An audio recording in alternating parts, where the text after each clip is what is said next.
In the beginning, Elohim created the heavens and the earth came to be formless and empty, and darkness was on the face of the deep, and the Spirit of Elohim was moving on the face of the waters. And Elohim said, "Let light come to be," and light came to be. And Elohim saw the light, that it was good. And Elohim separated the light from the darkness. And Elohim called the light day, and the darkness he called night. And there came to be evening, and there came to be morning, one day. And Elohim said, "Let an expanse come to be in the midst of the waters, and let it separate the waters from the waters." And Elohim made the expanse, and separated the waters which were under the expanse from the waters which were above the expanse. And it came to be so. And Elohim called the expanse heavens. And there came to be evening, and there came to be morning, the second day. And Elohim said, "Let the waters under the heavens be gathered together into one place, and let the dry land appear." And it came to be so. And Elohim called the dry land earth, and the collection of the waters he called seas. And Elohim saw that it was good.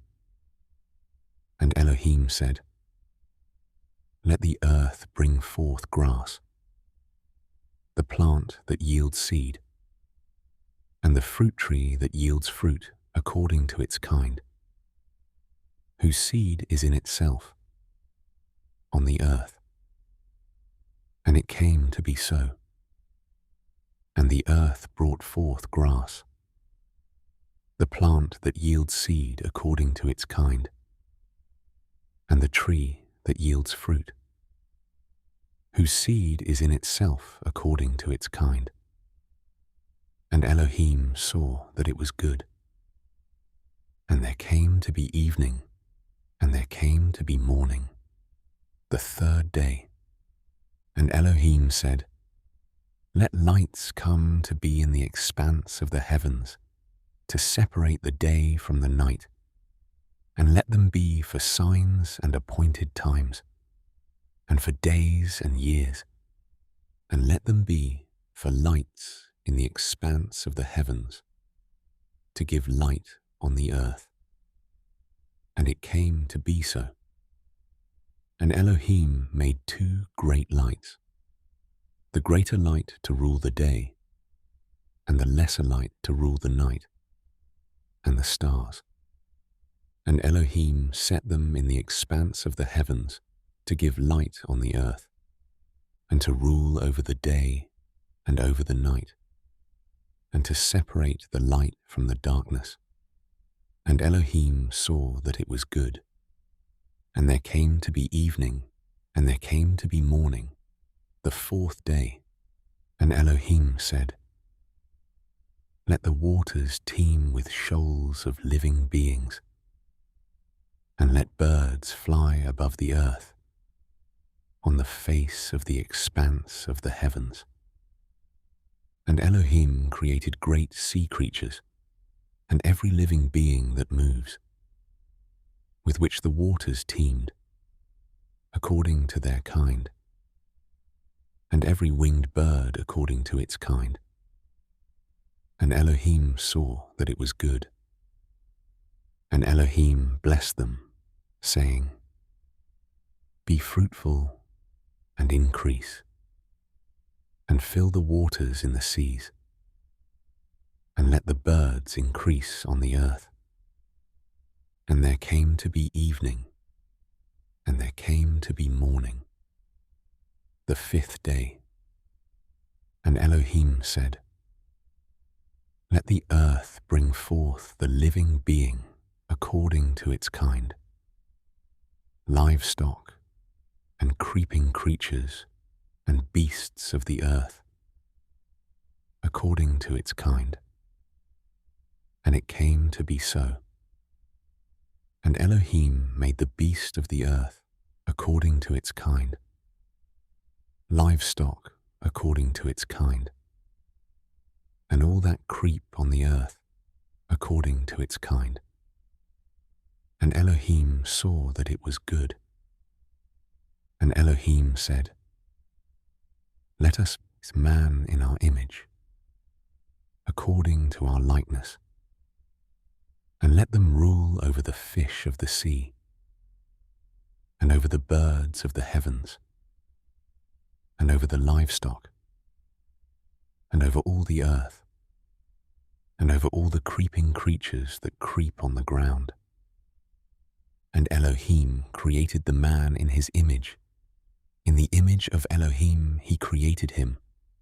Male and female he created them. And Elohim blessed them. And Elohim said to them, Be fruitful and increase, and fill the earth and subdue it, and rule over the fish of the sea, and over the birds of the heavens, and over all creeping creatures on the earth. And Elohim said, See, I have given you every plant that yields seed which is on the face of all the earth, and every tree whose fruit yields seed. To you it is for food, and to every beast of the earth, and to every bird of the heavens, and to every creeping creature on the earth, in which there is a living being. Every green plant is for food. And it came to be so. And Elohim saw all that he had made, and see, it was very good.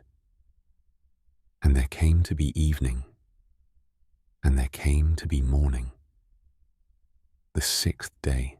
Thus the heavens and the earth were completed, and all their array. And in the seventh day Elohim completed his work which he had done, and he rested on the seventh day from all his work which he had made. And Elohim blessed the seventh day and set it apart, because on it he rested from all his work which Elohim in creating had made.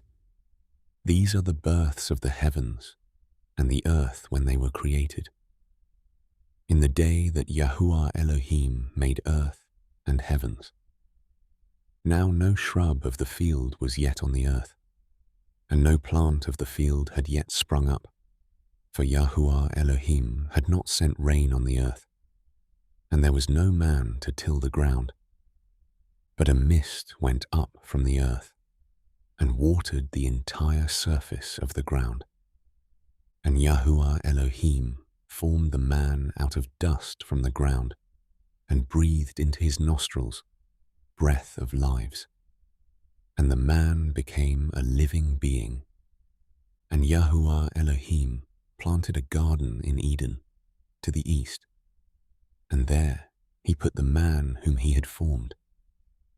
And out of the ground Yahuah Elohim made every tree grow that is pleasant to the sight, and good for food, with the tree of life in the midst of the garden, and the tree of the knowledge of good and evil. And a river went out of Eden to water the garden. And from there it divided and became 4 heads. The name of the first is Pishon. It is the one surrounding the entire land of Havilah, where there is gold. And the gold of that land is good. Bdellium is there, and the Shoham stone. And the name of the second river is Gihon. It is the one surrounding the entire land of Cush. And the name of the third river is Hiddekel. It is the one which goes toward the east of Ashur. And the fourth river is the Euphrates. And Yahuah Elohim took the man and put him in the Garden of Eden to work it, and to guard it.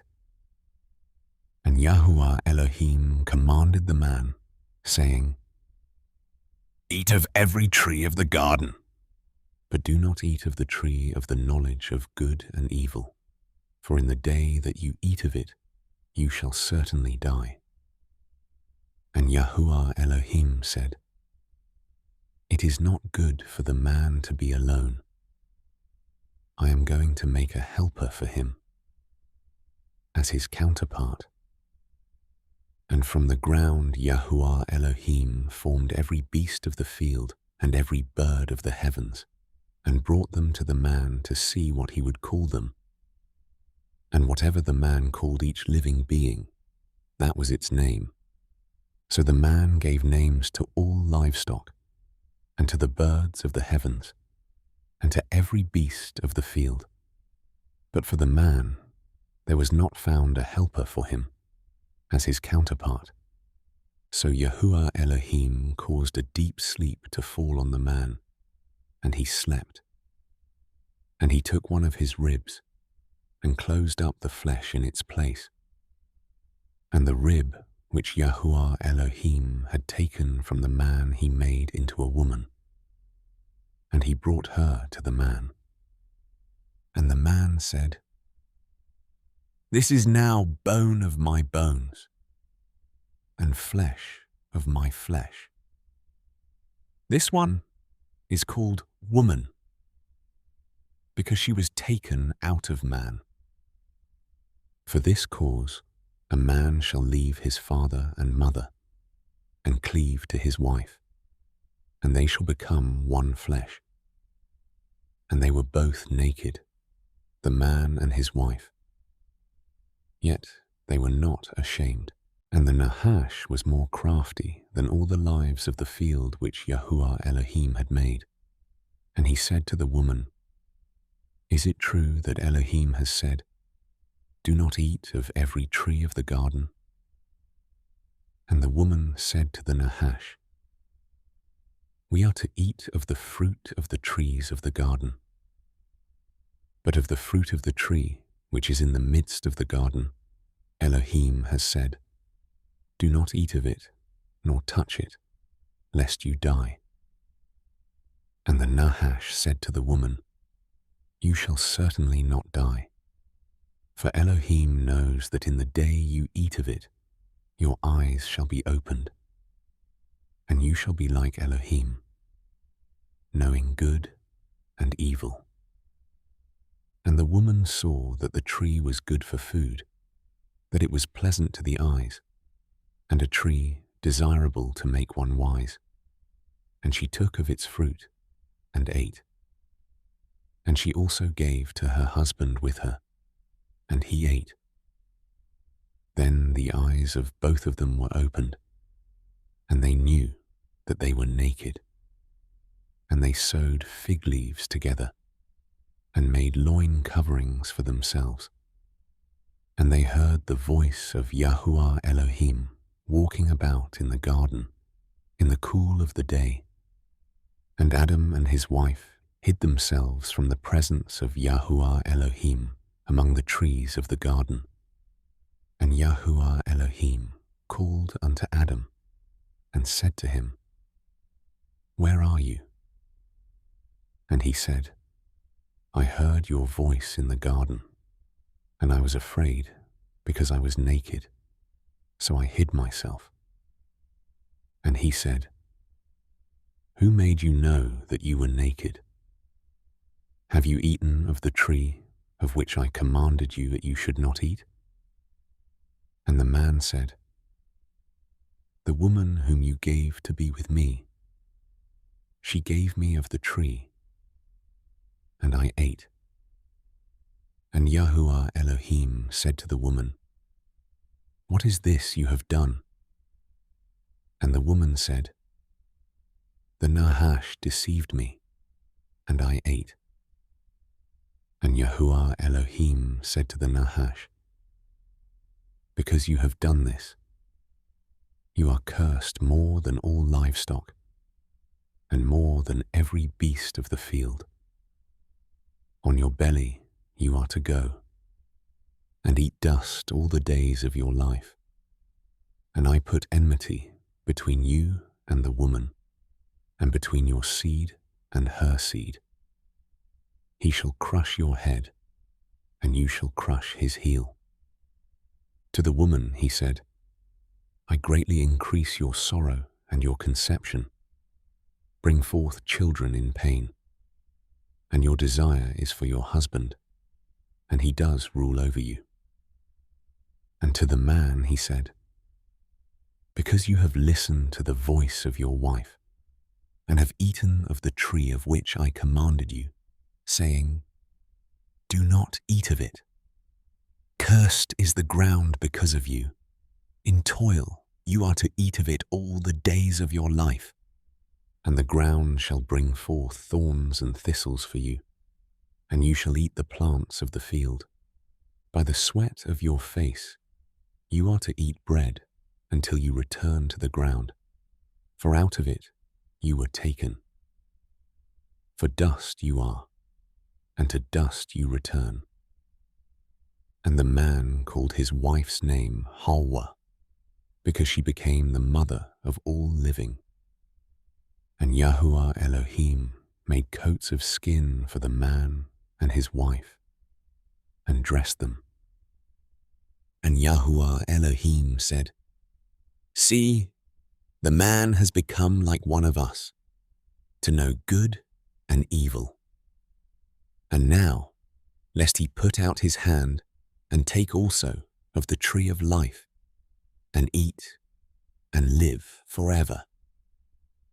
So Yahuah Elohim sent him out of the Garden of Eden to till the ground from which he was taken. And he drove the man out.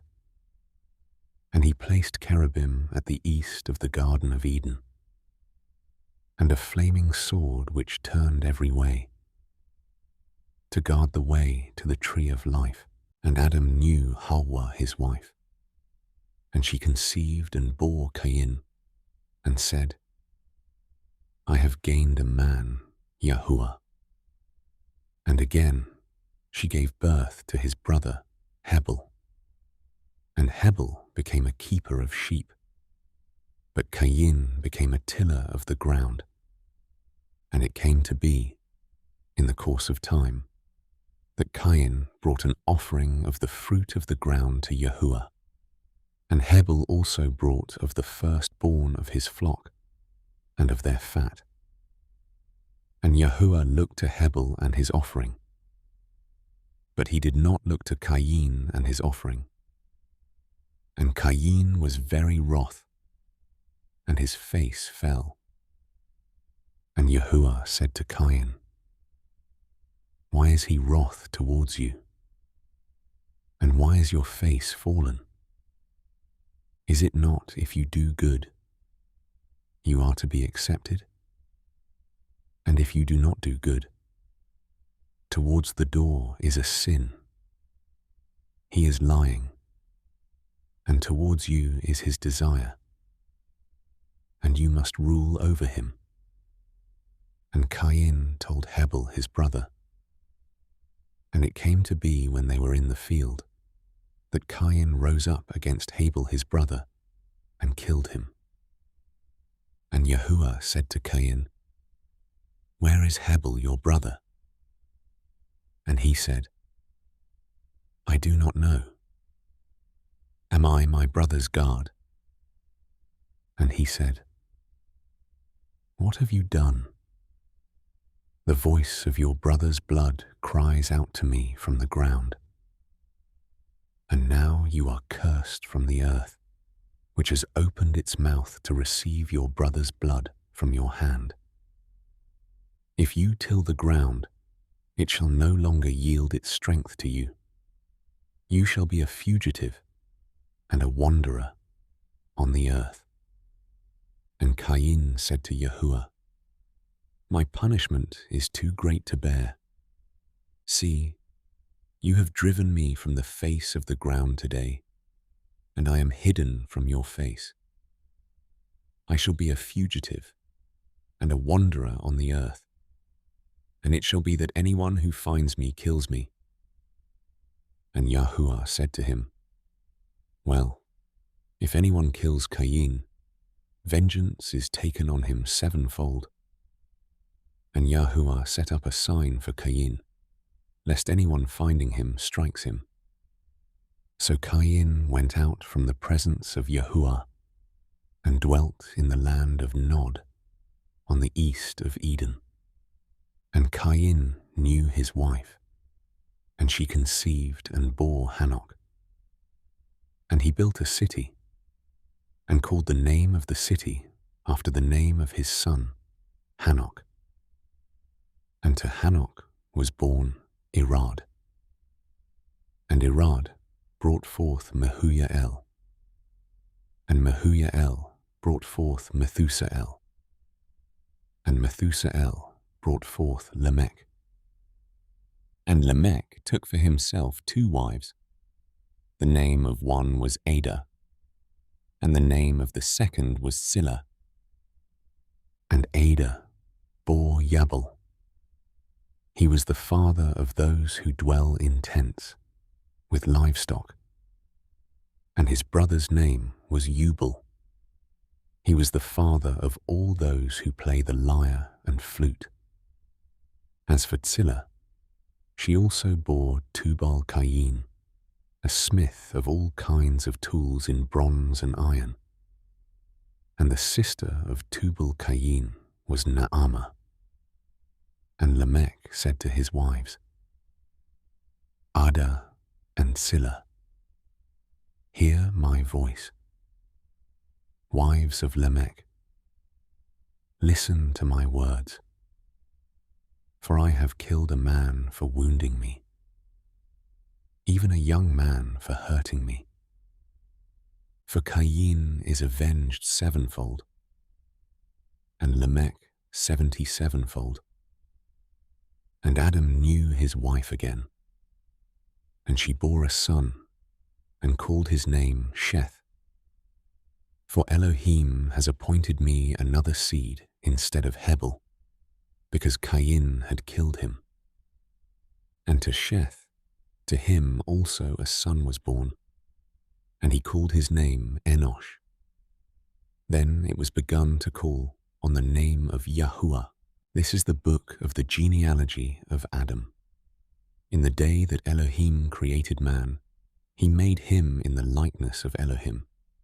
Male and female he created them, and he blessed them, and called their name Adam in the day they were created. And Adam lived 130 years, and brought forth a son in his own likeness, after his image, and called his name Sheth. And after he brought forth Sheth, the days of Adam were 800 years. And he brought forth sons and daughters. So all the days that Adam lived were 930 years. And he died. And Sheth lived 105 years, and brought forth Enosh. And after he brought forth Enosh, Sheth lived 807 years, and brought forth sons and daughters. So all the days of Sheth were 912 years, and he died. And Enosh lived 90 years, and brought forth Canaan. And after he brought forth Canaan, Enosh lived 815 years, and brought forth sons and daughters. So all the days of Enosh were 905 years, and he died. And Canaan lived 70 years, and brought forth Mahalalel. After he brought forth Mahalalel, Canaan lived 840 years, and brought forth sons and daughters.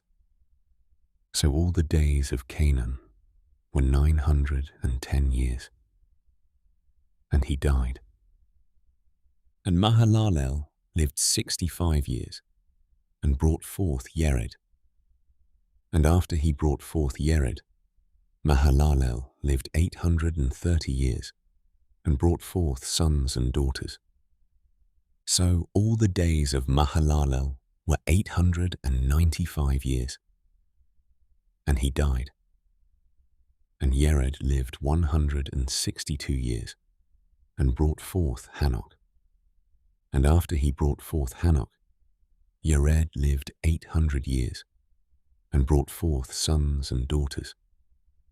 So all the days of Yered were 962 years, and he died. And Hanok lived 65 years, and brought forth Methushalah. And after he brought forth Methushalah, Hanok walked with Elohim 300 years, and brought forth sons and daughters. So all the days of Hanok were 365 years, and Hanok walked with Elohim. Then he was no more, for Elohim took him.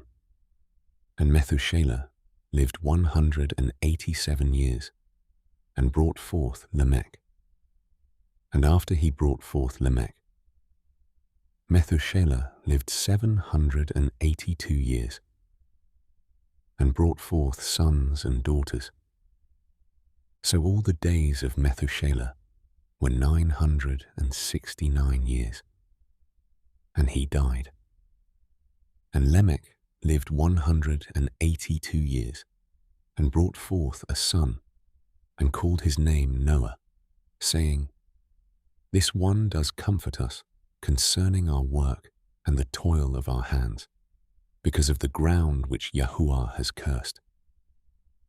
And after he brought forth Noah, Lamech lived 595 years, and brought forth sons and daughters. So all the days of Lamech were 777 years, and he died. And Noah was 500 years old. And Noah brought forth Shem, Ham, and Japheth. And it came to be, when men began to increase on the face of the earth, and daughters were born to them, that the sons of Elohim saw the daughters of men, that they were good, and they took wives for themselves of all whom they chose. And Yahuah said, My spirit shall not strive with man forever in his going astray. He is flesh, and his days shall be 120 years. The Nephilim were on the earth in those days, and also afterward, when the sons of Elohim came in to the daughters of men, and they bore children to them.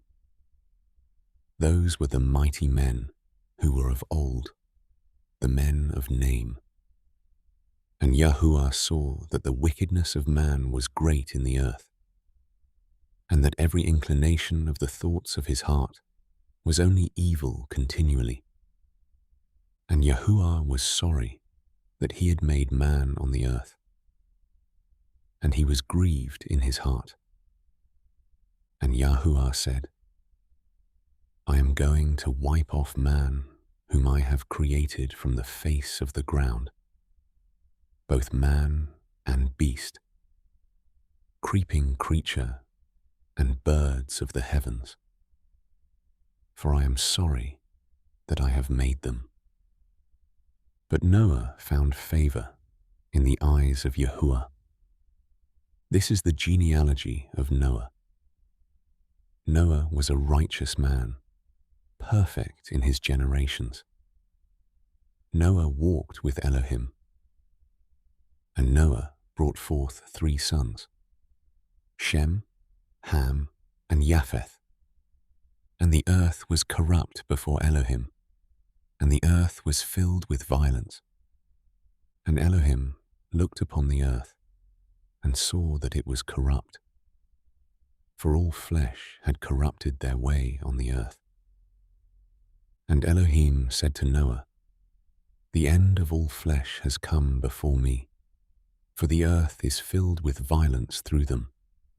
And see, I am going to destroy them from the earth. Make yourself an ark of gopher wood. Make rooms in the ark, and cover it inside and outside with a covering. And this is how you are to make it. The length of the ark is 300 cubits, its width 50 cubits, and its height 30 cubits. Make a window for the ark, and complete it to a cubit from above, and set the door of the ark in its side. Make it with lower, second, and third decks. And see, I myself am bringing floodwaters on the earth, to destroy all flesh in which is the breath of life from under the heavens.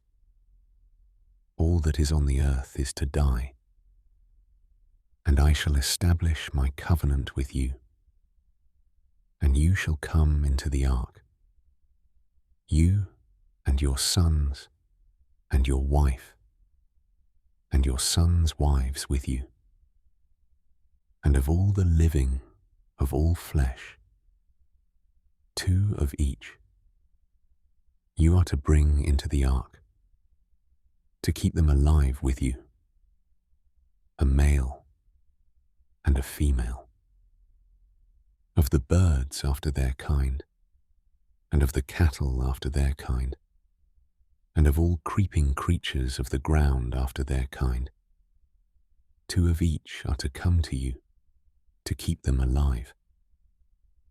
As for you, take of all food that is eaten, and gather it to yourself, and it shall be food for you and for them.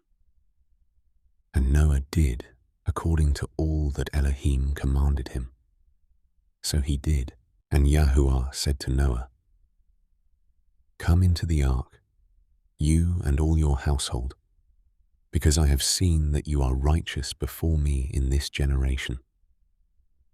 Of all the clean beasts take with you 7 pairs, a male and his female, and of the beasts that are unclean 2, a male and his female, and of birds of the heavens, 7 pairs, male and female, to keep offspring alive on the face of all the earth. For after 7 more days I am sending rain on the earth, 40 days and 40 nights, and shall wipe from the face of the earth all that stand that I created. And Noah did according to all that Yahuah commanded him. Now Noah was 600 years old when the flood waters were on the earth. And Noah and his sons and his wife and his sons' wives went into the ark because of the waters of the flood, of the clean beasts, and of the beasts that are unclean, and of birds, and of all that creep on the earth. 2 by 2 they went into the ark to Noah, male and female, as Elohim had commanded Noah. And it came to be after 7 days that the waters of the flood were on the earth, in the 600th year of Noah's life, in the 2nd new moon, the 17th day of the moon. On that day, all the fountains of the great deep were broken up, and the windows of the heavens were opened, and the rain was on the earth 40 days and 40 nights. On that same day, Noah and Shem and Ham and Japheth, the sons of Noah, and Noah's wife, and the 3 wives of his sons with them, went into the ark. They, and every life form after its kind, and every beast after its kind, and every creeping creature that creeps on the earth after its kind, and every bird after its kind, every bird of every sort. And they went into the ark to Noah, 2 by 2, of all flesh in which is the breath of life. And those going in, male and female of all flesh, went in as Elohim had commanded him, and Yahuah shut him in. And the flood was on the earth 40 days, and the waters increased and lifted up the ark, and it rose high above the earth. And the waters were mighty, and greatly increased on the earth. And the ark moved about on the surface of the waters, and the waters were exceedingly mighty on the earth. And all the high mountains under all the heavens were covered. The waters became mighty, 15 cubits upward, and the mountains were covered. And all flesh died, the creeping creature on the earth, birds and cattle and beasts, and every swarming creature that swarms on the earth, and all mankind, all in whose nostrils was the breath of the Spirit of life, all that was on the dry land, died. So he wiped off all that stand, which were on the face of the ground, both man and beast, creeping creature and bird of the heavens. And they were wiped off from the earth, and only Noah was left, and those with him in the ark. And the waters were mighty on the earth, 150 days. And Elohim remembered Noah, and all the beasts, and all the cattle that were with him in the ark. And Elohim made a wind to pass over the earth, and the waters subsided, and the fountains of the deep, and the windows of the heavens were stopped, and the rain from the heavens was withheld, and the waters receded steadily from the earth. And at the end of the 150 days, the waters diminished. And in the 7th new moon, the 17th day of the new moon, the ark rested on the mountains of Ararat, and the waters decreased steadily until the 10th new moon. In the 10th new moon, on the 1st day of the new moon, the tops of the mountains became visible, and it came to be, at the end of 40 days, that Noah opened the window of the ark which he had made. And he sent out a raven, which kept going out and turning back until the waters had dried up from the earth. Then he sent out a dove from him to see if the waters had receded from the face of the ground. But the dove found no resting place for its feet, and returned into the ark to him, for the waters were on the face of all the earth. So he put out his hand, and took it, and pulled it into the ark to himself, and he waited yet another 7 days. And again he sent the dove out from the ark. And the dove came to him in the evening, and see, a freshly plucked olive leaf was in its mouth. And Noah knew that the waters had receded from the earth. And he waited yet another 7 days, and sent out the dove, which did not return to him again. And it came to be in the 601st year, in the 1st month, the 1st day of the new moon, that the waters were dried up from the earth. And Noah removed the covering of the ark, and looked, and saw the surface of the ground was dry. And in the 2nd new moon, on the 27th day of the new moon, the earth was dry. And Elohim spoke to Noah, saying, Go out of the ark, you and your wife and your sons wives with you. Bring out with you every life form of all flesh that is with you, of birds, of cattle, and all creeping creatures, the creeping creatures on the earth, and let them teem on the earth, and bear, and increase on the earth.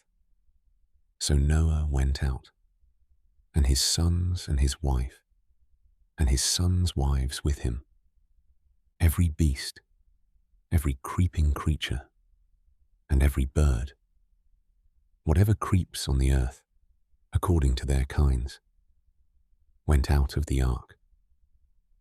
And Noah built a slaughter place to Yahuah, and took of every clean beast and of every clean bird, and offered ascending offerings on the slaughter place.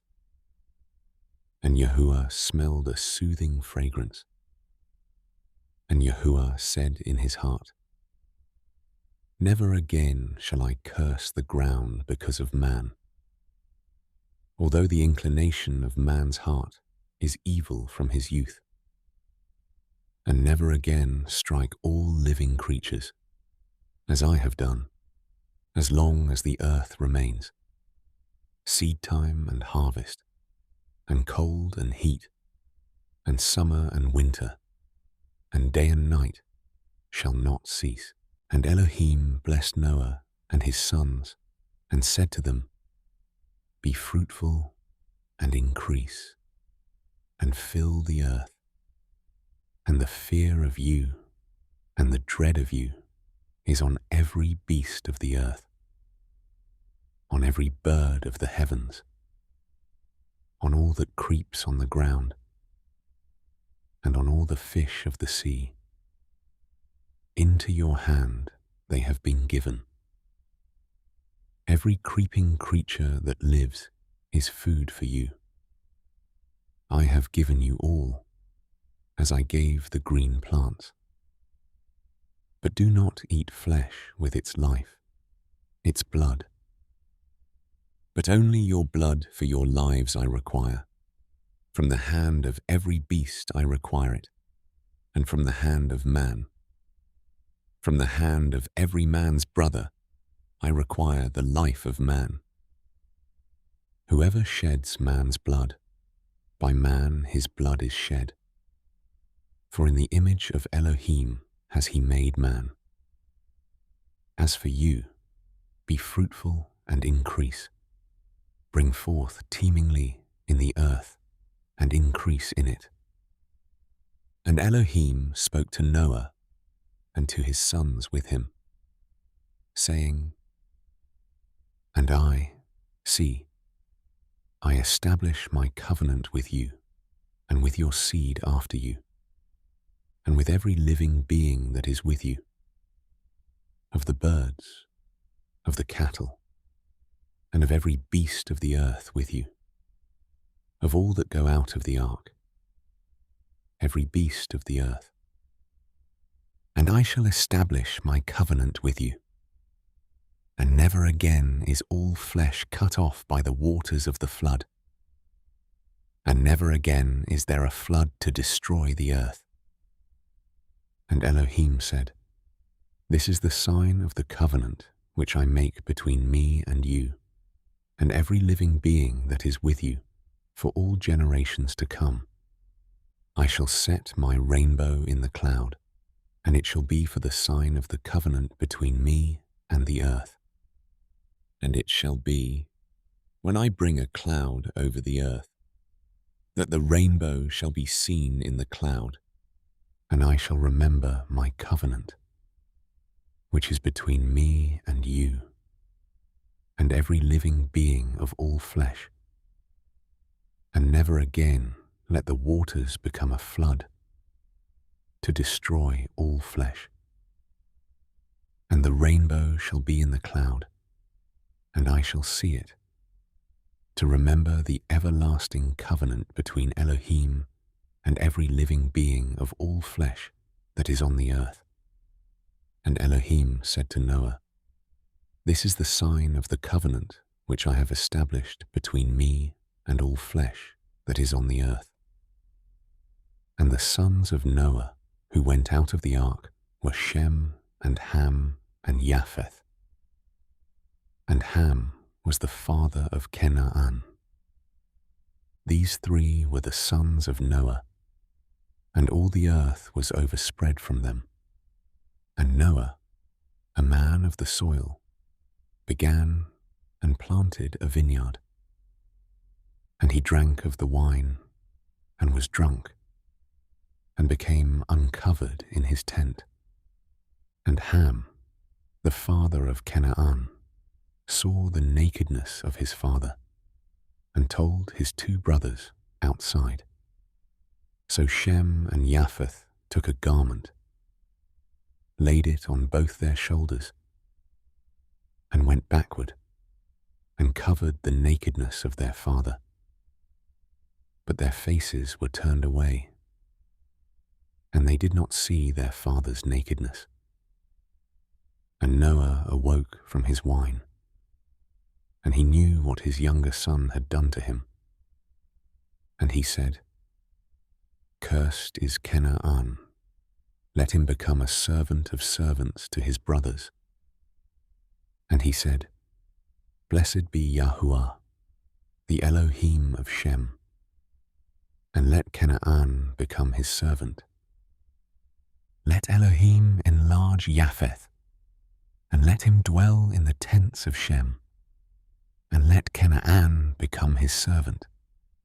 And Noah lived after the flood 350 years. So all the days of Noah were 950 years, and he died. And this is the genealogy of the sons of Noah: Shem, Ham, and Japheth. And sons were born to them after the flood.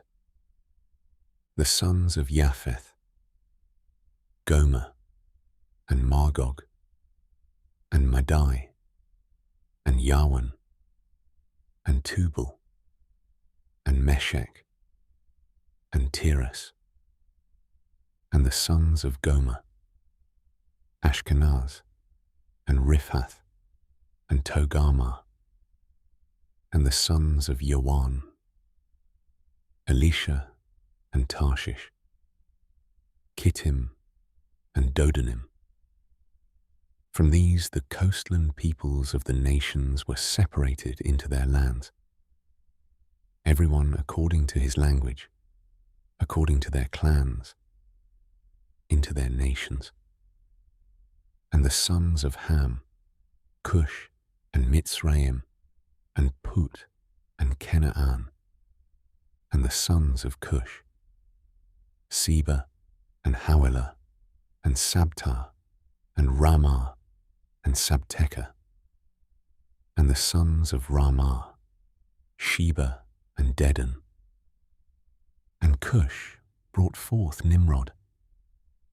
He began to be a mighty one on the earth. He was a mighty hunter before Yahuah. Therefore it is said, like Nimrod, the mighty hunter before Yahuah. And the beginning of his reign was Babel, and Erech, and Akkad, and Calneh, in the land of Shinar. From that land he went to Ashur, and built Nineveh, and Rehoboth-ir, and Keilah, and Resen between Nineveh and Keilah, the great city. And Mitzrayim brought forth Ludim, and Anamim, and Lehabim, and Naphtuhim, and Pathrusim, and Casluhim, from whom came the Philistines, and Caphtorim. And Canaan brought forth Sidon his firstborn, and Heth, and the Jebusite, and the Amorite, and the Girgashite, and the Hivite, and the Archite, and the Sinite, and the Arwadite, and the Semirite, and the Hamathite.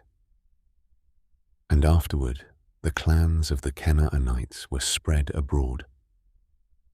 And the border of the Canaanites was from Sidon, as you go toward Gerar, as far as Azar, as you go toward Sedom, and Amorah, and Admah, and Seboim, as far as Lasha. These were the sons of Ham, according to their clans, according to their languages, in their lands, in their nations. And also to Shem, the father of all the children of Eber, the brother of Japheth the elder. Children were born. The sons of Shem, Elam, and Asher, and Arpachshad, and Lud, and Aram. And the sons of Aram, Ots, and Hul, and Gether, and Mash. And Arpachshad brought forth Shelah, and Shelah brought forth Eber. And to Eber were born 2 sons. The name of one was Peleg, for in his days the earth was divided, and his brother's name was Yoktan. And Yoktan brought forth Almodad, and Sheleph, and Hatsamaweth, and Yerah, and Hadaram, and Uzal, and Diklah, and Obal, and Abimael, and Sheba, and Ophir, and Hawilah, and Yobab. All these were sons of Yoktan, and their dwelling place was from Mesha, as you go towards Sephar, a mountain of the east. These were the sons of Shem, according to their clans, according to their languages, in their lands, according to their nations. These were the clans of the sons of Noah, according to their generations, in their nations. And from these, the nations were divided on the earth after the flood. And all the earth had one language and one speech. And it came to be, as they set out from the east, that they found a plain in the land of Shinar. And they dwelt there. And they said to each other, "Come, let us make bricks and bake them thoroughly." And they had brick for stone, and they had asphalt for mortar. And they said, "Come, let us build ourselves a city, and a tower whose top is in the heavens, and make a name for ourselves, lest we be scattered over all the face of the earth." Then Yahuah came down to see the city and the tower which the sons of men had built. And Yahuah said, "Look, they are one people, and they all have one language. And this is what they begin to do. And now they are not going to be withheld from doing whatever they plan to do. Come, let us go there and confuse their language, so that they do not understand one another's speech." And Yahuah scattered them from there, over the face of all the earth. And they left off building the city. That is why its name was called Babel, because there Yahuah confused the language of all the earth. And from there Yahuah scattered them over the face of all the earth. This is the genealogy of Shem. Shem was 100 years old, and brought forth Arpachshad, 2 years after the flood. And after he brought forth Arpachshad, Shem lived 500 years, and brought forth sons and daughters.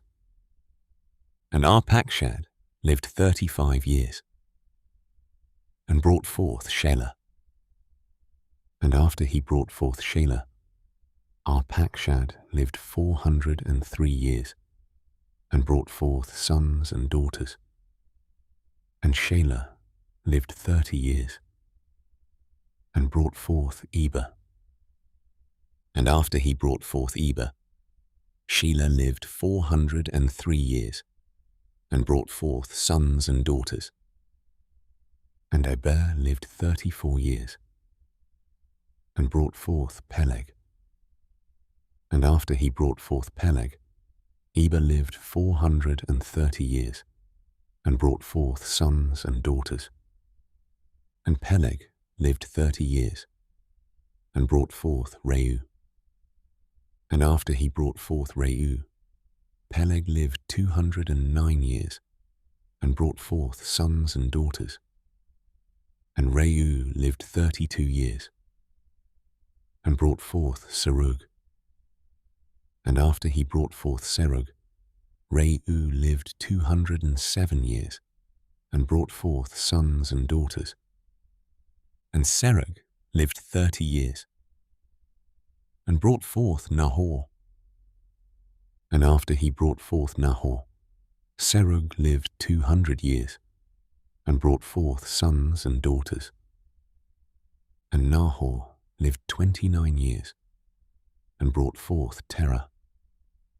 And after he brought forth Terah, Nahor lived 119 years, and brought forth sons and daughters. And Terah lived 70 years, and brought forth Abram, Nahor, and Haran. And this is the genealogy of Terah. Terah brought forth Abram, Nahor, and Haran. And Haran brought forth Lot. And Haran died before his father Terah in the land of his birth, in Ur-Kasdim. And Abram and Nahor took wives. The name of Abram's wife was Sarai, and the name of Nahor's wife, Milcah, the daughter of Haran, the father of Milcah, and the father of Yiscah. And Sarai was barren. She had no child. And Terah took his son Abram, and his grandson Lot, son of Haran, and his daughter-in-law Sarai, his son Abram's wife. And they went out with them from Ur-Kasdim to go to the land of Canaan. And they came to Haran and dwelt there. And the days of Terah came to be 205 years. And Terah died in Haran. And Yahuah said to Abram, "Go yourself out of your land, from your relatives, and from your father's house, to a land which I show you.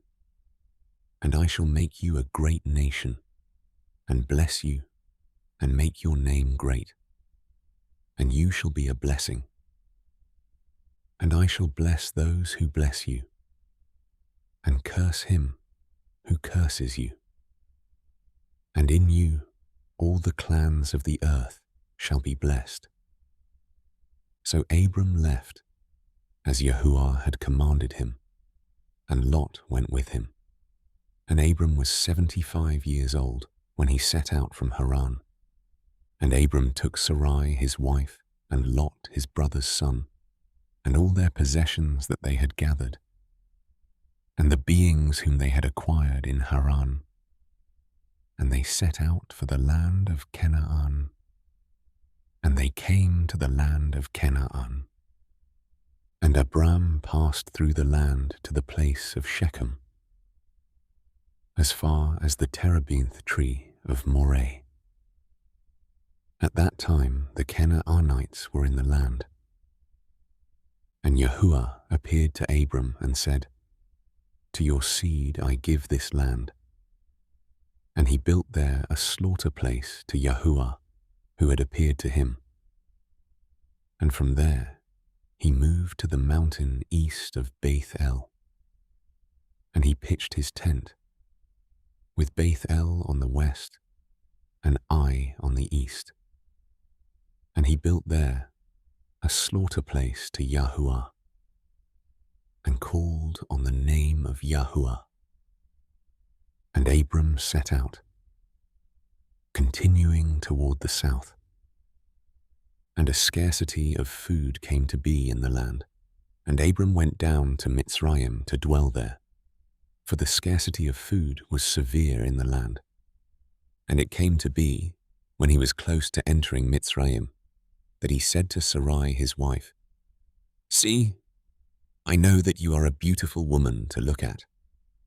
And it shall be, when the Mitzrites see you, that they shall say, This is his wife. And they shall kill me, but let you live.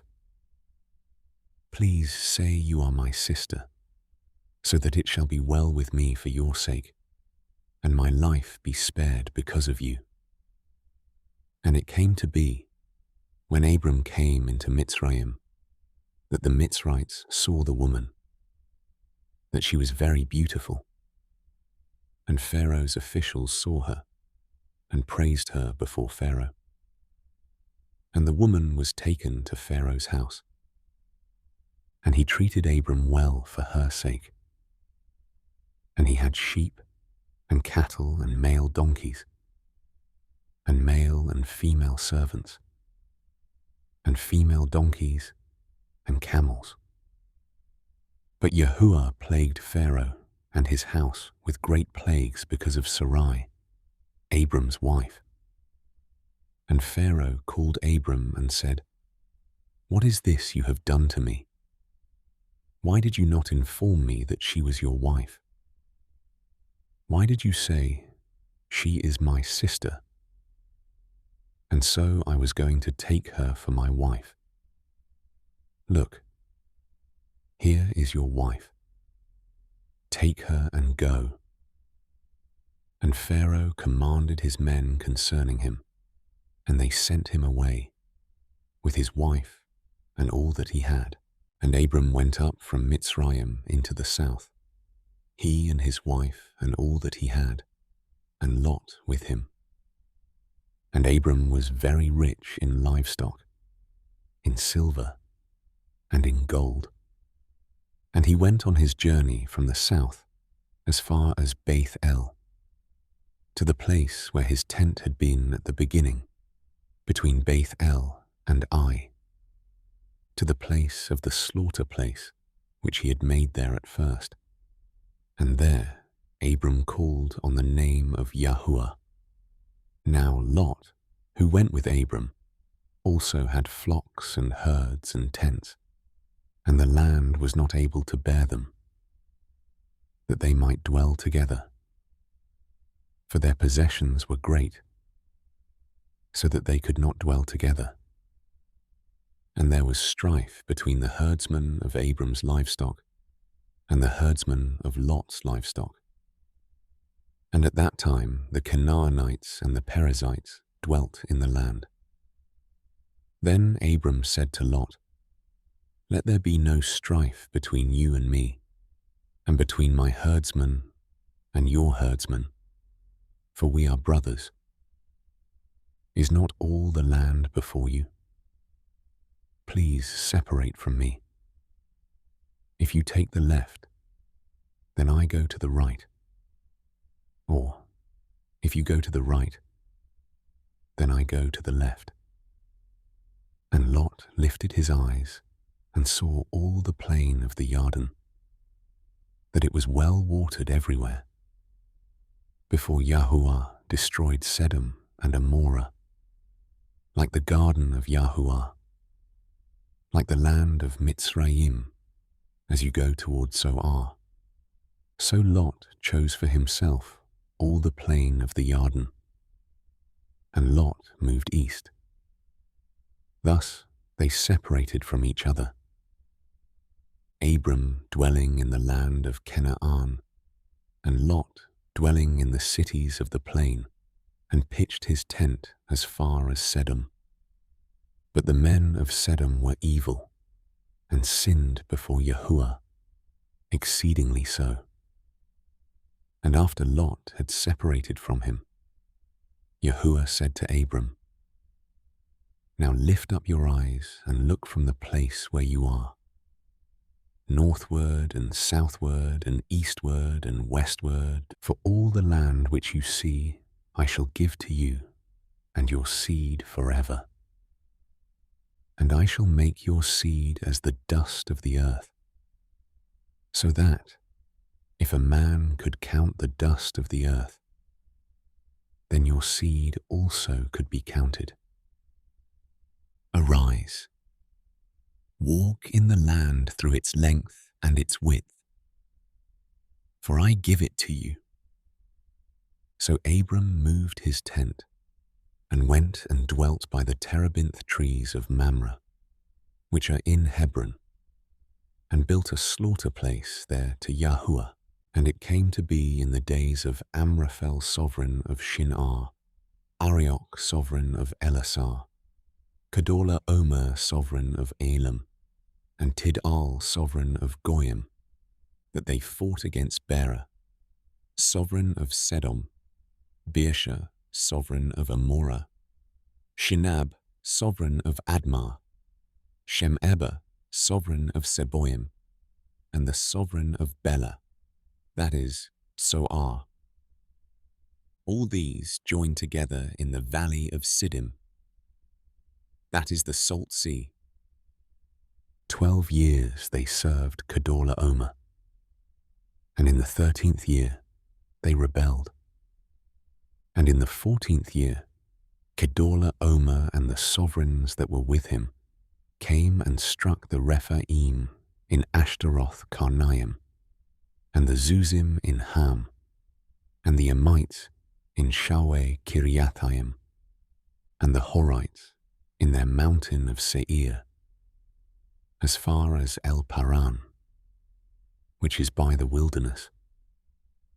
And they turned back and came to En Mishpat, that is Kadesh, and struck all the country of the Amalekites, and also the Amorites, who dwelt in Hatzetzen Tamar, and the sovereign of Sedom, and the sovereign of Amorah, and the sovereign of Admah, and the sovereign of Tseboim, and the sovereign of Bela, that is Tzoar, went out and joined together in battle in the valley of Siddim, against Kedorla Omer sovereign of Elam, and Tidal sovereign of Goyim, and Amraphel sovereign of Shinar, and Arioch sovereign of Elasar, 4 sovereigns against 5. And the valley of Siddim had many tar pits, and the sovereigns of Sodom and Amorah fled and fell there, and the remainder fled to the mountains. And they took all the goods of Sodom and Amorah, and all their food, and went away. And they took Lot, Abram's brother's son, who dwelt in Sedom, and his goods, and left. And one who had escaped came and informed Abram the Hebrew, for he dwelt by the terebinth trees of Mamre the Amorite, brother of Eshcol, and brother of Aner. And they had a covenant with Abram. And when Abram heard that his brother was taken captive, he armed his 318 trained servants, who were born in his own house, and went in pursuit as far as Dan. And he and his servants divided against them by night, and struck them, and pursued them as far as Hobah, which is on the left of Damasek. So he brought back all the goods, and also brought back his brother Lot and his goods, as well as the women and the people. And after his return from the striking of Kedorla Omer and the sovereigns who were with him, the sovereign of Sedom came out to meet him at the valley of Shaweh, that is, the sovereign's valley. And Malkitzedek, sovereign of Shalem, brought out bread and wine. Now he was the priest of the Most High El. And he blessed him and said, "Blessed be Abram of the Most High El, possessor of the heavens and earth. And blessed be the Most High El, who has delivered your enemies into your hand." And he gave him 1/10 of all. And the sovereign of Sedom said to Abram, "Give me the people, and take the goods for yourself." But Abram said to the sovereign of Sodom, I have lifted my hand to Yahuah, the Most High El, the possessor of the heavens and earth, not to take a thread or a sandal strap or whatever is yours, lest you should say, I have made Abram rich, except only what the young men have eaten, and the portion of the men who went with me, Anna, Eshcol, and Mamre. Let them take their portion. After these events, the word of Yahuah came to Abram in a vision, saying, Do not be afraid, Abram. I am your shield. Your reward is exceedingly great. And Abram said, Master Yahuah, what would you give me, seeing I go childless? And the heir of my house is Eliezer of Damasek. And Abram said, See, you have given me no seed, and see, one born in my house is my heir. And see, the word of Yahuah came to him, saying, This one is not your heir, but he who comes from your own body is your heir. And he brought him outside and said, Look now toward the heavens, and count the stars, if you are able to count them. And he said to him, So are your seed. And he believed in Yahuah, and he reckoned it to him for righteousness. And he said to him, I am Yahuah, who brought you out of Kasdim, to give you this land to inherit it. And he said, Master Yahuah, whereby do I know that I possess it? And he said to him, Bring me a 3-year-old heifer, and a 3-year-old female goat, and a 3-year-old ram, and a turtle dove, and a young pigeon. And he took all these to him, and cut them in the middle, and placed each half opposite the other. But he did not cut the birds. And the birds of prey came down on the carcasses, and Abram drove them away. And it came to be, when the sun was going down, and a deep sleep fell upon Abram, that see, a frightening great darkness fell upon him. And he said to Abram, Know for certain that your seed are to be sojourners in a land that is not theirs, and shall serve them, and they shall afflict them 400 years. But the nation whom they serve I am going to judge, and afterward let them come out with great possessions. Now as for you, you are to go to your fathers in peace. You are to be buried at a good old age. Then, in the 4th generation, they shall return here, for the crookedness of the Amorites is not yet complete. And it came to be, when the sun went down, and it was dark, that see, a smoking oven and a burning torch passing between those pieces. On the same day Yahuah made a covenant with Abram, saying, I have given this land to your seed, from the river of Mitzrayim to the great river, the river Euphrates, with the Canaanite and the Kenizzite and the Cadmonite and the Hittite and the Perizzite and the Rephaim and the Amorite and the Canaanite and the Girgashite and the Jebusite. And Sarai, Abram's wife, had borne him no child.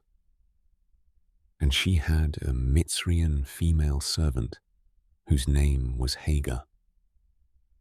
And Sarai said to Abram, "See, Yahuah has kept me from bearing children.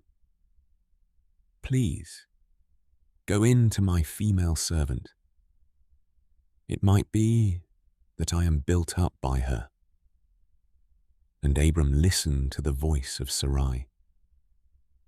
And Sarai, Abram's wife, took Hagar, her female servant, the Mitzrian, and gave her to her husband Abram to be his wife, after Abram had dwelt 10 years in the land of Canaan.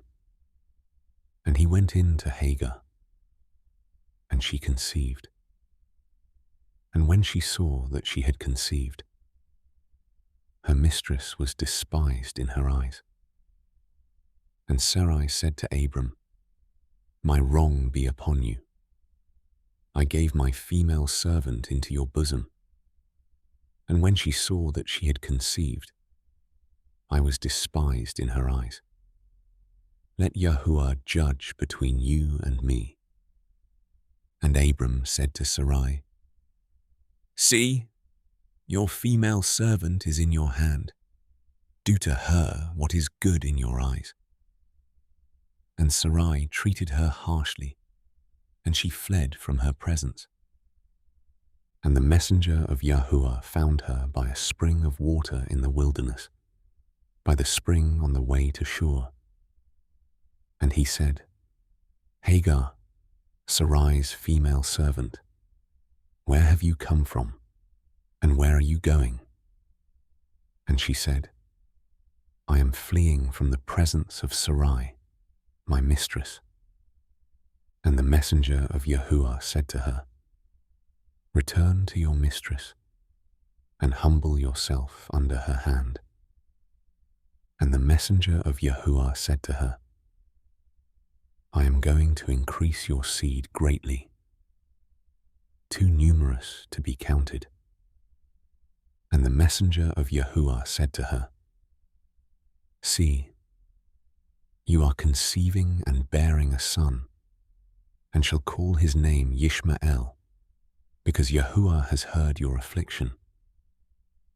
And he is to be a wild man, his hand against everyone, and everyone's hand against him, and dwell over against all his brothers."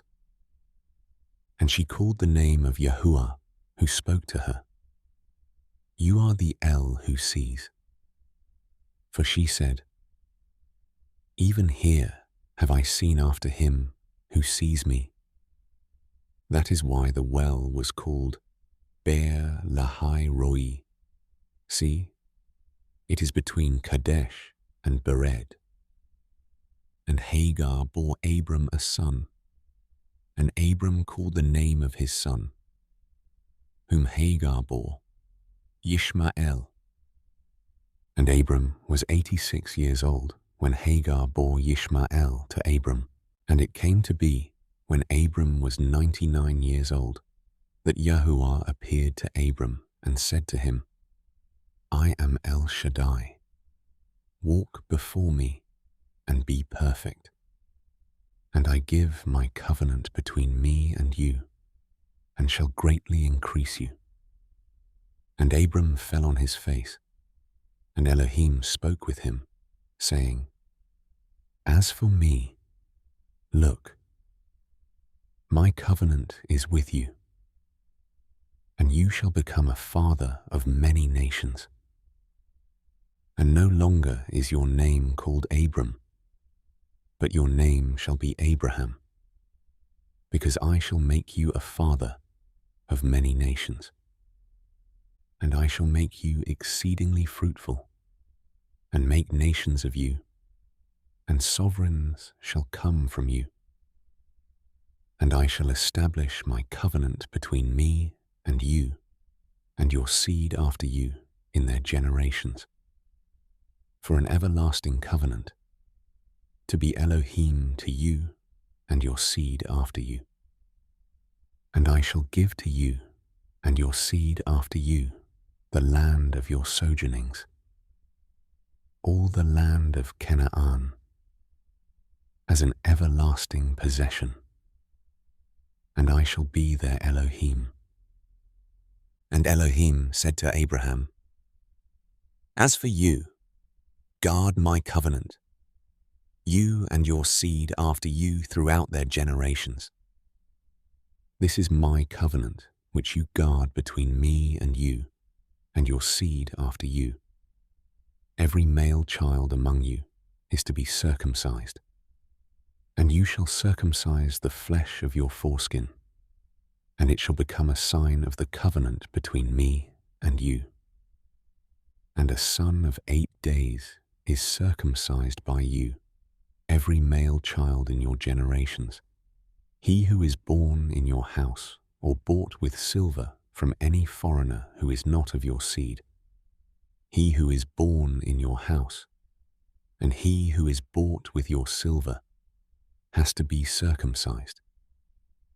So shall my covenant be in your flesh, for an everlasting covenant.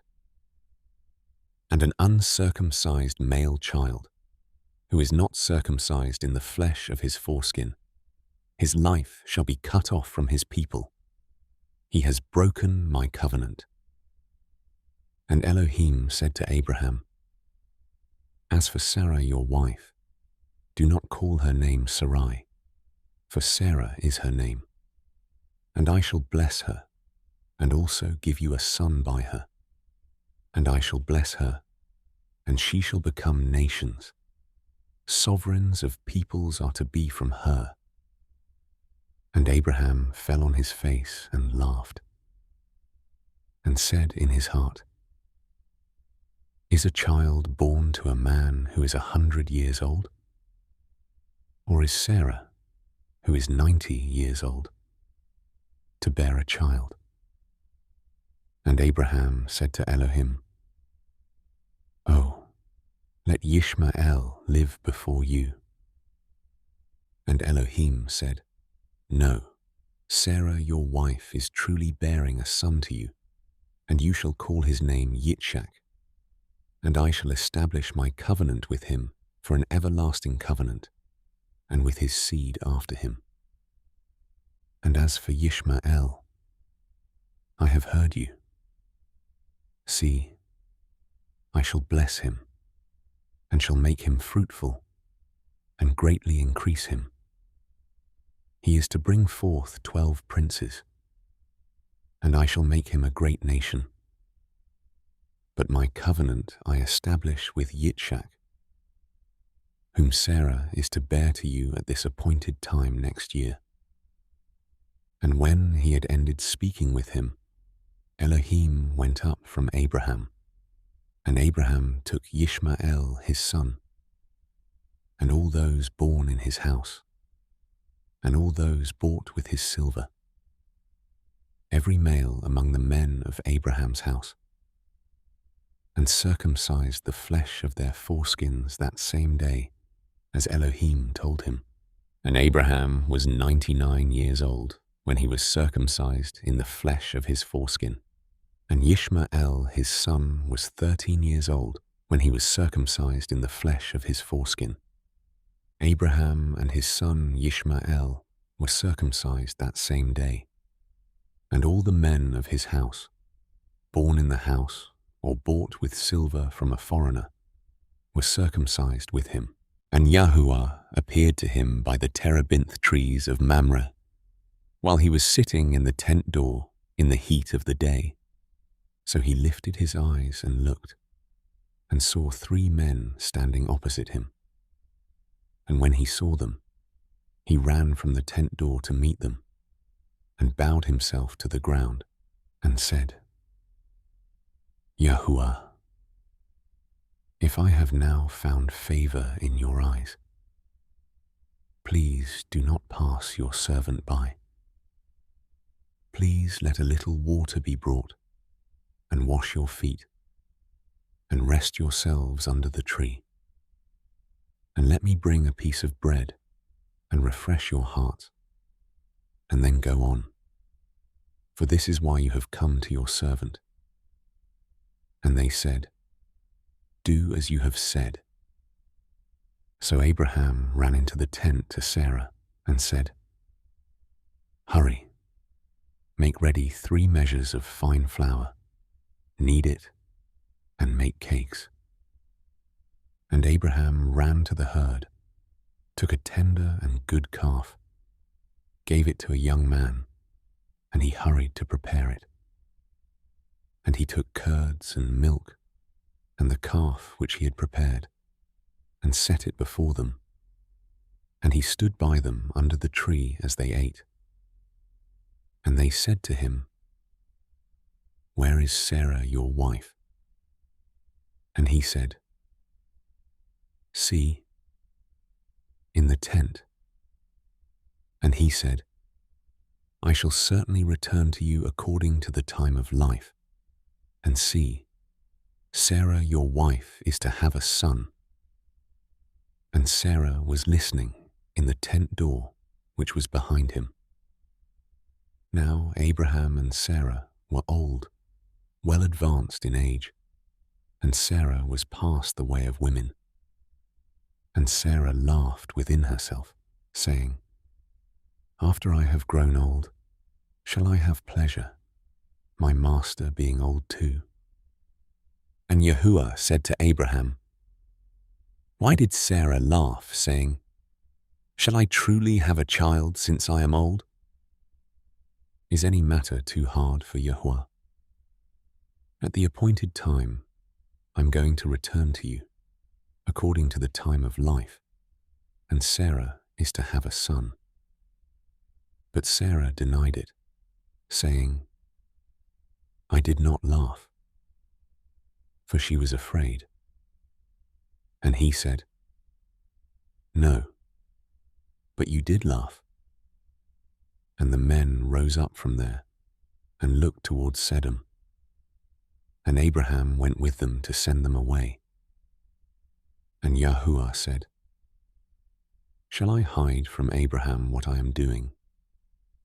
Since Abraham is certainly going to become a great and mighty nation, and all the nations of the earth shall be blessed in him. For I have known him, so that he commands his children and his household after him to guard the way of Yahuah, to do righteousness and right ruling, so that Yahuah brings to Abraham what he has spoken to him." And Yahuah said, "Because the outcry against Sodom and Amorrah is great, and because their sin is very heavy, I am going down now to see whether they have done altogether according to the outcry against it that has come to me, and if not, I know." So the men turned away from there and went towards Sedom. But Yahuah still stood before Abraham. And Abraham drew near and said, "Would you also destroy the righteous with the wrong? Suppose there are 50 righteous within the city. Would you also destroy the place and not spare it for the 50 righteous that were in it? Far be it from you to act in this way, to slay the righteous with the wrong, so that the righteous should be as the wrong. Far be it from you. Does the judge of all the earth not do right?" And Yahuah said, "If I find in Sedom 50 righteous within the city, then I shall spare all the place for their sakes." And Abraham answered and said, "Look, please, I who am but dust and ashes, have taken it upon myself to speak to Yahuah. Suppose there are 5 less than the 50 righteous. Would you destroy all of the city for lack of 5?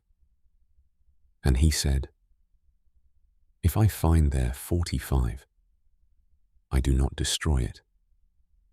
And he spoke to him yet again and said, "Suppose there are found 40.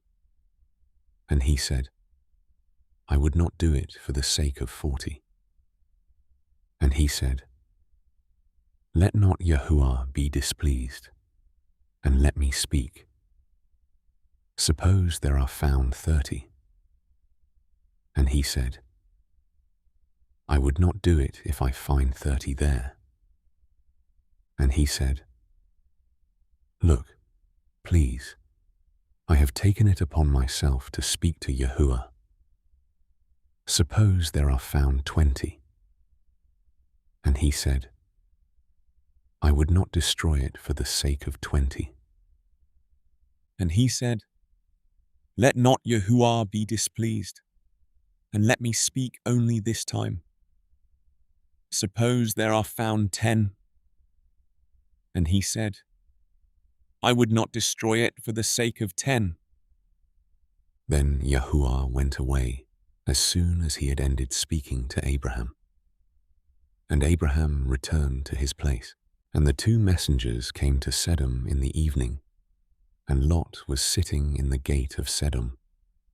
And when Lot saw them, he rose up to meet them, and he bowed himself with his face toward the ground, and he said, Look, please, my masters, please turn in to your servant's house and spend the night, and wash your feet, and rise early, and go your way. And they said, No, but let us spend the night in the open square. But he urged them strongly, and they turned into him and came into his house. And he made them a feast, and baked unleavened bread, and they ate. Before they lay down, the men of the city, the men of Sodom, both old and young, all the people from every part, surrounded the house. And they called to Lot and said to him, Where are the men who came to you tonight? Bring them out to us, and let us know them. So Lot went out to them through the doorway, and shut the door behind him, and said, Please, my brothers, do not do evil. Look, please, I have 2 daughters who have not known a man. Please, let me bring them out to you, and do to them as you wish. Only do no deed to these men, because they have come under the shadow of my roof. But they said, Stand back. And they said, This one came in to sojourn, and should he always judge? Now we are going to treat you worse than them. So they pressed hard against the man Lot, and came near to break down the door.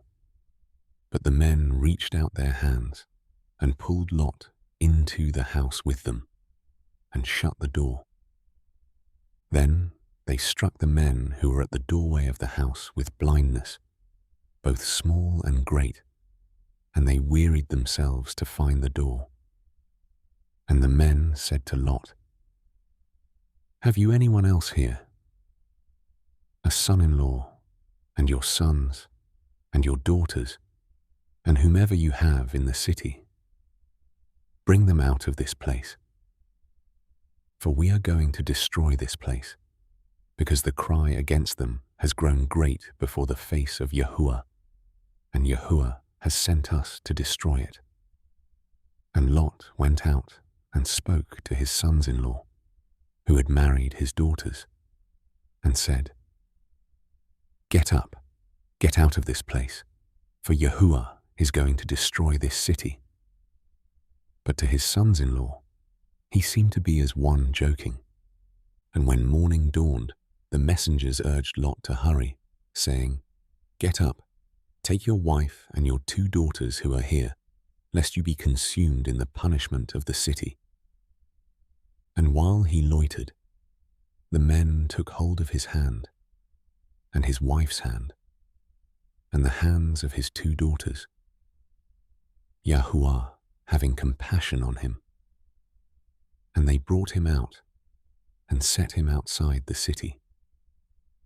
And it came to be, when they had brought them outside, that he said, Escape for your life. Do not look behind you, nor stay anywhere in the plain. Escape to the mountains, lest you be consumed. And Lot said to them, "Oh no, Yahuah. Look, please, your servant has found favor in your eyes, and you have increased your loving commitment which you have shown me by saving my life, but I am unable to escape to the mountains, lest calamity overtake me and I die. Look, please, this city is near enough to flee to, and it is small. Please let me escape there. Is it not a small matter? And let my life be saved." And he said to him, "Look, I have favored you concerning this matter also, without overthrowing this city for which you have spoken. Hurry, escape there, for I am not able to do any deed until you arrive there." So the name of the city was called Zoar.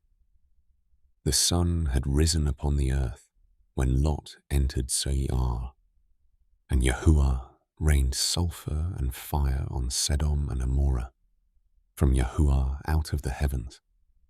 So he overthrew those cities, and all the plain, and all the inhabitants of the cities, and what grew on the ground. But his wife looked back from behind him, and she became a post of salt. And Abraham arose early in the morning, and went to the place where he had stood before Yahuah. And he looked toward Sodom and Amorah, and toward all the land of the plain. And he looked, and saw the smoke of the land, which went up like the smoke of a furnace. Thus it came to be, when Elohim destroyed the cities of the plain, that Elohim remembered Abraham, and sent Lot out of the midst of the overthrow, when he overthrew the cities in which Lot had dwelt. And Lot went up out of Zoar, and dwelt in the mountains, and his 2 daughters were with him, for he was afraid to dwell in Zoar. And he and his 2 daughters dwelt in a cave. And the firstborn said to the younger, "Our father is old, and there is no man on the earth to come into us, as is the way of all the earth. Come, let us make our father drink wine and lie with him, so that we preserve the seed of our father." So they made their father drink wine that night. And the firstborn went in and lay with her father.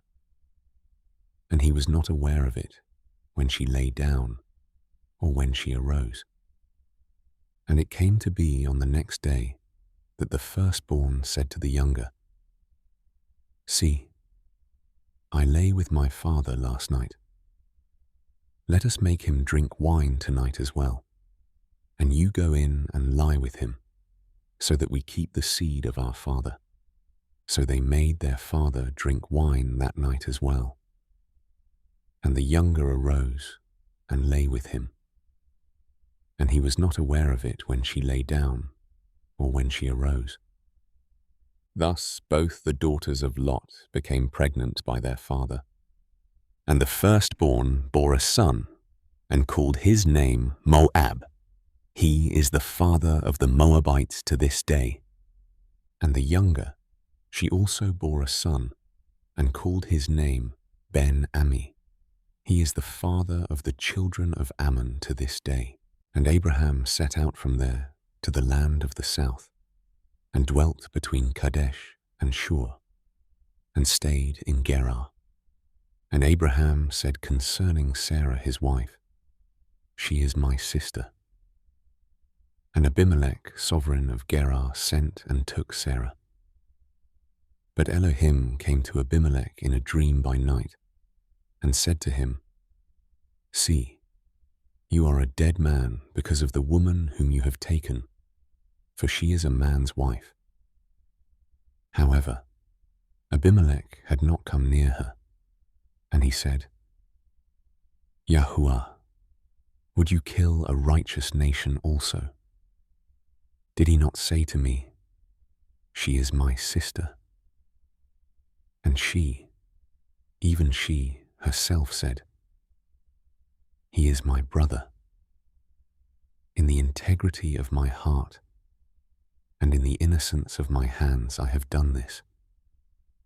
And Elohim said to him in a dream, Yes, I know that you did this in the integrity of your heart, and so I kept you from sinning against me.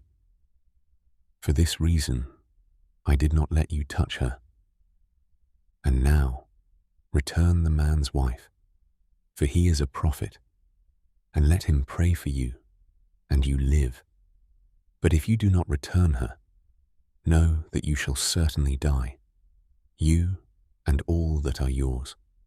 So Abimelech rose early in the morning, and called all his servants, and spoke all these words in their hearing. And the men were greatly frightened. And Abimelech called Abraham and said to him, What have you done to us?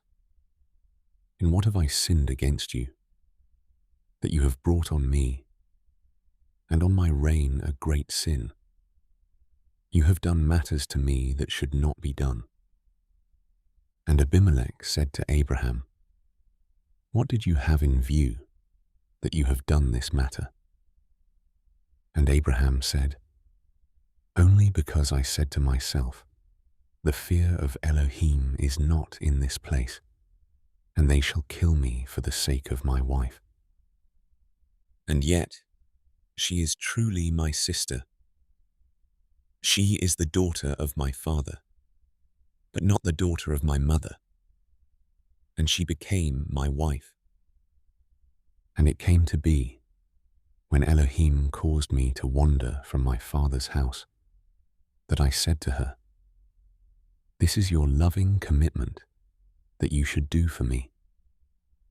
In every place, wherever we go, say of me, He is my brother. Then Abimelech took sheep and cattle and male and female servants and gave them to Abraham. And he returned Sarah, his wife, to him.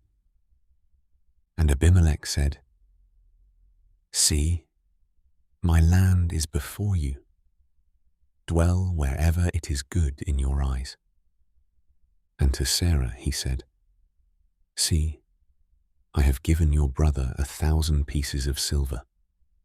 See, it is to you a covering of eyes before all who are with you and before all others, and you are cleared before everyone. And Abraham prayed to Elohim, and Elohim healed Abimelech, and his wife, and his female servants.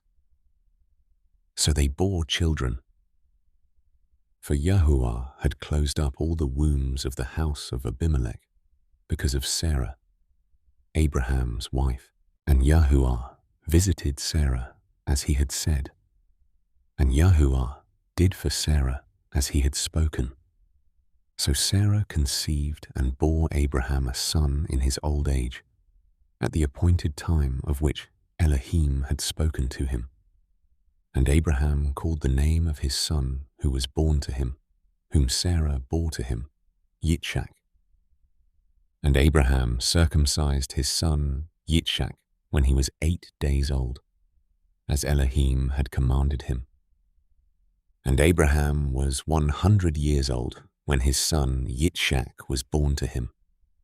And Sarah said, Elohim has made me laugh, and everyone who hears of it laughs with me.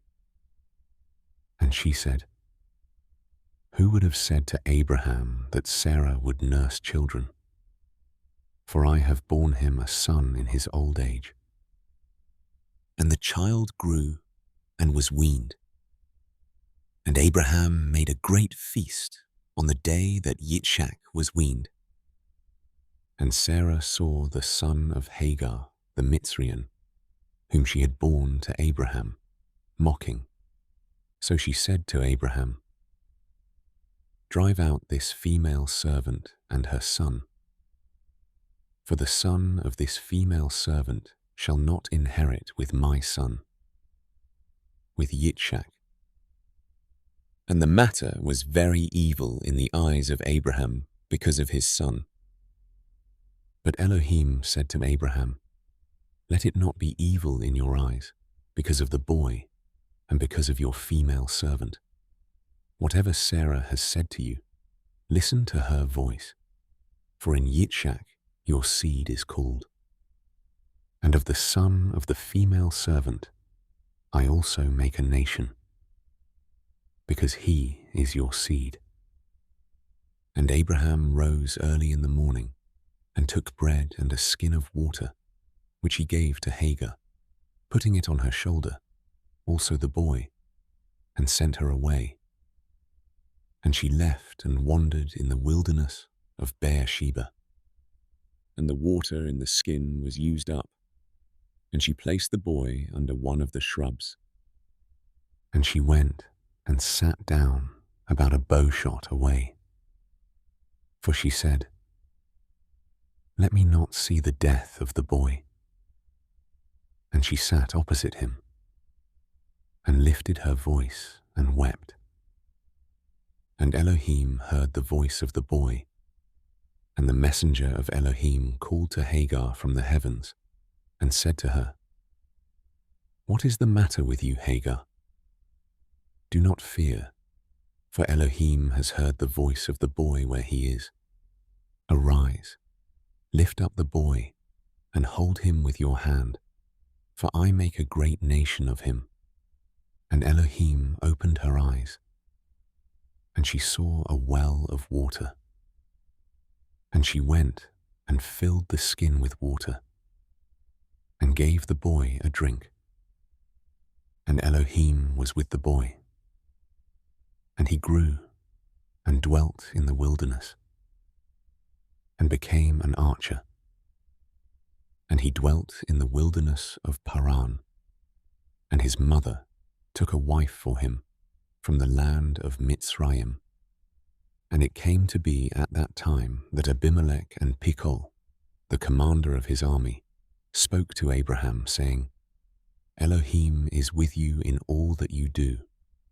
And now, swear to me by Elohim not to be untrue to me, to my offspring, or to my descendants. Do to me according to the loving commitment that I have done to you, and to the land in which you have dwelt."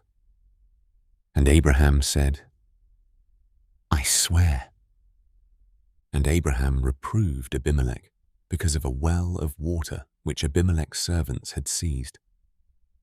And Abimelech said, "I do not know who has done this deed. Neither did you inform me, nor did I hear until today." So Abraham took sheep and cattle and gave them to Abimelech. And the two of them made a covenant. And Abraham set 7 ewe lambs of the flock by themselves. And Abimelech asked Abraham, "What are these 7 ewe lambs which you have set by themselves?" And he said, "Take these 7 ewe lambs from my hand, to be my witness, that I have dug this well."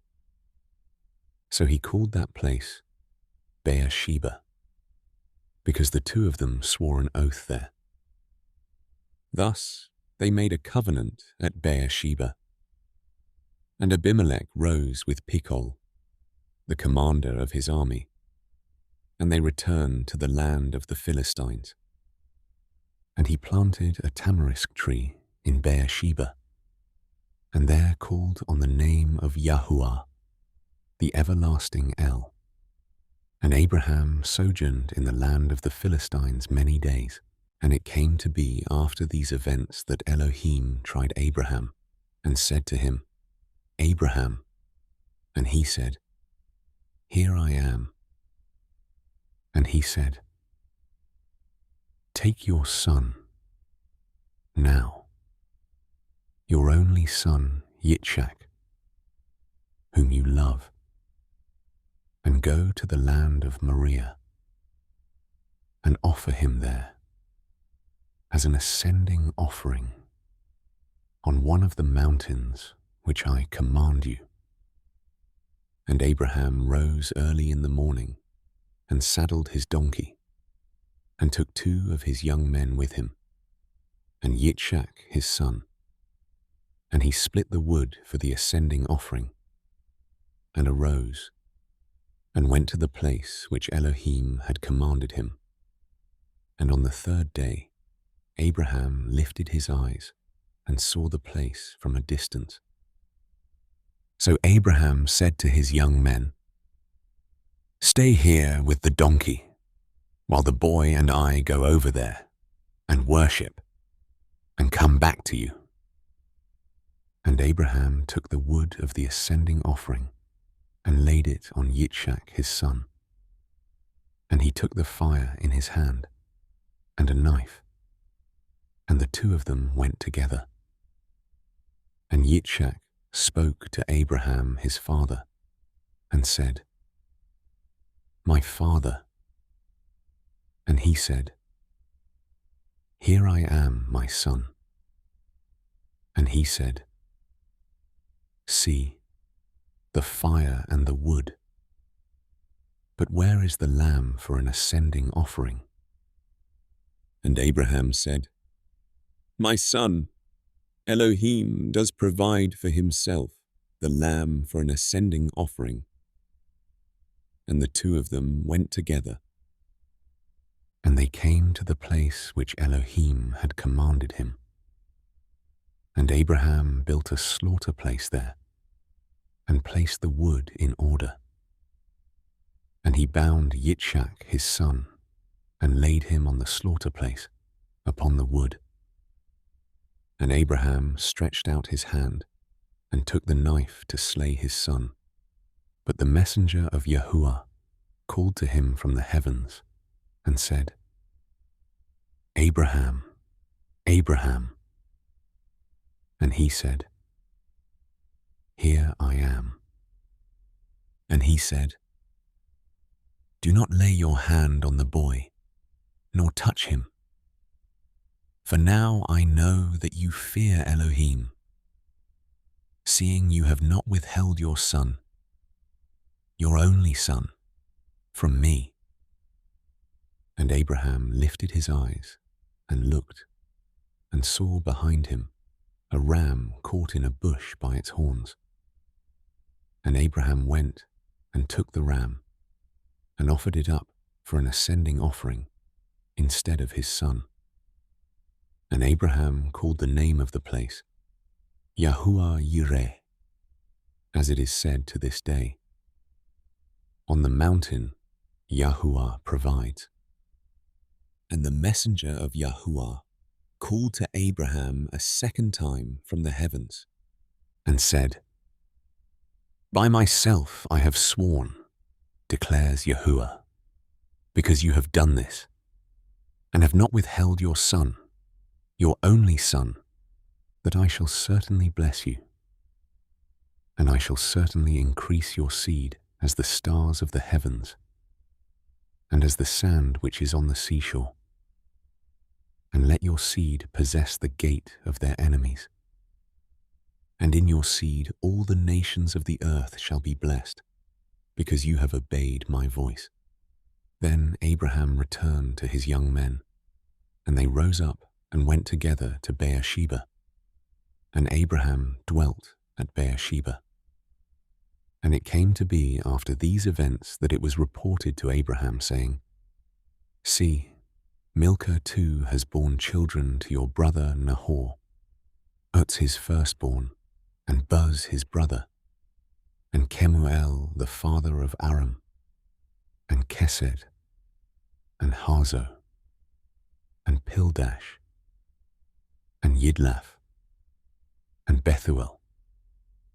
And Bethuel brought forth Ribkah. These 8 Milcah bore to Nahor, Abraham's brother. And his concubine, whose name was Reumah, also bore Tebah, and Gaham, and Tahash, and Maacah. And Sarah lived 127 years, the years of the life of Sarah. And Sarah died in Kiriath Arba, that is Hebron, in the land of Canaan. And Abraham came to mourn for Sarah and to weep for her. Then Abraham rose up from beside his dead and spoke to the sons of Heth, saying, I am a foreigner and a sojourner among you. Give me property for a burial site among you, so that I bury my dead from my presence.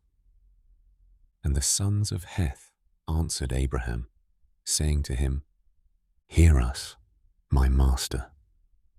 You are a prince of Elohim among us. Bury your dead in the choicest of our burial sites. None of us withholds from you his burial site, from burying your dead. So Abraham rose and bowed himself to the people of the land, the sons of Heth. And he spoke with them, saying, If it is your desire that I bury my dead from my presence, hear me, and approach Ephron, son of Sohar, for me, and let me have the cave of Machpelah, which he has, which is at the end of his field. Let him give it to me for the complete amount of silver, as property for a burial site among you. And Ephron dwelt among the sons of Heth.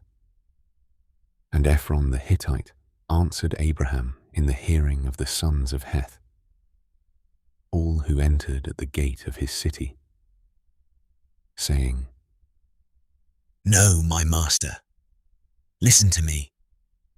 I shall give you the field and the cave that is in it. I shall give it to you in the presence of the sons of my people. I shall give it to you. Bury your dead. And Abraham bowed himself down before the people of the land, and he spoke to Ephron in the hearing of the people of the land, saying, If only you would hear me, I shall give the amount of silver for the field. Take it from me, and let me bury my dead there. And Ephron answered Abraham, saying to him, My master, listen to me. The land is worth 400 shekels of silver. What is that between you and me? So bury your dead. And Abraham listened to Ephron. And Abraham weighed out the silver for Ephron, which he had named in the hearing of the sons of Heth, 400 shekels of silver, currency of the merchants.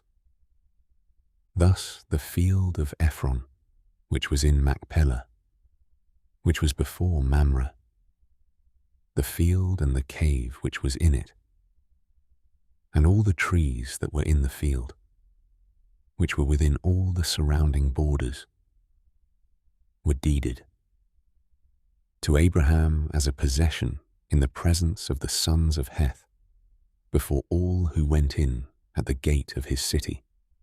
And after this, Abraham buried Sarah his wife in the cave of the field of Machpelah, before Mamre, that is Hebron, in the land of Canaan. Thus the field and the cave that is in it were deeded to Abraham by the sons of Heth as property for a burial site.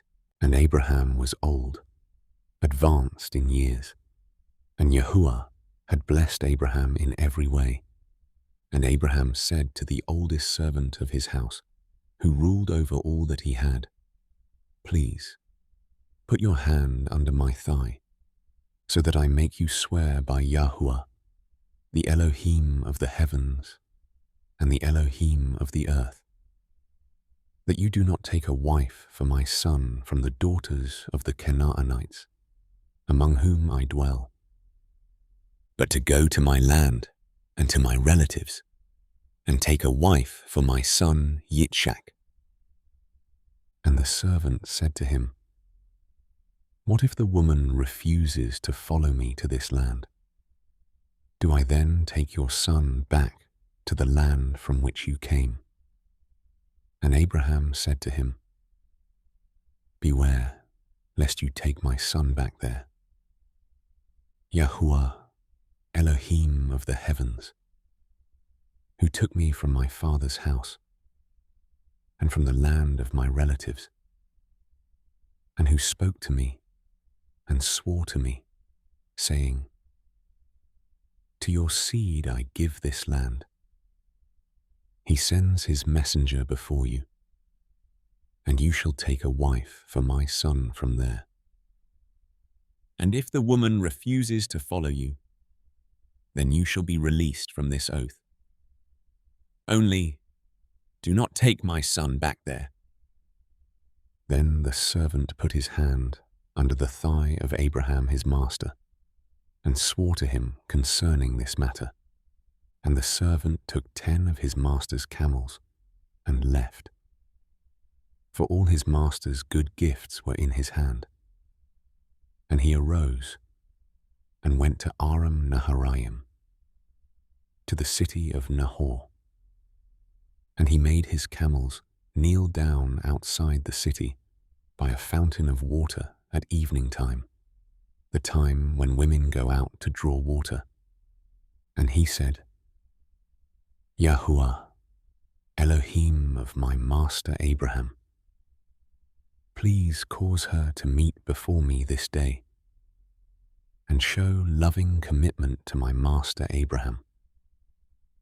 See, I am standing here by the fountain of water, and the daughters of the men of the city are coming out to draw water.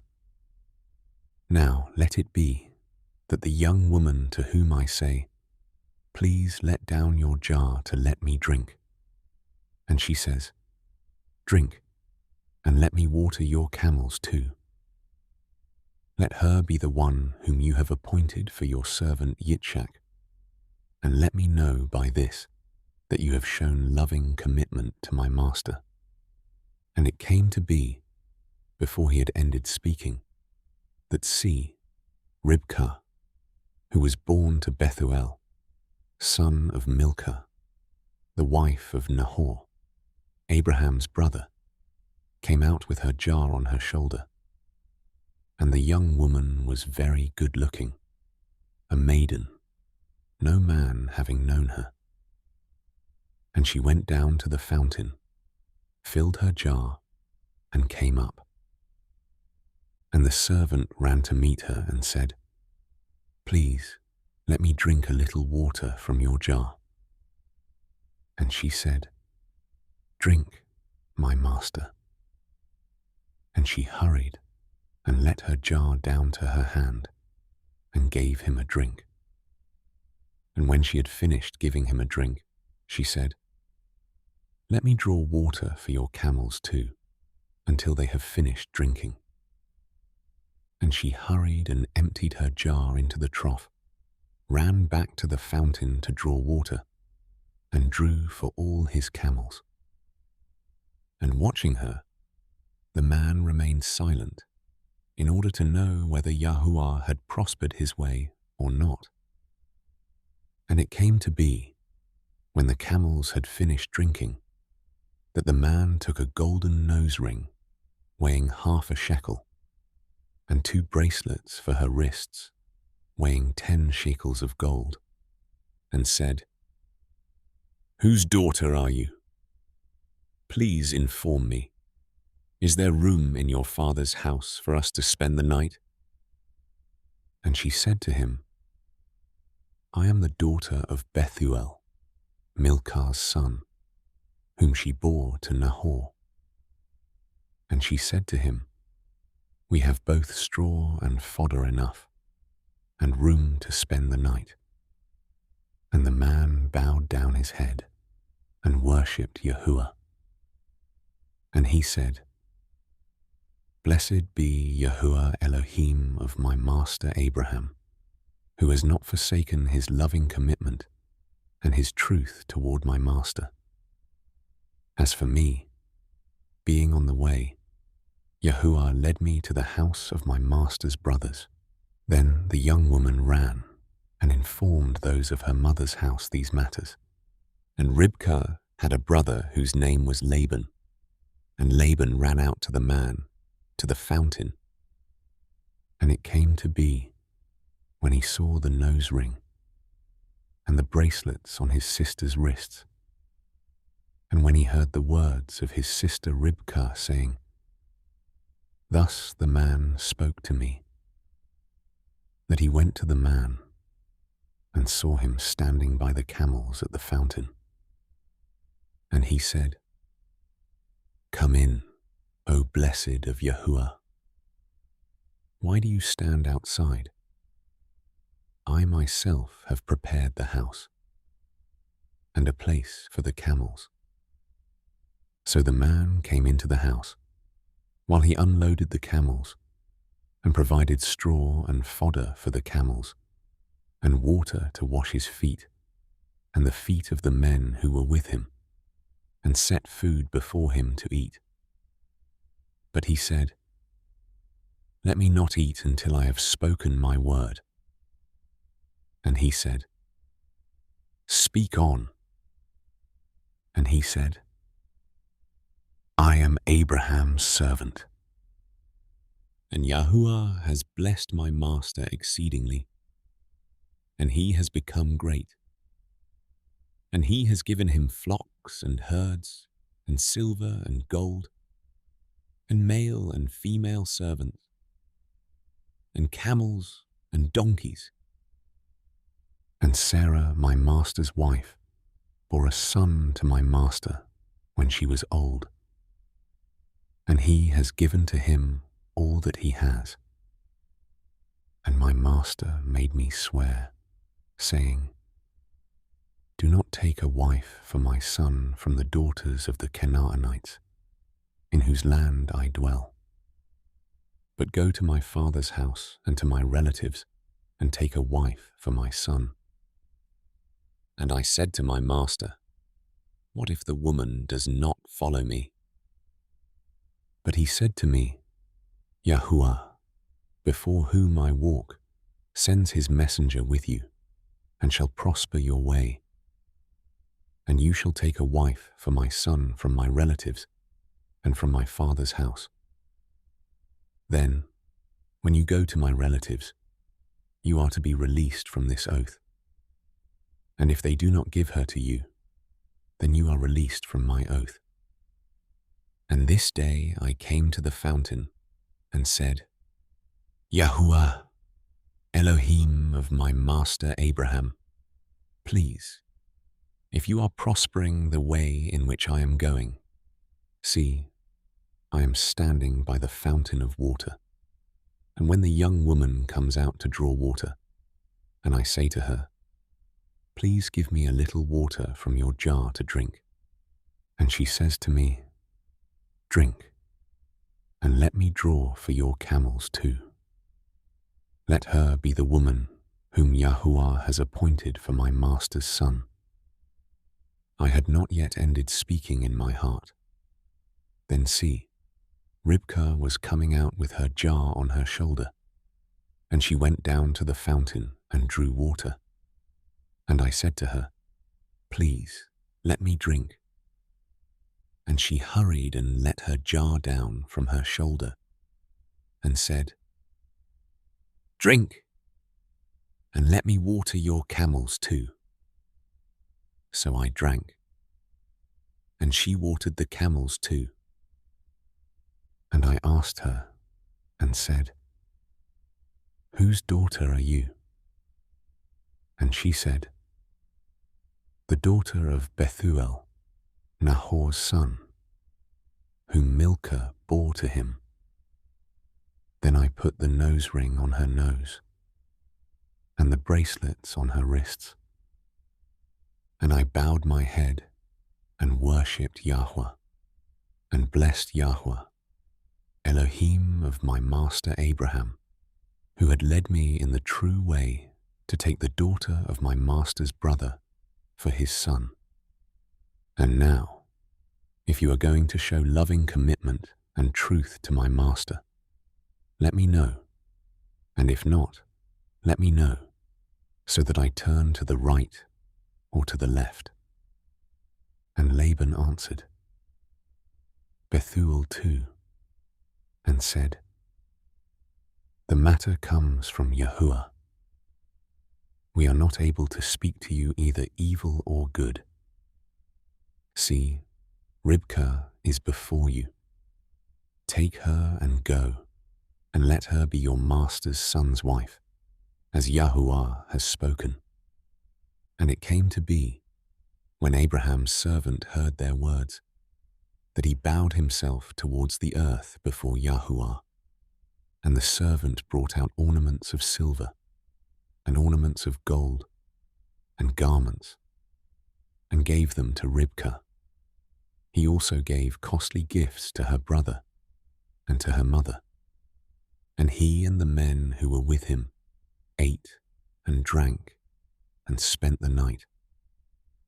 When they arose in the morning, he said, "Let me go to my master." But her brother and her mother said, "Let the young woman stay with us a few days, at least 10. Then you go."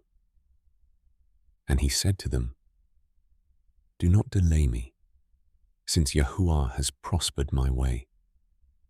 Let me go, so that I go to my master." And they said, "Let us call the young woman and ask her." So they called Ribkah and said to her, "Are you going with this man?" And she said, "I shall go." So they let go Ribkah their sister and her nurse, and Abraham's servant and his men. And they blessed Ribkah and said to her, "Let our sister become the mother of thousands of 10,000s, and let your seed possess the gates of those who hate them." And Ribkah and her young women arose, and they rode on the camels and followed the man. So the servant took Ribkah and left. And Yitzhak came from the way of Be'er Lahai Roi, for he dwelt in the south. And Yitzhak went out to meditate in the field in the evening. And he lifted his eyes and looked, and saw the camels coming. And Ribkah lifted her eyes. And when she saw Yitzhak, she dismounted from her camel. And she had said to the servant, "Who is this man walking in the field to meet us?" And the servant said, "It is my master." So she took a veil and covered herself. And the servant told Yitzhak all the matters he had done. And Yitzhak brought her into his mother Sarah's tent, and he took Ribkah, and she became his wife, and he loved her. Thus Yitzhak was comforted after his mother's death, and Abraham took another wife, whose name was Keturah, and she bore him Zimran, and Yokshan, and Medan, and Midian, and Yishbak, and Shua. And Yokshan brought forth Sheba and Dedan. And the sons of Dedan were Asherim, and Letushim, and Leumim. And the sons of Midian were Ephah, and Ephah, and Hanok, and Abida, and Eldaah. All these were the children of Keturah. Now Abraham gave all that he had to Yitzhak. But to the sons of the concubines whom Abraham had, Abraham gave gifts while he was still living, and sent them away from his son Yitzhak eastward to the land of the east.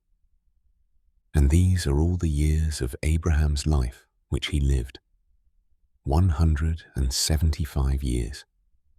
And Abraham breathed his last, and died in a good old age, aged and satisfied, and was gathered to his people. And his sons, Yitzhak and Yishmael, buried him in the cave of Machpelah, which is before Mamre, in the field of Ephron. son of Tsohar the Hittite, the field which Abraham purchased from the sons of Heth. There Abraham was buried with Sarah his wife. And it came to be, after the death of Abraham, that Elohim blessed his son Yitzchak. And Yitzchak dwelt at Beer Lahai Roi.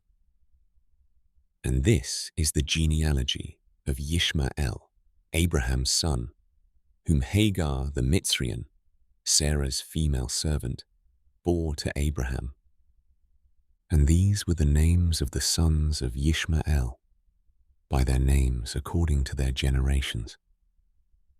The firstborn of Yishmael, Nebaioth, then Kedar, and Adbeel, and Mibsam, and Mishma, and Dumah, and Massa, Hadar, and Tamar, Yetur, Naphish, and Kedemah. These were the sons of Yishmael, and these were their names, by their towns and their settlements. 12 chiefs according to their tribes. And these were the years of the life of Yishmael, 137 years. And he breathed his last and died, and was gathered to his people. And they dwelt from Hawilah as far as Shur, which is east of Mitzrayim, as you go toward Ashur. He settled before all his brothers. And this is the genealogy of Yitzchak, Abraham's son. Abraham brought forth Yitzchak. And Yitzchak was 40 years old when he took Ribkah as wife, the daughter of Bethuel, the Aramean of Paddan Aram, the sister of Laban the Aramean. And Yitzchak prayed to Yahuah for his wife, because she was barren. And Yahuah answered his prayer, and Ribkah his wife conceived. And within her the children struggled together. And she said, "If all is right, why am I this way?" So she went to ask Yahuah. And Yahuah said to her, 2 nations are in your womb, and 2 peoples shall be separated from your body, and one people shall be stronger than the other, and the older serve the younger. And when the days were filled for her to give birth, and see, twins were in her womb, and the first came out red all over, like a hairy garment, so they called his name Esau. And afterward his brother came out, with his hand holding on to Esau's heel. So his name was called Jacob. And Yitzchak was 60 years old when she bore them. And the boys grew up. And Esau became a man knowing how to hunt, a man of the field, while Jacob was a complete man, dwelling in tents. And Yitzchak loved Esau because he ate of his wild game, but Ribkah loved Jacob, and Jacob cooked a stew, and Esau came in from the field, and he was weary. And Esau said to Jacob, "Please feed me with that same red stew, for I am weary." That is why his name was called Edom. But Jacob said, "Sell me your birthright today."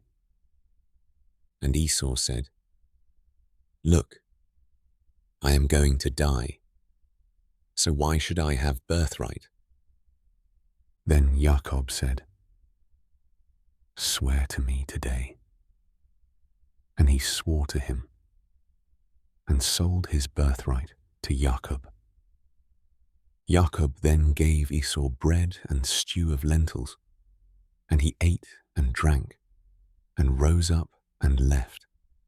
Thus Esau despised his birthright, and there was a scarcity of food in the land, besides the first scarcity of food which was in the days of Abraham.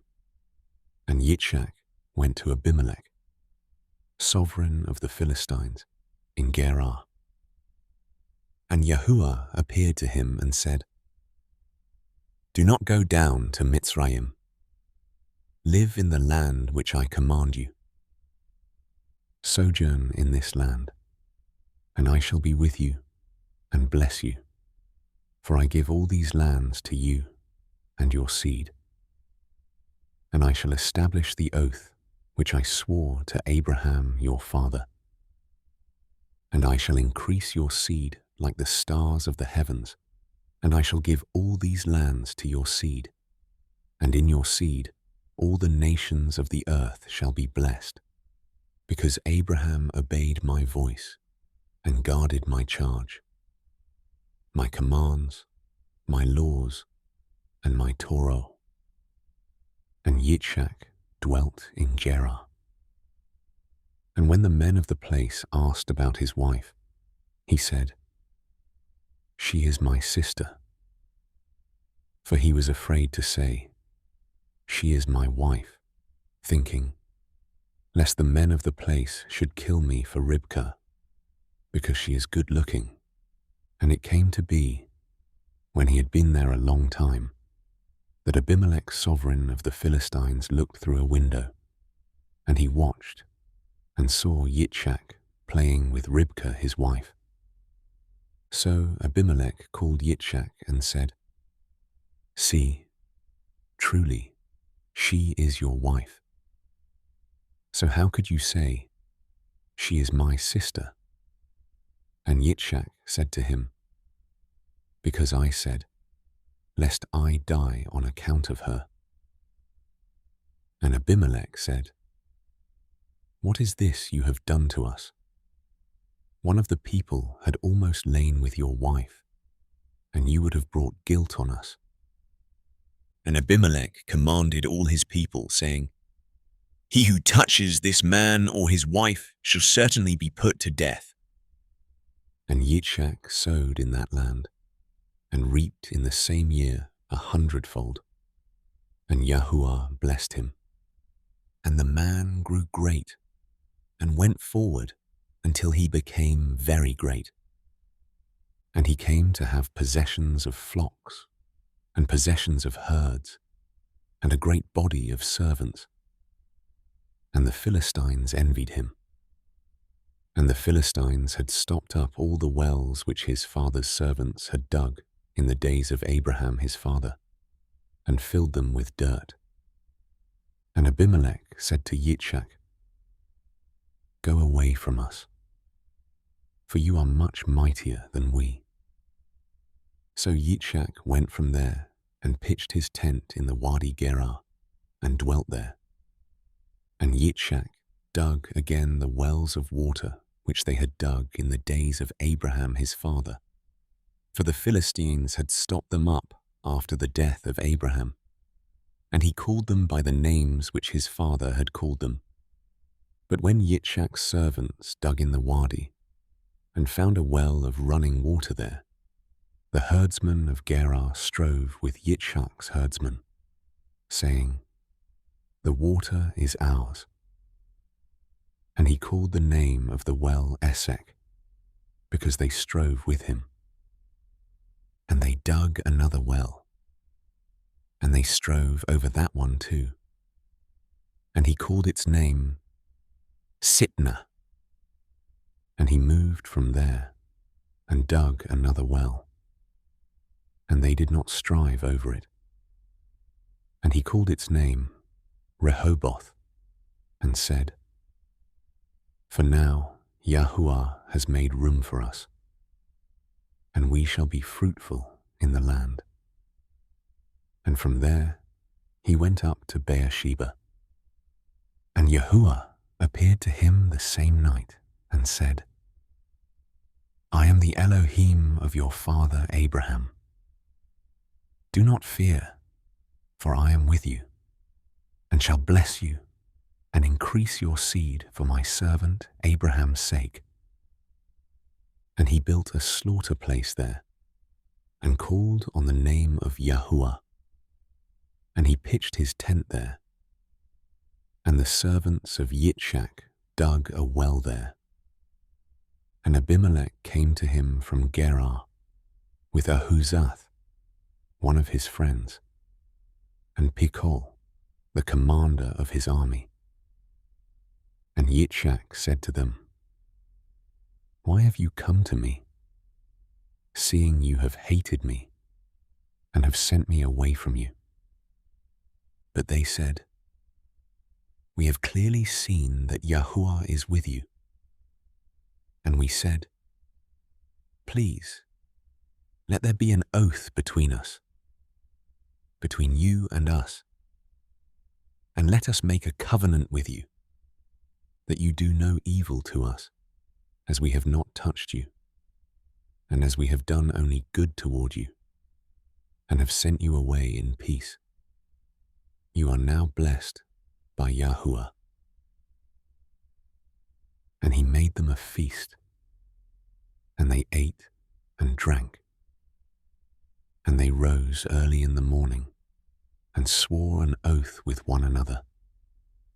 And Yitzchak let them go, and they departed from him in peace.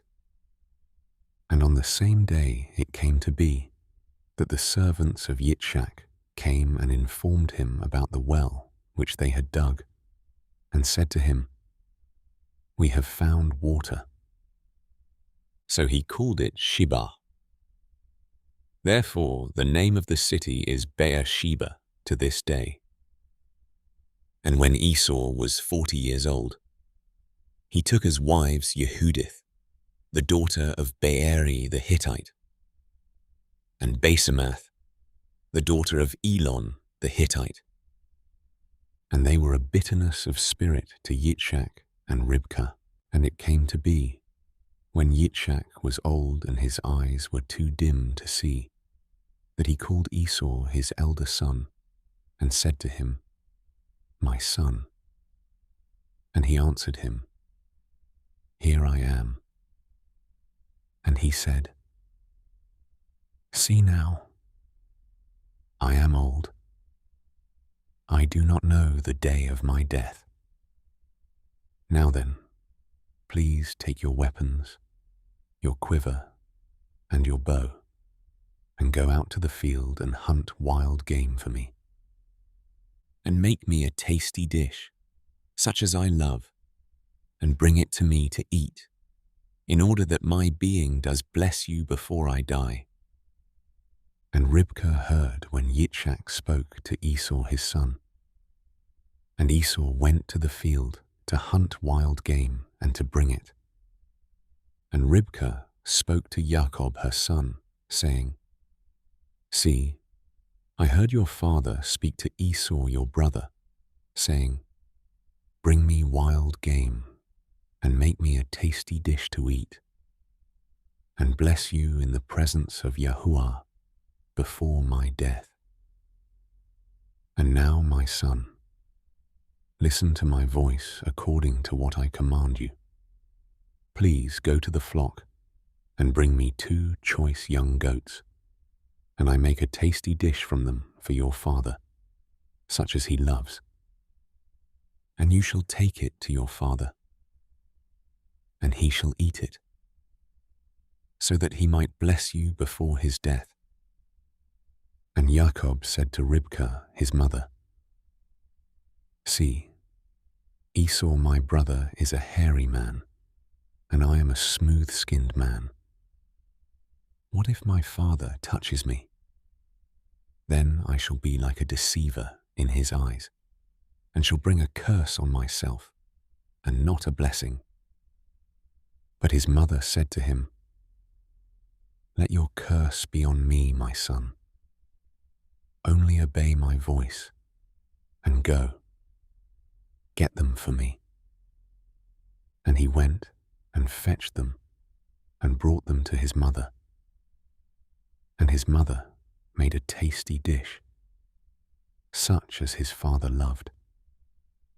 And Ribkah took the best garments of her elder son Esau, which were with her in the house, and put them on Jacob, her younger son.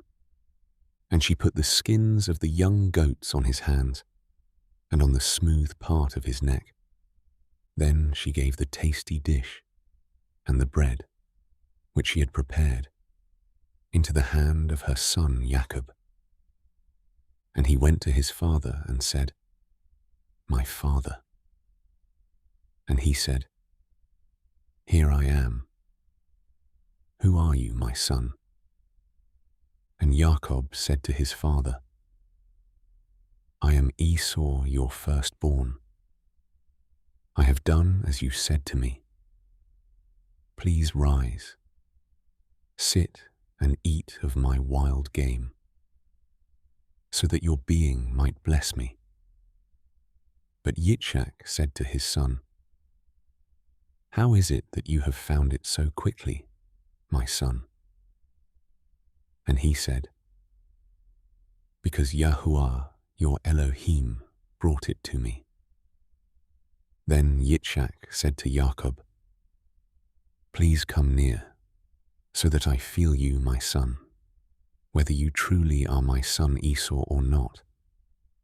And Jacob went near to Yitzchak his father, and he felt him, and said, "The voice is the voice of Jacob, but the hands are the hands of Esau."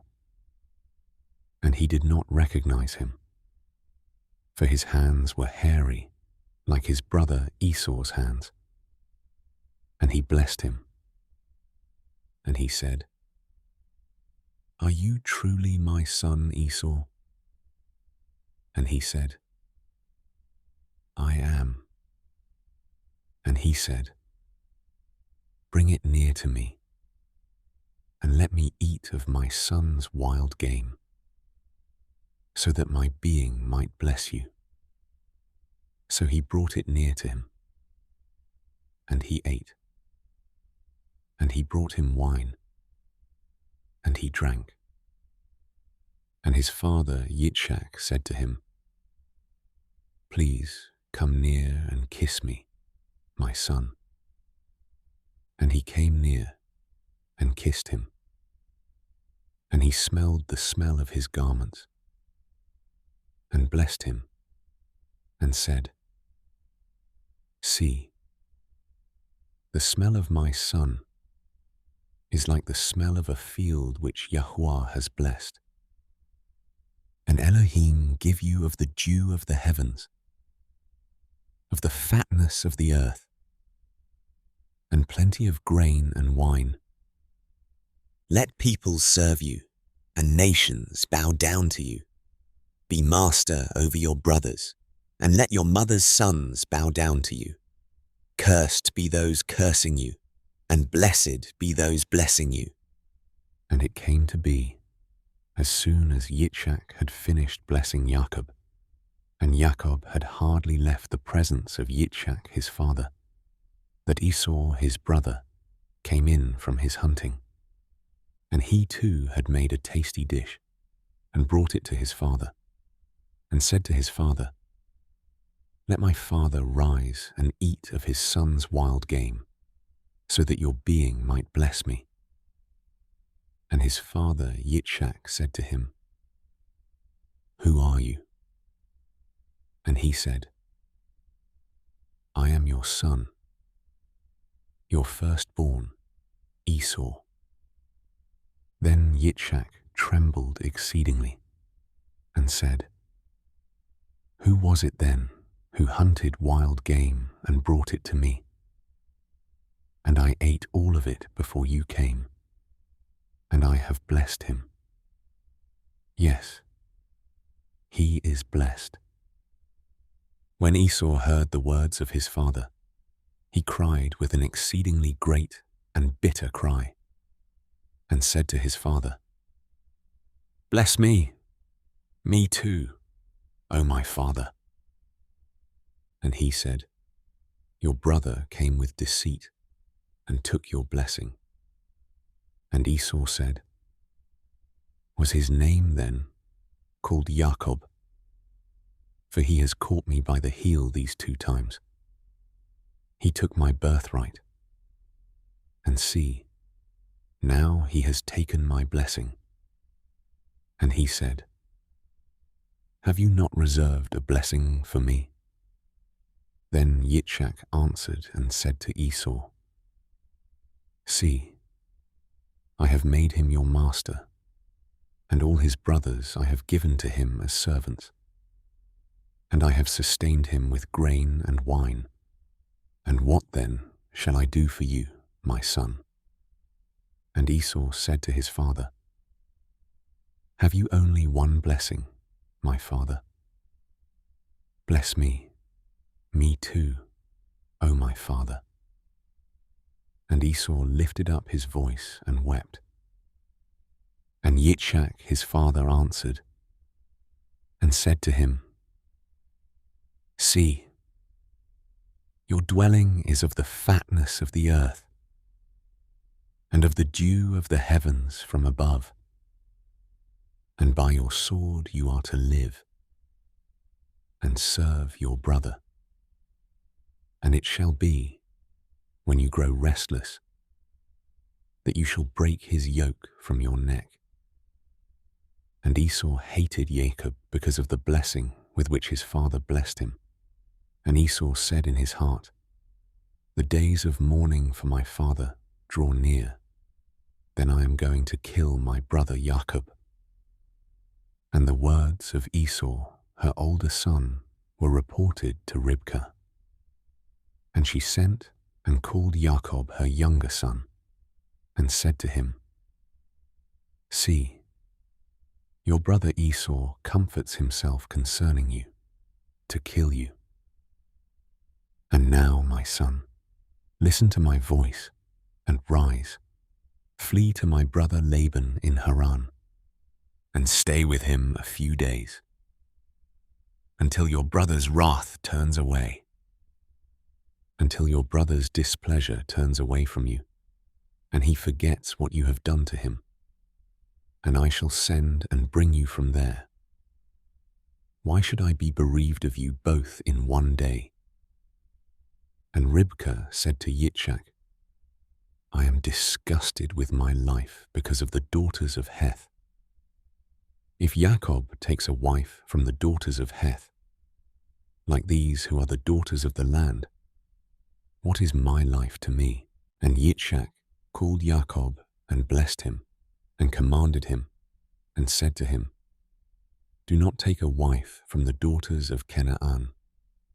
Arise, go to Paddan Aram, to the house of Bethuel your mother's father, and take a wife for yourself from there, from the daughters of Laban your mother's brother. And El Shaddai bless you, and make you fruitful, and increase you, and you shall become an assembly of peoples, and give you the blessing of Abraham, to you and your seed with you, so that you inherit the land of your sojournings, which Elohim gave to Abraham. So Yitzchak sent Jacob away, and he went to Paddan Aram, to Laban, son of Bethuel the Aramean, the brother of Ribkah, the mother of Jacob and Esau. And Esau saw that Yitzchak had blessed Jacob, and sent him away to Paddan Aram to take himself a wife from there, and that as he blessed him, he gave him a command, saying, do not take a wife from the daughters of Canaan. And that Jacob had obeyed his father and his mother, and had gone to Paddan Aram. So Esau saw that the daughters of Canaan did not please his father, Yitzchak. And Esau went to Yishmael, and took Mahalath the daughter of Yishmael, Abraham's son, the sister of Nebaioth, to be his wife, besides the wives he had. And Jacob went out from Beersheba, and went toward Haran. And he came upon a place and stopped over for the night, for the sun had set. And he took one of the stones of that place and put it at his head, and he lay down in that place to sleep. And he dreamed and saw a ladder set up on the earth, and its top reached to the heavens, and saw messengers of Elohim going up and coming down on it. And see, Yahuah stood above it and said, I am Yahuah Elohim of Abraham your father, and the Elohim of Yitzchak. The land on which you are lying, I give it to you and your seed. And your seed shall be as the dust of the earth, and you shall break forth to the west and to the east, to the north and the south. And all the clans of the earth shall be blessed in you and in your seed. And see, I am with you, and shall guard you wherever you go, and shall bring you back to this land. For I am not going to leave you until I have done what I have spoken to you.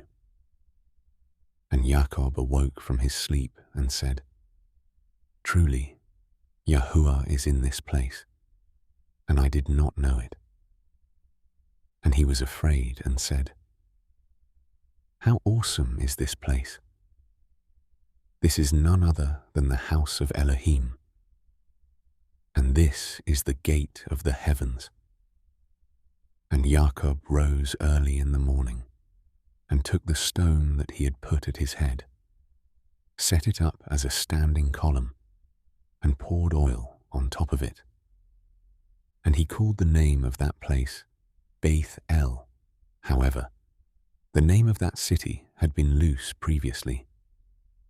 And Jacob made a vow, saying, Seeing Elohim is with me, and has kept me in this way that I am going, and has given me bread to eat, and a garment to put on.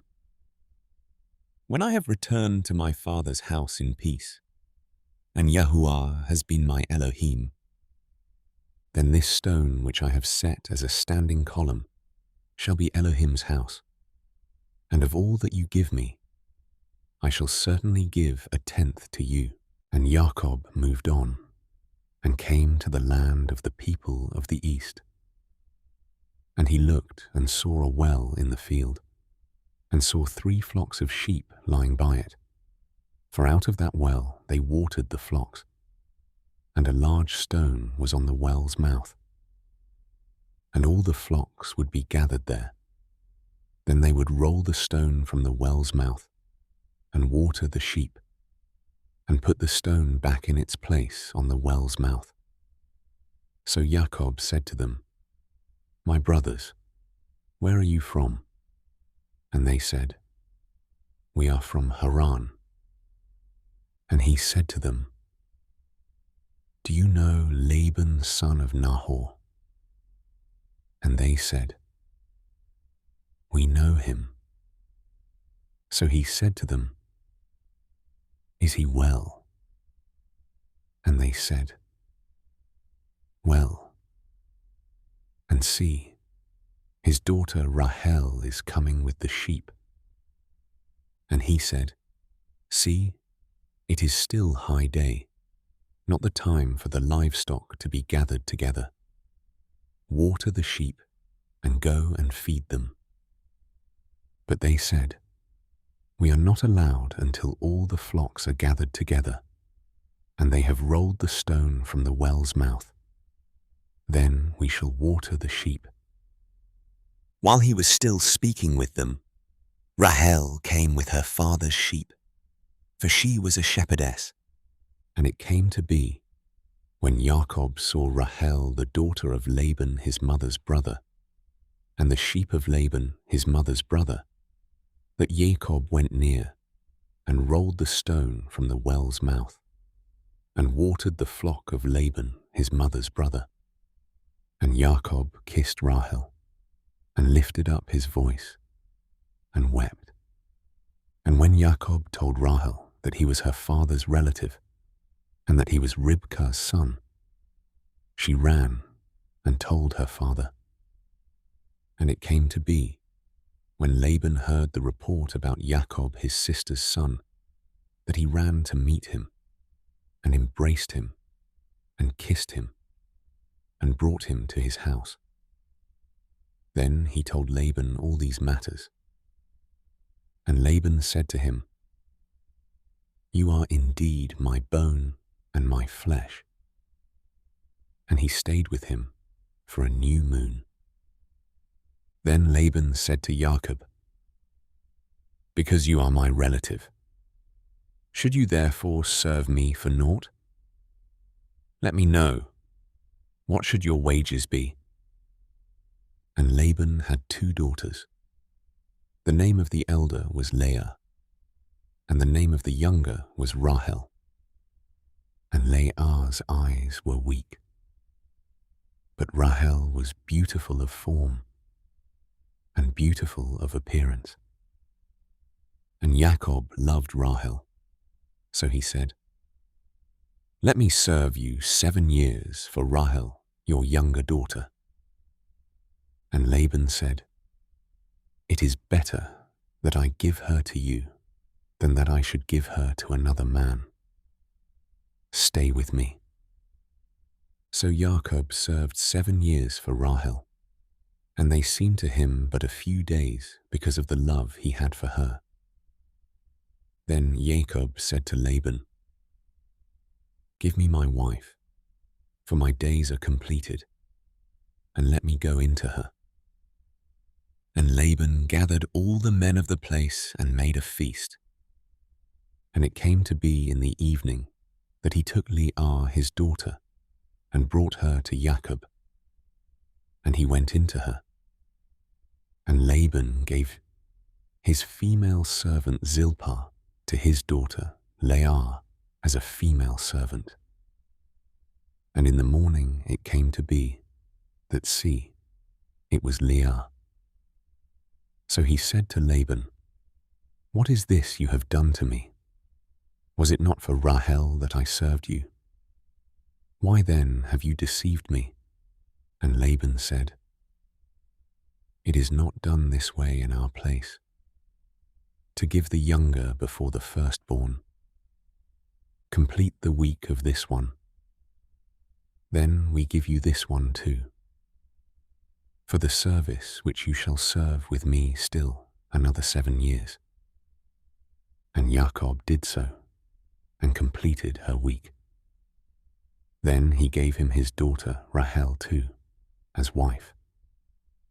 And Laban gave his female servant Bilhah to his daughter Rahel as a female servant. And he also went in to Rahel, and he also loved Rahel more than Leah. And he served with Laban still another 7 years. And Yahuah saw that Leah was unloved, and he opened her womb. But Rahel was barren. And Leah conceived and bore a son. And she called his name Reuben. For she said, "For Yahuah has looked on my affliction, because now my husband is going to love me."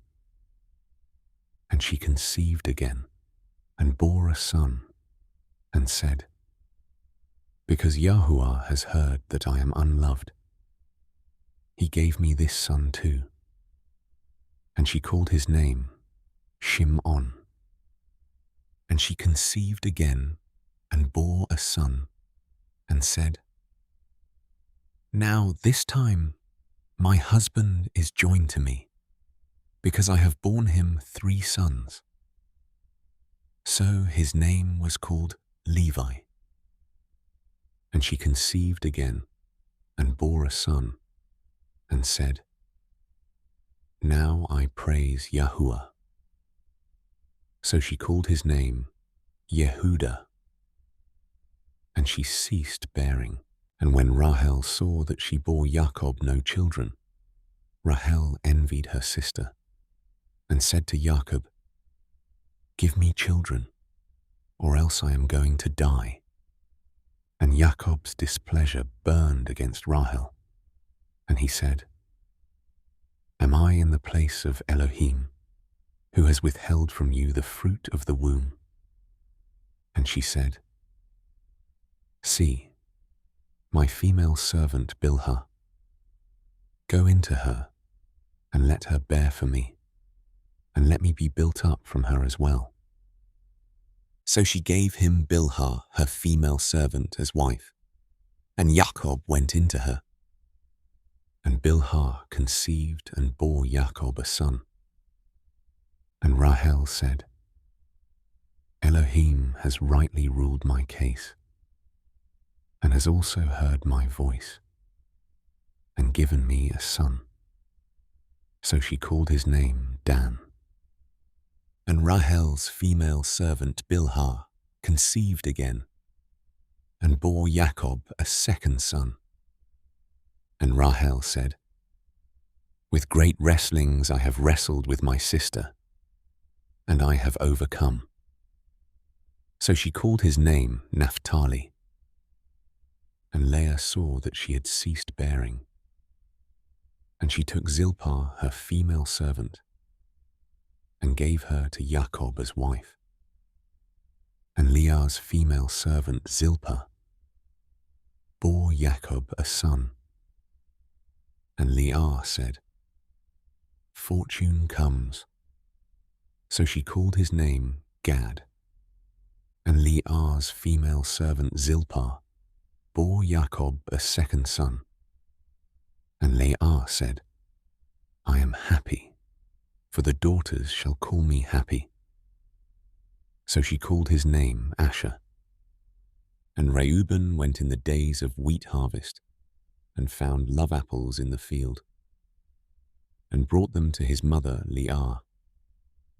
And Rahel said to Leah, Please give me some of your son's love apples. But she said to her, Is it a small matter that you have taken away my husband? Would you take away my son's love apples too? And Rahel said, Therefore, let him lie with you tonight, for your son's love apples.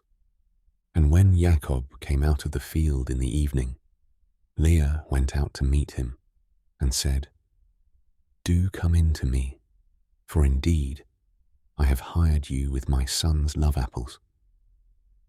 And he lay with her that night. And Elohim listened to Leah, and she conceived and bore Jacob a fifth son. And Leah said, Elohim has given me my hire, because I have given my female servant to my husband. So she called his name Yissaschar.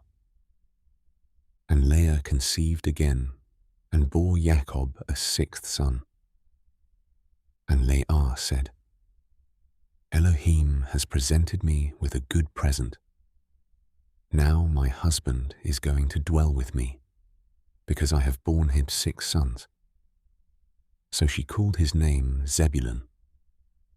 And afterward she bore a daughter, and called her name Dinah. And Elohim remembered Rahel, and Elohim listened to her, and opened her womb. And she conceived, and bore a son, and said, Elohim has taken away my reproach.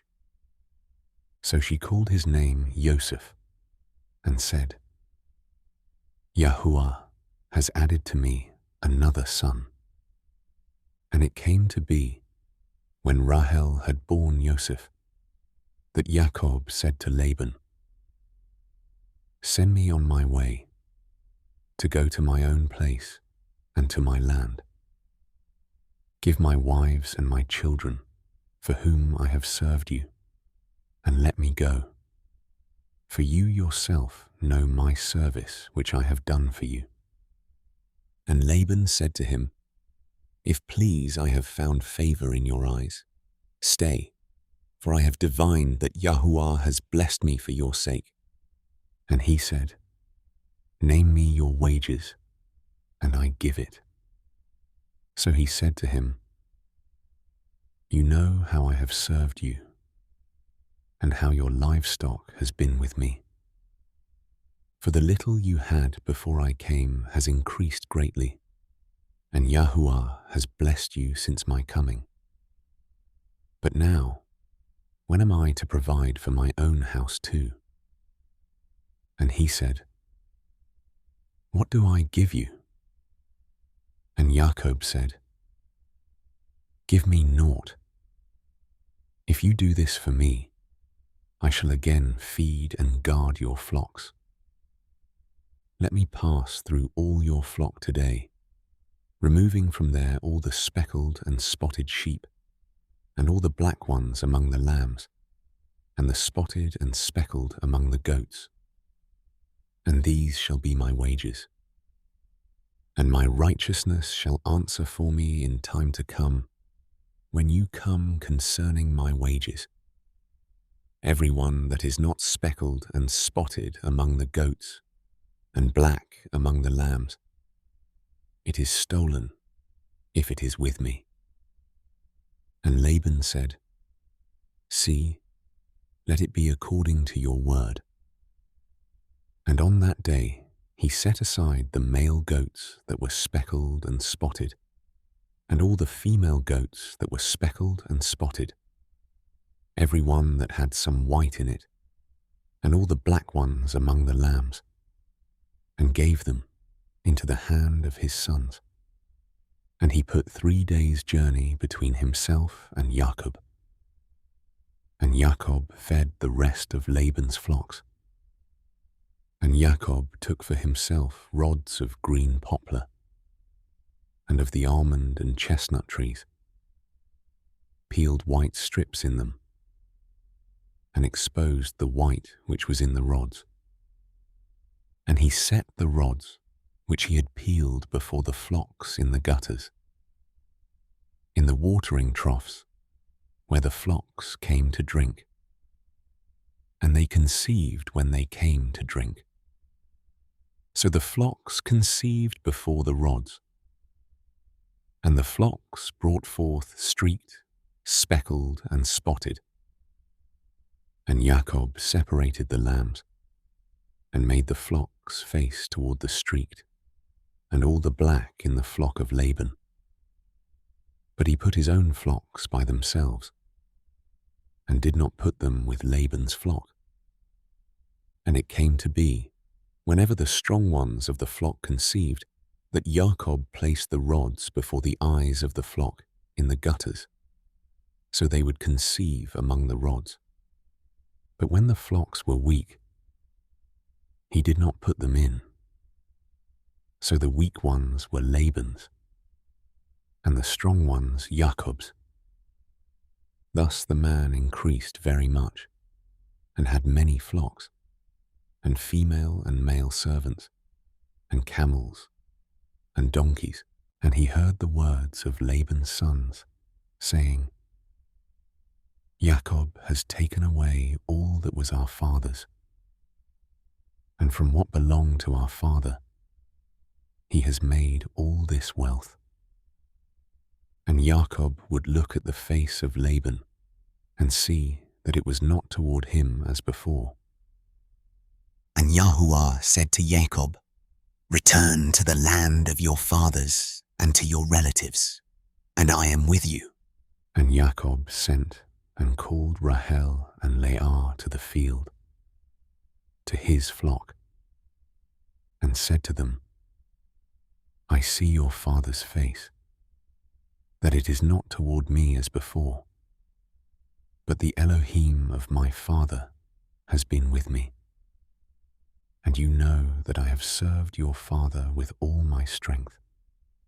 Yet your father has deceived me and changed my wages 10 times, but Elohim did not allow him to do evil to me. When he said this, The speckled are your wages, then all the flocks bore speckled. And when he said this, The streaked are your wages, then all the flocks bore streaked. So Elohim has taken away the livestock of your father and given them to me. And it came to be, at the time when the flocks conceived, that I lifted my eyes and looked in a dream, and saw the rams which leaped upon the flocks were streaked, speckled, and mottled. And the messenger of Elohim spoke to me in a dream, saying, Yaakov. And I said, Here I am. And he said, Lift your eyes now and see. All the rams which leap on the flocks are streaked, speckled, and mottled. For I have seen all that Laban is doing to you.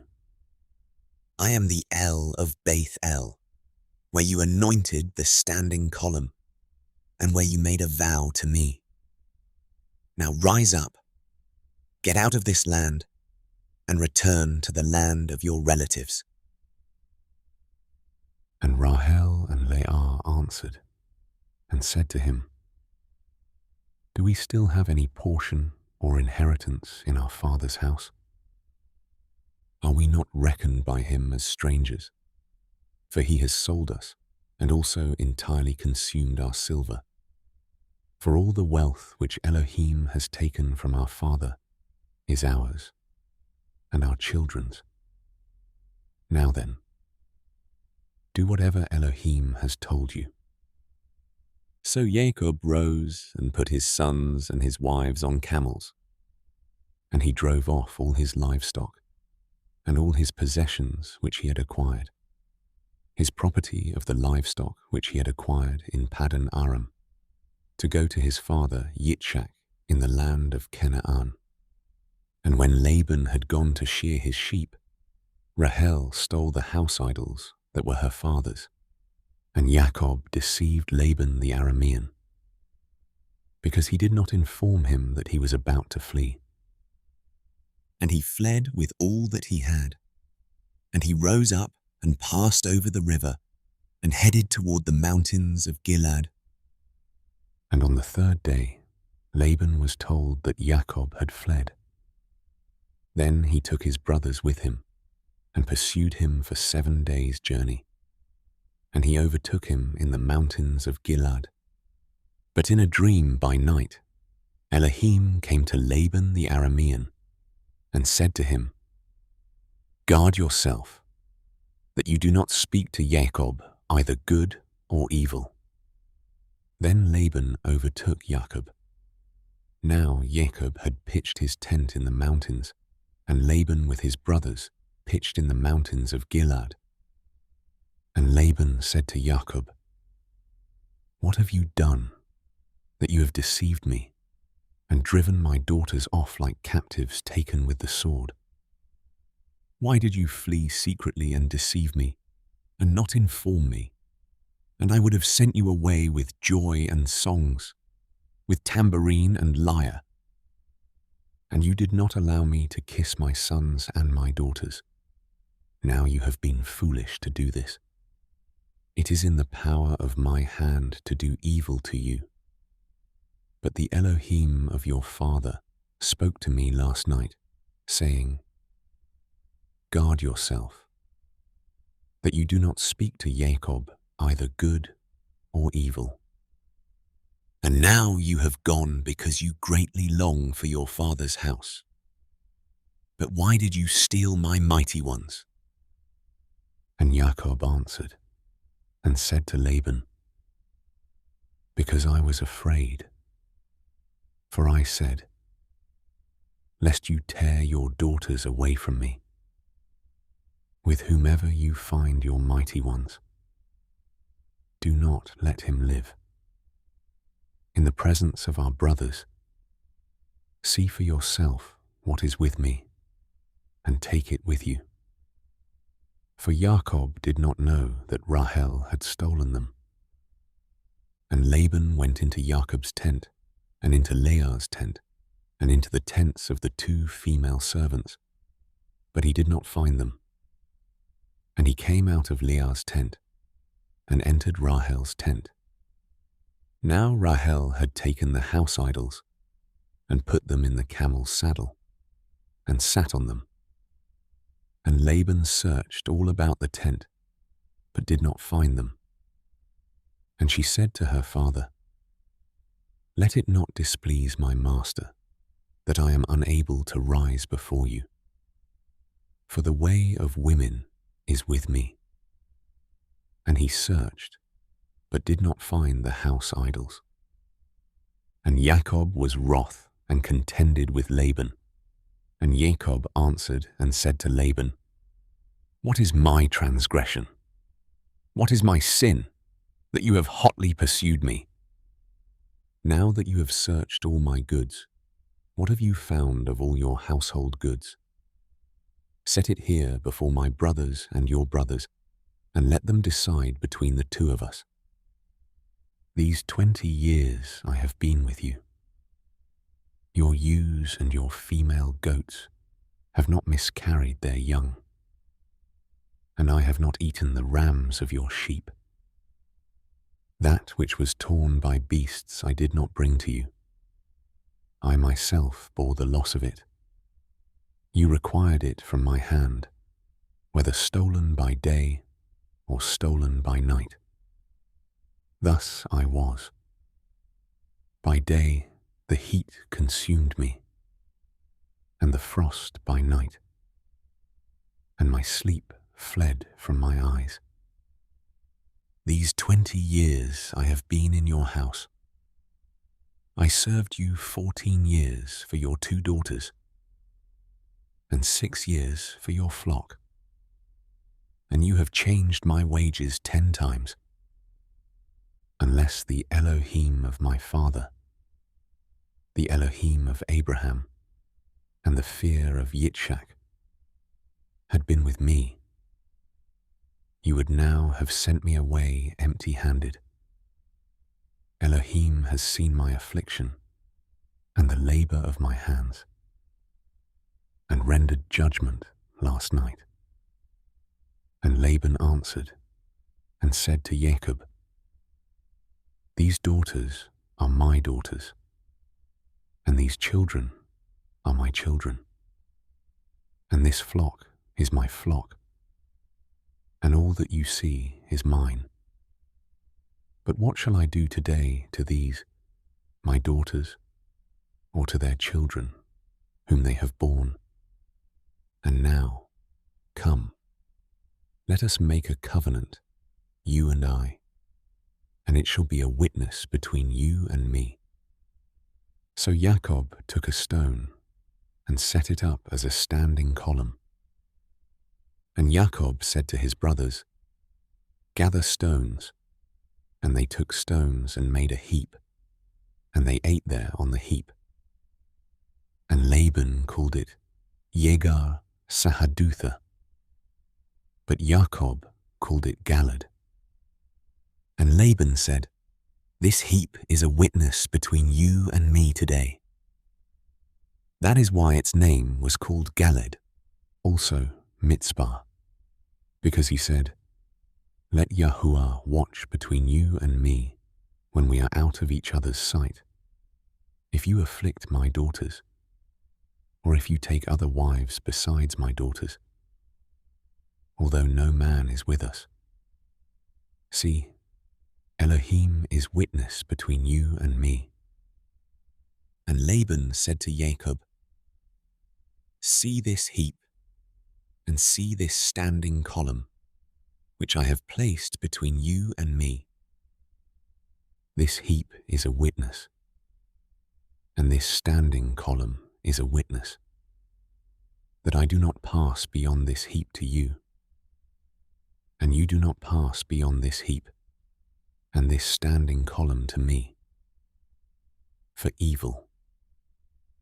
The Elohim of Abraham, the Elohim of Nahor, and the Elohim of their father rightly rule between us."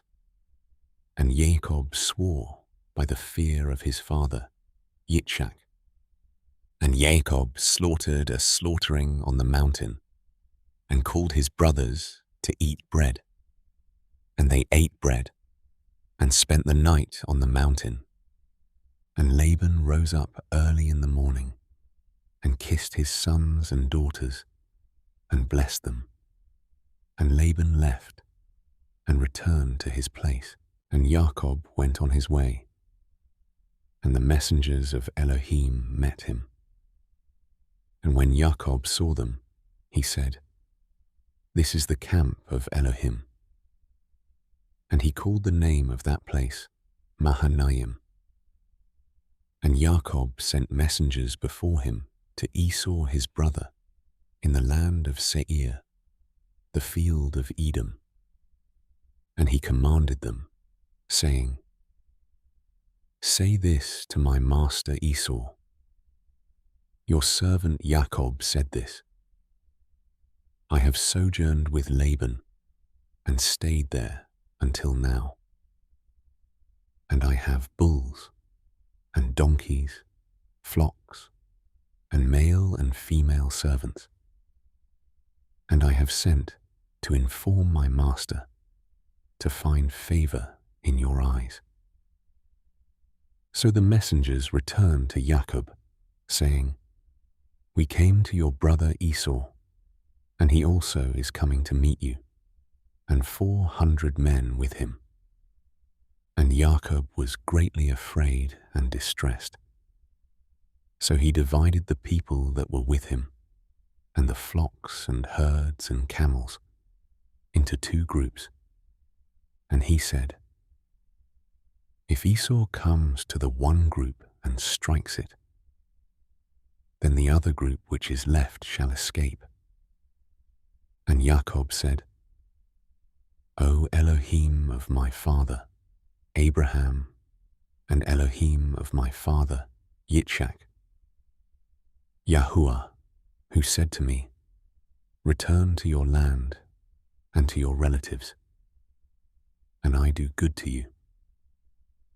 I do not deserve the least of all the loving commitment and all the truth which you have shown your servant, for I passed over this Yarden with my staff. And now I have become 2 groups.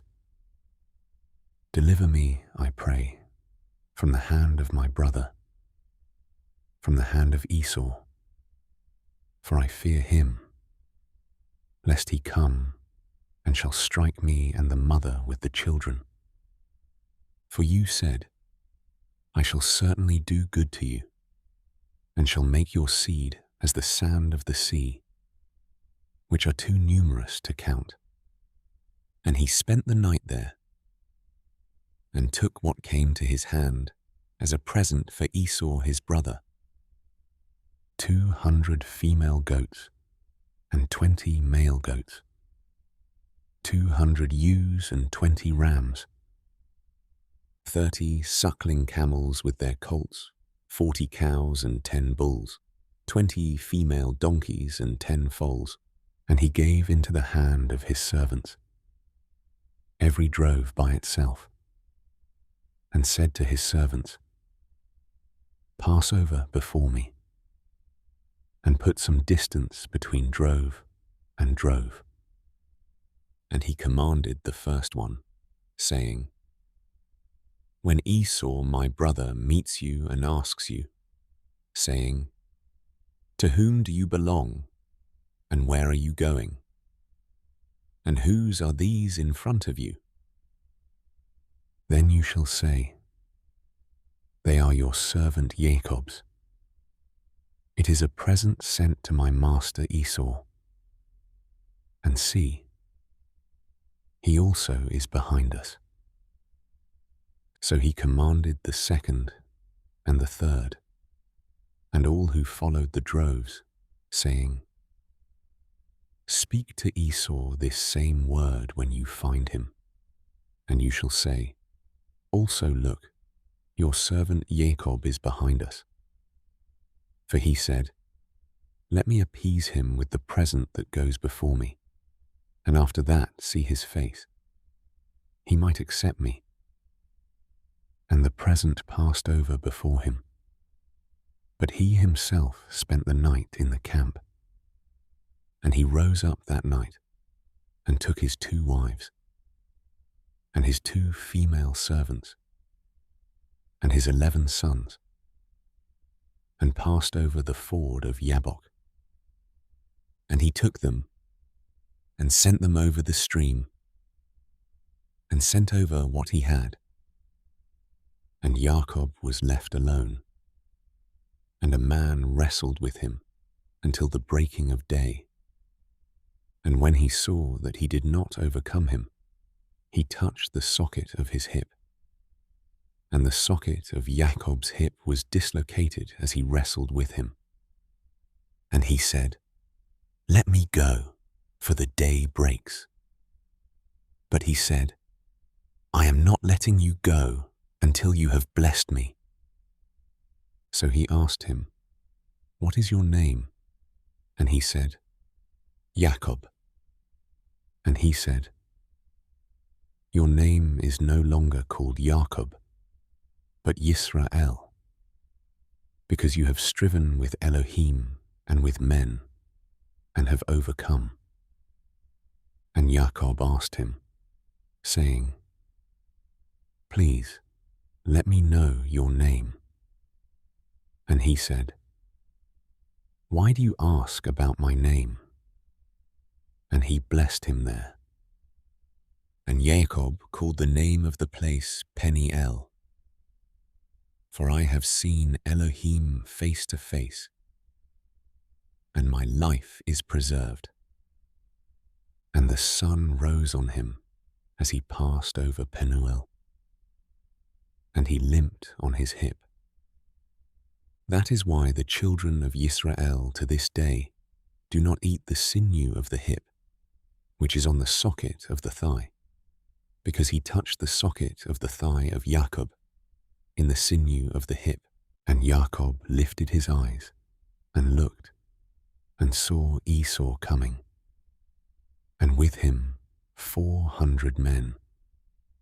And he divided the children among Leah and Rachel and the 2 female servants. And he put the female servants and their children in front, and Leah and her children behind, and Rachel and Joseph last. And he himself passed over before them, and bowed himself to the ground 7 times, until he came near to his brother. And Esau ran to meet him, and embraced him, and fell on his neck and kissed him. And they wept. And he lifted his eyes, and saw the women and children, and said, "Who are these with you?" And he said, "The children with whom Elohim has favored your servant." Then the female servants came near, they and their children, and bowed themselves. And Leah also came near with her children, and they bowed themselves. And Joseph and Rachel came near, and they bowed themselves. Then Esau said, "What do you mean by all this company which I met?" And he said, "To find favor in the eyes of my master." But Esau said, "I have enough, my brother. Let what you have remain yours." And Jacob said, "No, please. If I have now found favor in your eyes, then receive my present from my hand, because I have seen your face like seeing the face of Elohim, and you were pleased with me. Please, take my blessing that is brought to you, because Elohim has favored me, and because I have all I need." And he urged him, and he took it. And he said, "Let us depart and go, and let me go before you." But he said to him, "My master knows that the children are weak, and the flocks and herds which are nursing are with me. And if the men should drive them hard one day, all the flocks shall die.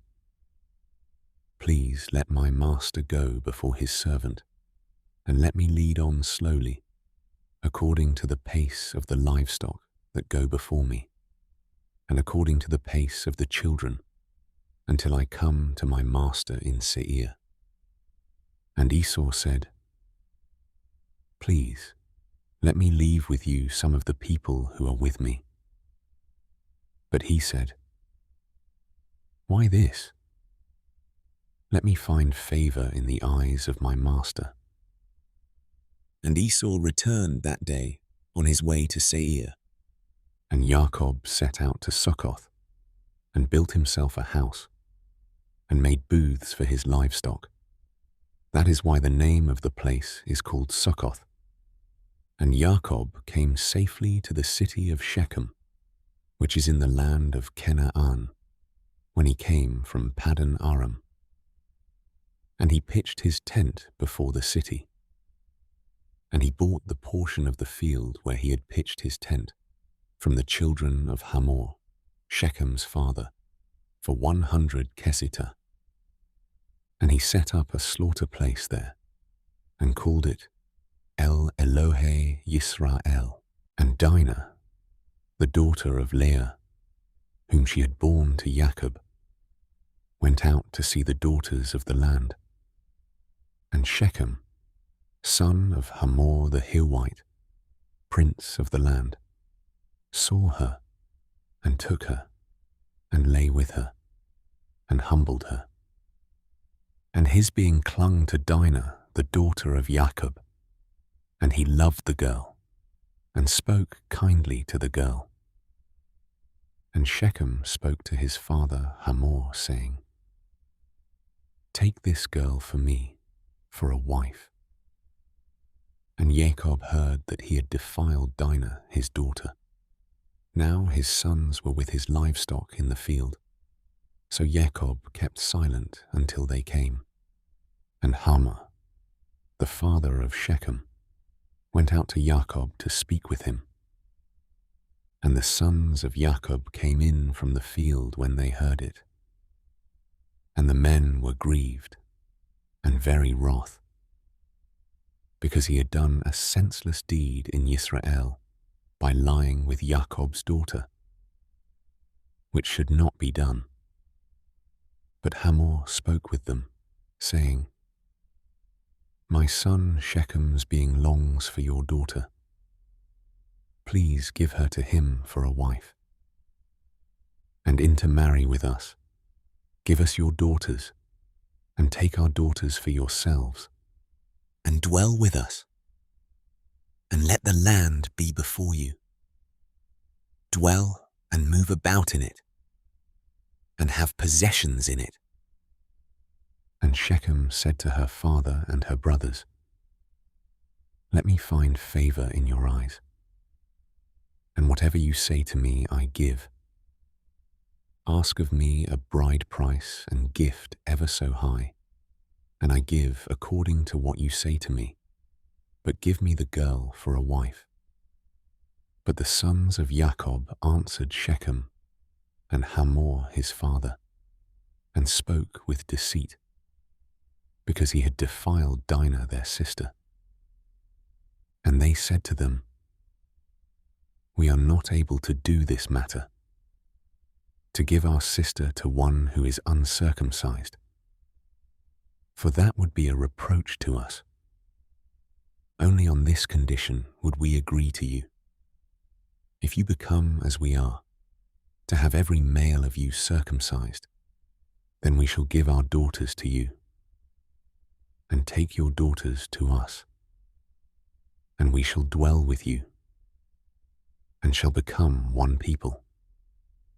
But if you do not listen to us, and be circumcised, we shall take our daughter and go. And their words pleased Hamor and Shechem, Hamor's son. And the young man did not delay to do this, because he delighted in Jacob's daughter. Now he was more respected than all the household of his father. And Hamor and Shechem his son came to the gate of their city, and spoke with the men of their city, saying, These men are at peace with us. So let them dwell in the land and move about in it. And see, the land is large enough for them. Let us take their daughters for us, for wives, and let us give them our daughters. Only on this condition would the men agree to dwell with us, to be one people. If every male among us is circumcised as they are circumcised, their herds and their possessions and all their beasts, should they not be ours? Only let us agree with them, and let them dwell with us. And all who went out of the gate of his city listened to Hamor and Shechem his son. Every male was circumcised, all who went out of the gate of his city. And it came to be on the third day, when they were in pain, that two of the sons of Jacob, Shimon and Levi, Dinah's brothers, each took his sword and came boldly upon the city and killed all the males. And they killed Hamor and Shechem his son with the edge of the sword, and took Dinah from Shechem's house, and went out. The sons of Jacob came upon the slain, and plundered the city, because they had defiled their sister. They took their flocks and their herds, and their donkeys, and that which was in the city, and that which was in the field, and all their wealth, and all their little ones and their wives they took captive, and they plundered all that was in the houses. And Jacob said to Shimon and Levi, "You have troubled me by making me a stench among the inhabitants of the land, among the Canaanites and the Perizzites, and I am few in number. They shall gather themselves against me, and shall strike me, and I shall be destroyed, my household and I." But they said, "Should he treat our sister like a whore?" And Elohim said to Jacob, "Arise, go up to Beth El and dwell there, and make a slaughter place there to El who appeared to you when you fled from the face of Esau your brother." And Jacob said to his household and to all who were with him, "Put away the foreign mighty ones that are among you, and cleanse yourselves, and change your garments, and let us arise and go up to Beth El, and let me make there a slaughter place to El, who answered me in the day of my distress, and has been with me in the way which I have gone." So they gave Jacob all the foreign mighty ones which were in their hands, and all their earrings which were in their ears. And Jacob hid them under the terebinth tree which was near Shechem. And they departed, and the fear of Elohim was upon the cities that were all around them. And they did not pursue the sons of Jacob. And Jacob came to Luz, that is Beth El, which is in the land of Canaan, he and all the people who were with him. And he built there a slaughter place, and called the place El Beth El, because there Elohim appeared to him when he fled from the face of his brother. And Deborah, Ribkah's nurse, died, and she was buried below Beth El under the terebinth tree. So the name of it was called Allon Bakuth. And Elohim appeared to Jacob again when he came from Paddan Aram, and blessed him. And Elohim said to him, "Your name is Jacob. Your name is no longer called Jacob, but Yisrael is your name." So he called his name Yisrael. And Elohim said to him, "I am El Shaddai.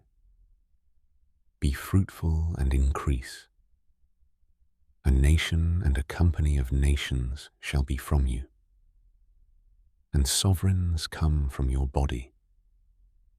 And the land which I gave Abraham and Yitzchak, I give to you, and to your seed after you, I give this land.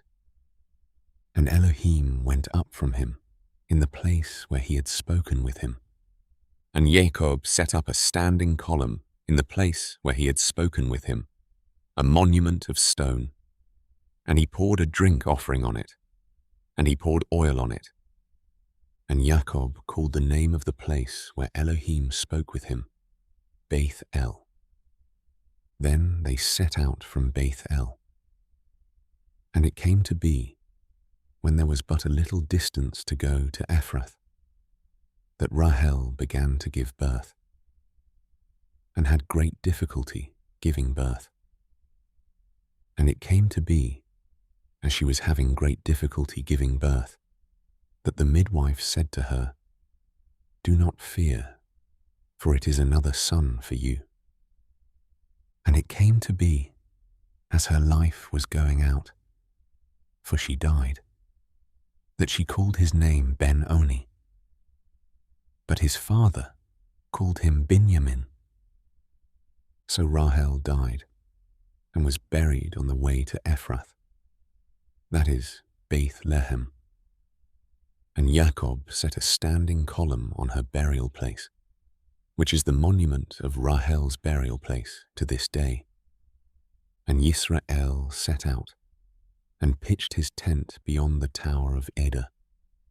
And it came to be, when Yisrael dwelt in that land, that Reuben went and lay with Bilhah his father's concubine. And Yisrael heard about it. Now the sons of Jacob were 12. The sons of Leah were Reuben, Jacob's firstborn, and Shimon, and Levi, and Yehuda, and Yissaschar, and Zebulun. The sons of Rahel were Joseph and Binyamin. The sons of Bilhah, Rahel's female servant, were Dan and Naphtali. And the sons of Zilpah, Leah's female servant, were Gad and Asher. These were the sons of Jacob, who were born to him in Padan Aram. And Jacob came to his father Yitzchak at Mamre, or Kiriath Arba, that is Hebron, where Abraham and Yitzchak had dwelt. And the days of Yitzchak were 180 years. So Yitzchak breathed his last and died, and was gathered to his people, aged and satisfied of days. And his sons Esau and Jacob buried him. And this is the genealogy of Esau, who is Edom. Esau took his wives from the daughters of Canaan: Adah, the daughter of Elon the Hittite, and Oholibamah, the daughter of Anna, the daughter of Sibon the Hivite, and Basemath, Yishmael's daughter, sister of Nebaioth. And Adah bore Eliphaz to Esau, and Basemath bore Reuel, and Oholibamah bore Yeush, and Yatlam, and Korah. These were the sons of Esau, who were born to him in the land of Canaan. And Esau took his wives, and his sons, and his daughters, and all the beings of his household, and his herds, and all his beasts, and all his possessions, which he had gained in the land of Canaan, and went to a land away from the presence of his brother Jacob. For their possessions were too great for them to dwell together, and the land of their sojournings could not support them because of their herds. So Esau dwelt in Mount Seir. Esau is Edom, and this is the genealogy of Esau, the father of the Edomites in Mount Seir. These were the names of Esau's sons: Eliphaz, son of Ada, wife of Esau, and Reuel, son of Basemath, wife of Esau. And the sons of Eliphaz were Teman, Omar, Sepho, and Gatam, and Kenaz. And Timnah was the concubine of Eliphaz, Esau's son, and she bore Amalek to Eliphaz. These were the sons of Ada, Esau's wife. These were the sons of Reuel: Nahath and Zerah, Shammah and Mizah. These were the sons of Basemath, Esau's wife. These were the sons of Oholibamah, Esau's wife, the daughter of Anah, the daughter of Tsibon. And she bore to Esau Yeush and Yatlam and Korah. These were the chiefs of the sons of Esau. The sons of Eliphaz, the firstborn son of Esau, were Chief Teman, Chief Omar, Chief Sepho, Chief Kenaz, Chief Korah, Chief Gatam, Chief Amalek. These were the chiefs of Eliphaz in the land of Edom. They were the sons of Ada. And these were the sons of Reuel, Esau's son: Chief Nahath, Chief Zerah, Chief Shammah, and Chief Mizah. These were the chiefs of Reuel in the land of Edom. These were the sons of Basemath, Esau's wife. And these were the sons of Oholibamah, Esau's wife: Chief Yeush, Chief Yalam, and Chief Korah. These were the chiefs descending from Oholibamah, Esau's wife, the daughter of Anah. These were the sons of Esau, who is Edom, and these were their chiefs. These were the sons of Seir, the Horite, who inhabited the land: Lotan, and Shobal, and Sibon, and Anah, and Dishon, and Etzer, and Dishan. These were the chiefs of the Horites, the sons of Seir, in the land of Edom.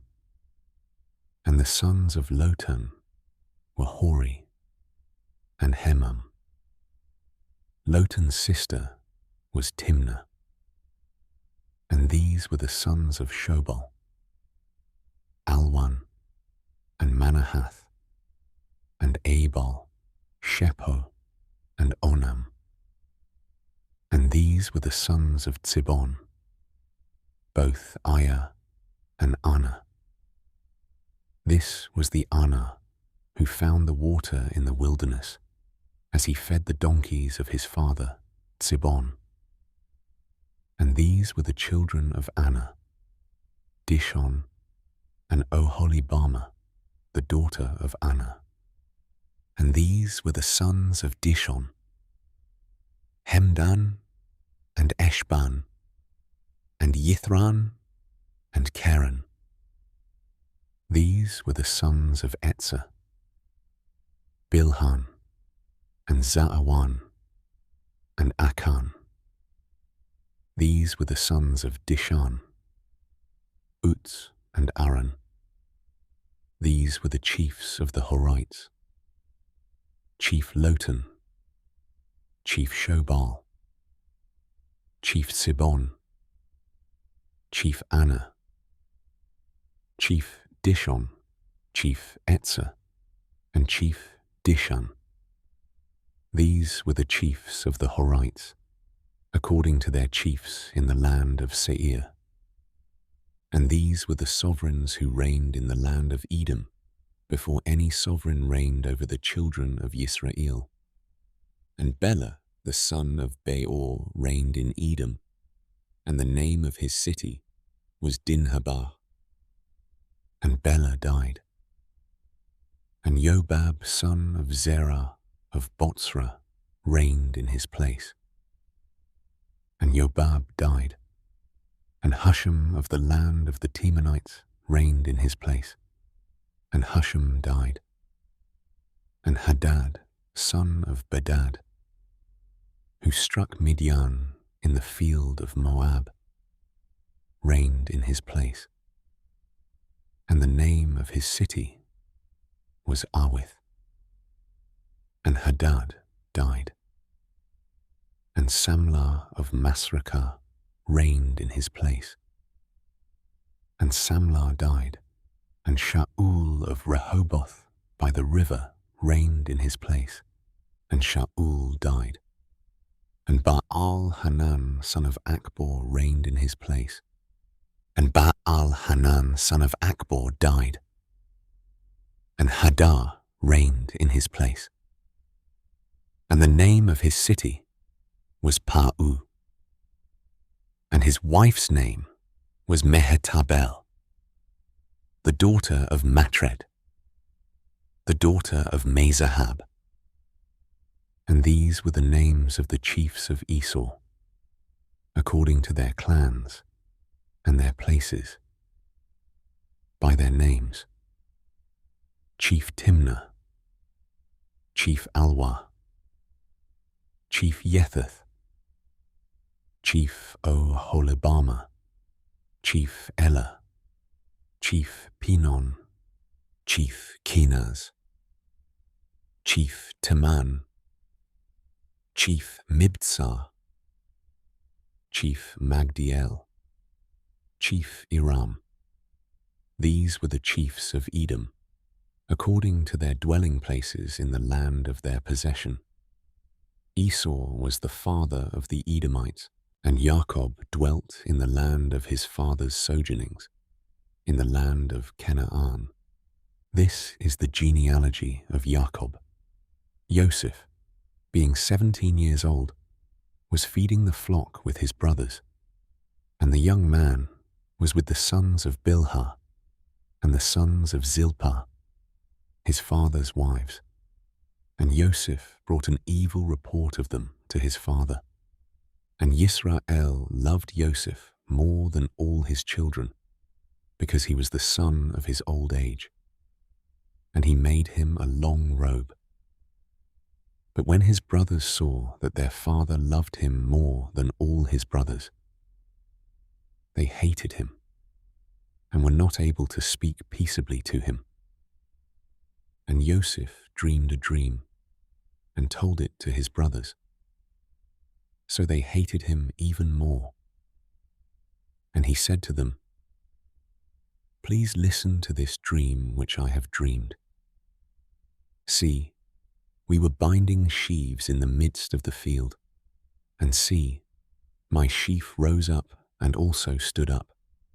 And see, your sheaves stood all around and bowed down to my sheaf." And his brothers said to him, "Shall you indeed reign over us? Shall you indeed rule over us?" So they hated him even more for his dreams and for his words. And he dreamed still another dream, and related it to his brothers, and said, "See, I have dreamed another dream, and see, the sun and the moon and the 11 stars bowed down to me." And he related it to his father and his brothers.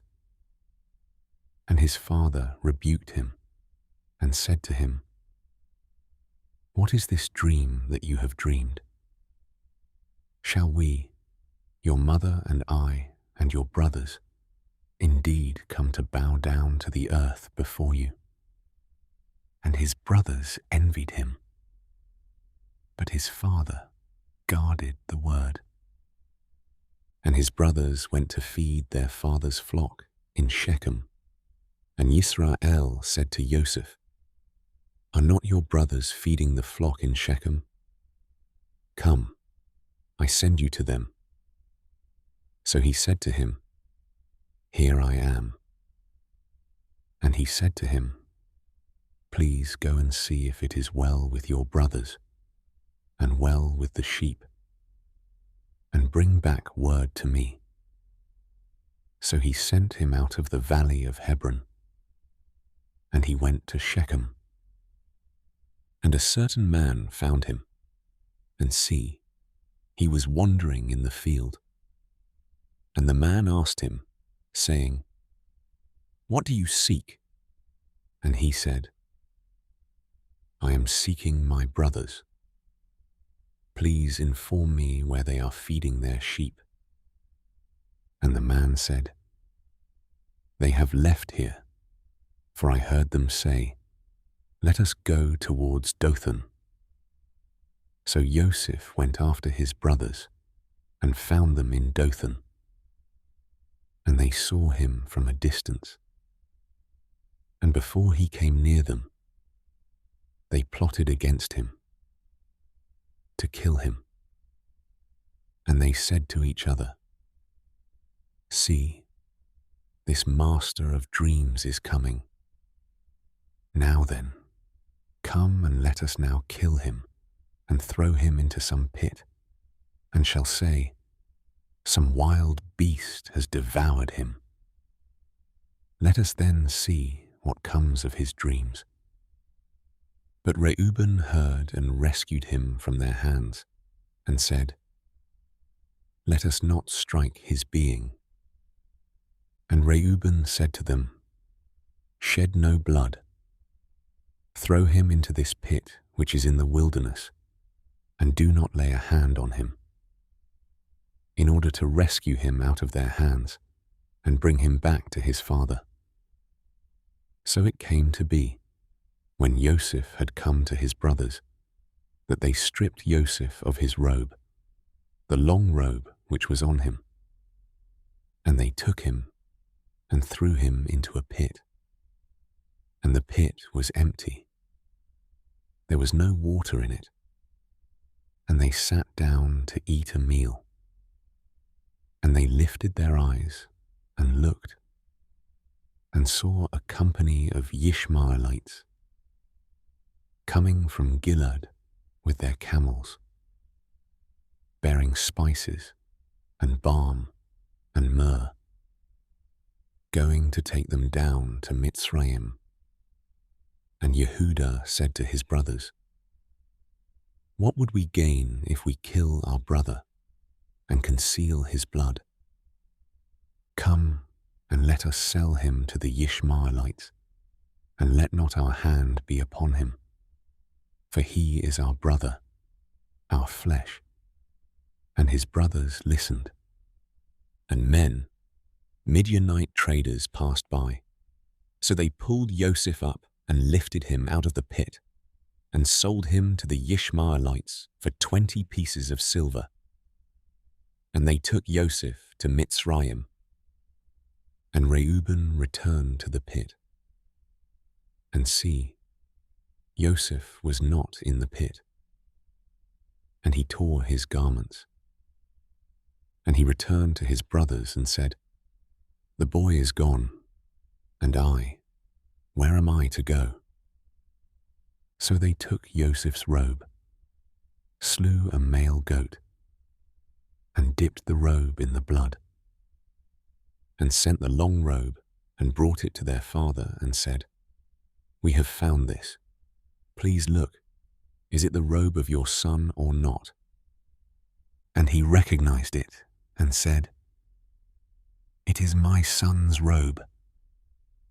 An evil beast has devoured him. Joseph is torn to pieces."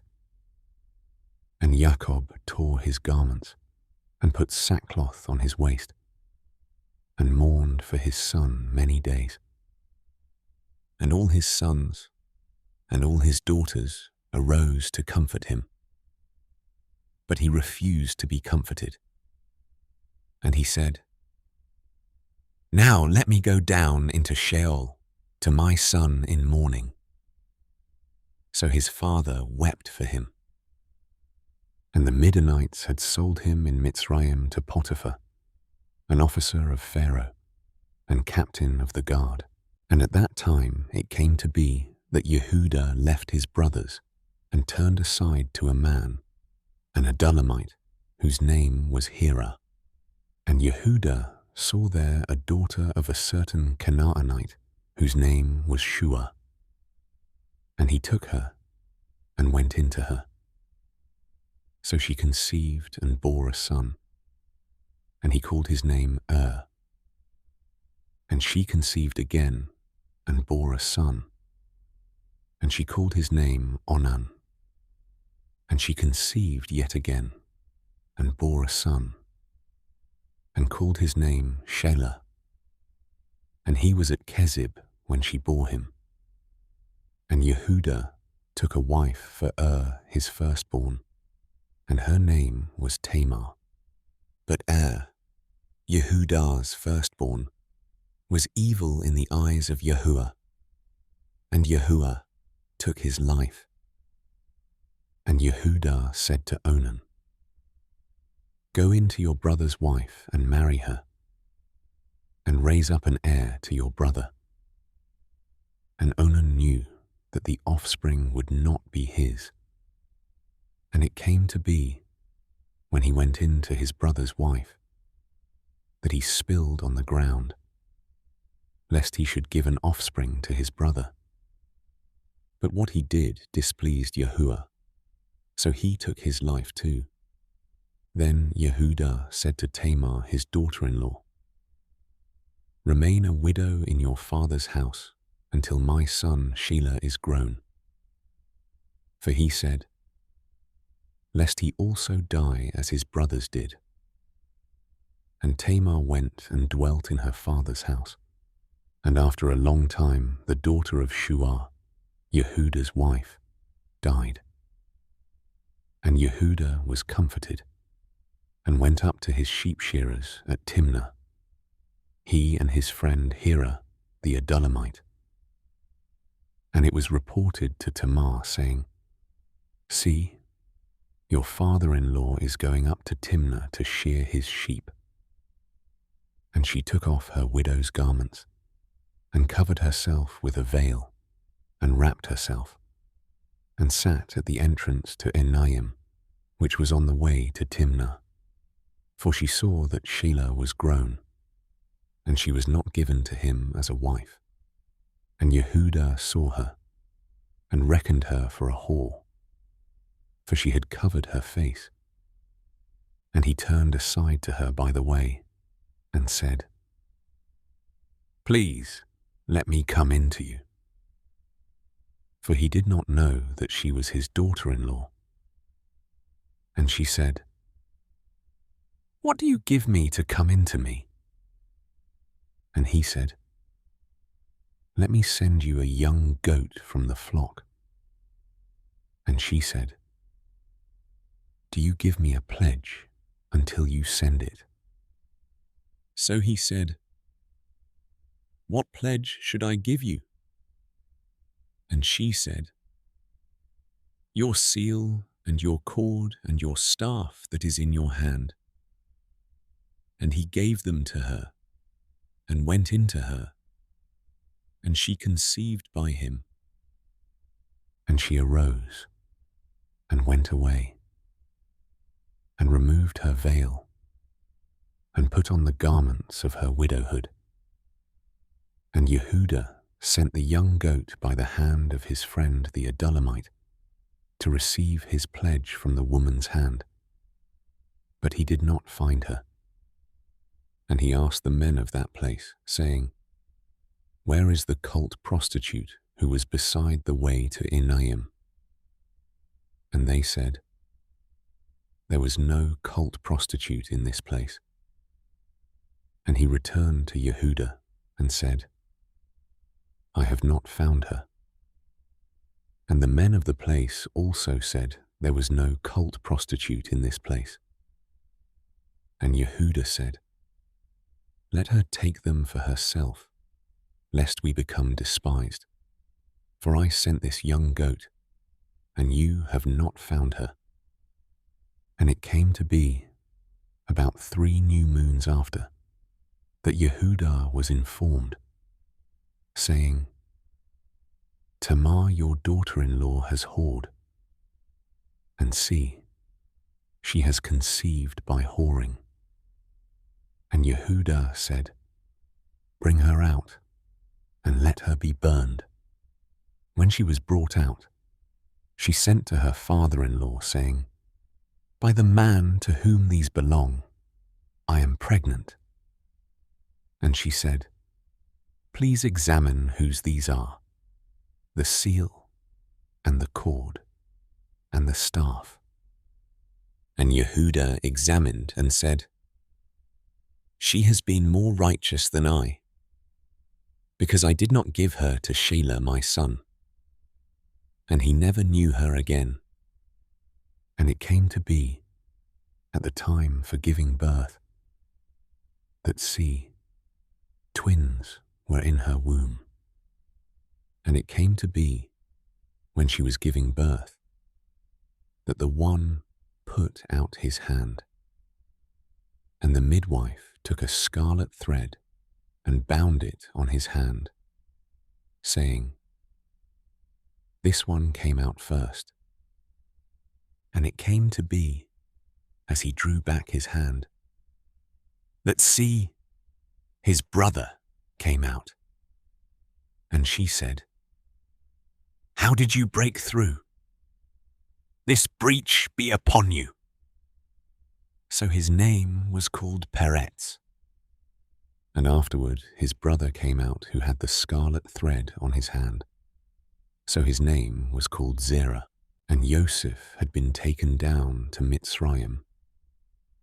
And Potiphar, an officer of Pharaoh, captain of the guard, a Mitzrian, bought him from the Yishmaelites who had taken him down there. And it came to be that Yahuah was with Yosef, and he became a prosperous man, and was in the house of his master, the Mitzrian. And his master saw that Yahuah was with him, and that Yahuah made all he did to prosper in his hand. So Yosef found favor in his eyes, and served him, and he appointed him over his house, and gave into his hand all that he had. And it came to be, from the time that he appointed him over his house, and all that he had, that Yahuah blessed the Mitzrian's house for Yosef's sake. And the blessing of Yahuah was on all that he had in the house and in the field, and he left in Yosef's hand all that he had. And he did not know what he had, except for the bread which he ate. And Yosef was handsome in form, and handsome in appearance. And after these events, it came to be that his master's wife lifted up her eyes to Yosef and said, "Lie with me." But he refused and said to his master's wife, "Look, my master does not know what is with me in the house, and he has given into my hand all that he has. No one is greater in this house than I, and he has not withheld whatever from me but you, because you are his wife. And how shall I do this great evil and sin against Elohim?" And it came to be, as she spoke to Yosef day by day, that he did not listen to her, to lie with her, to be with her. And it came to be on a certain day, when Yosef went into the house to do his work, and none of the men of the house was inside, that she caught him by his garment, saying, "Lie with me." But he left his garment in her hand, and fled, and ran outside. And it came to be, when she saw that he had left his garment in her hand and fled outside, that she called to the men of her house and spoke to them, saying, See, he has brought in to us a Hebrew to mock us. He came in to me to lie with me, and I cried out with a loud voice. And it came to be, when he heard that I lifted my voice and cried out, that he left his garment with me and fled and went outside. And she kept his garment with her until his master came home. And she spoke to him these same words, saying, The Hebrew servant whom you brought to us came in to me to mock me. So it came to be, as I lifted my voice and cried out, that he left his garment with me and fled outside.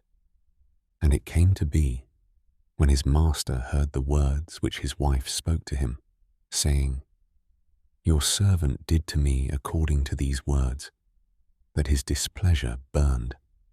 Then Joseph's master took him and put him into the prison, a place where the sovereign's prisoners were confined.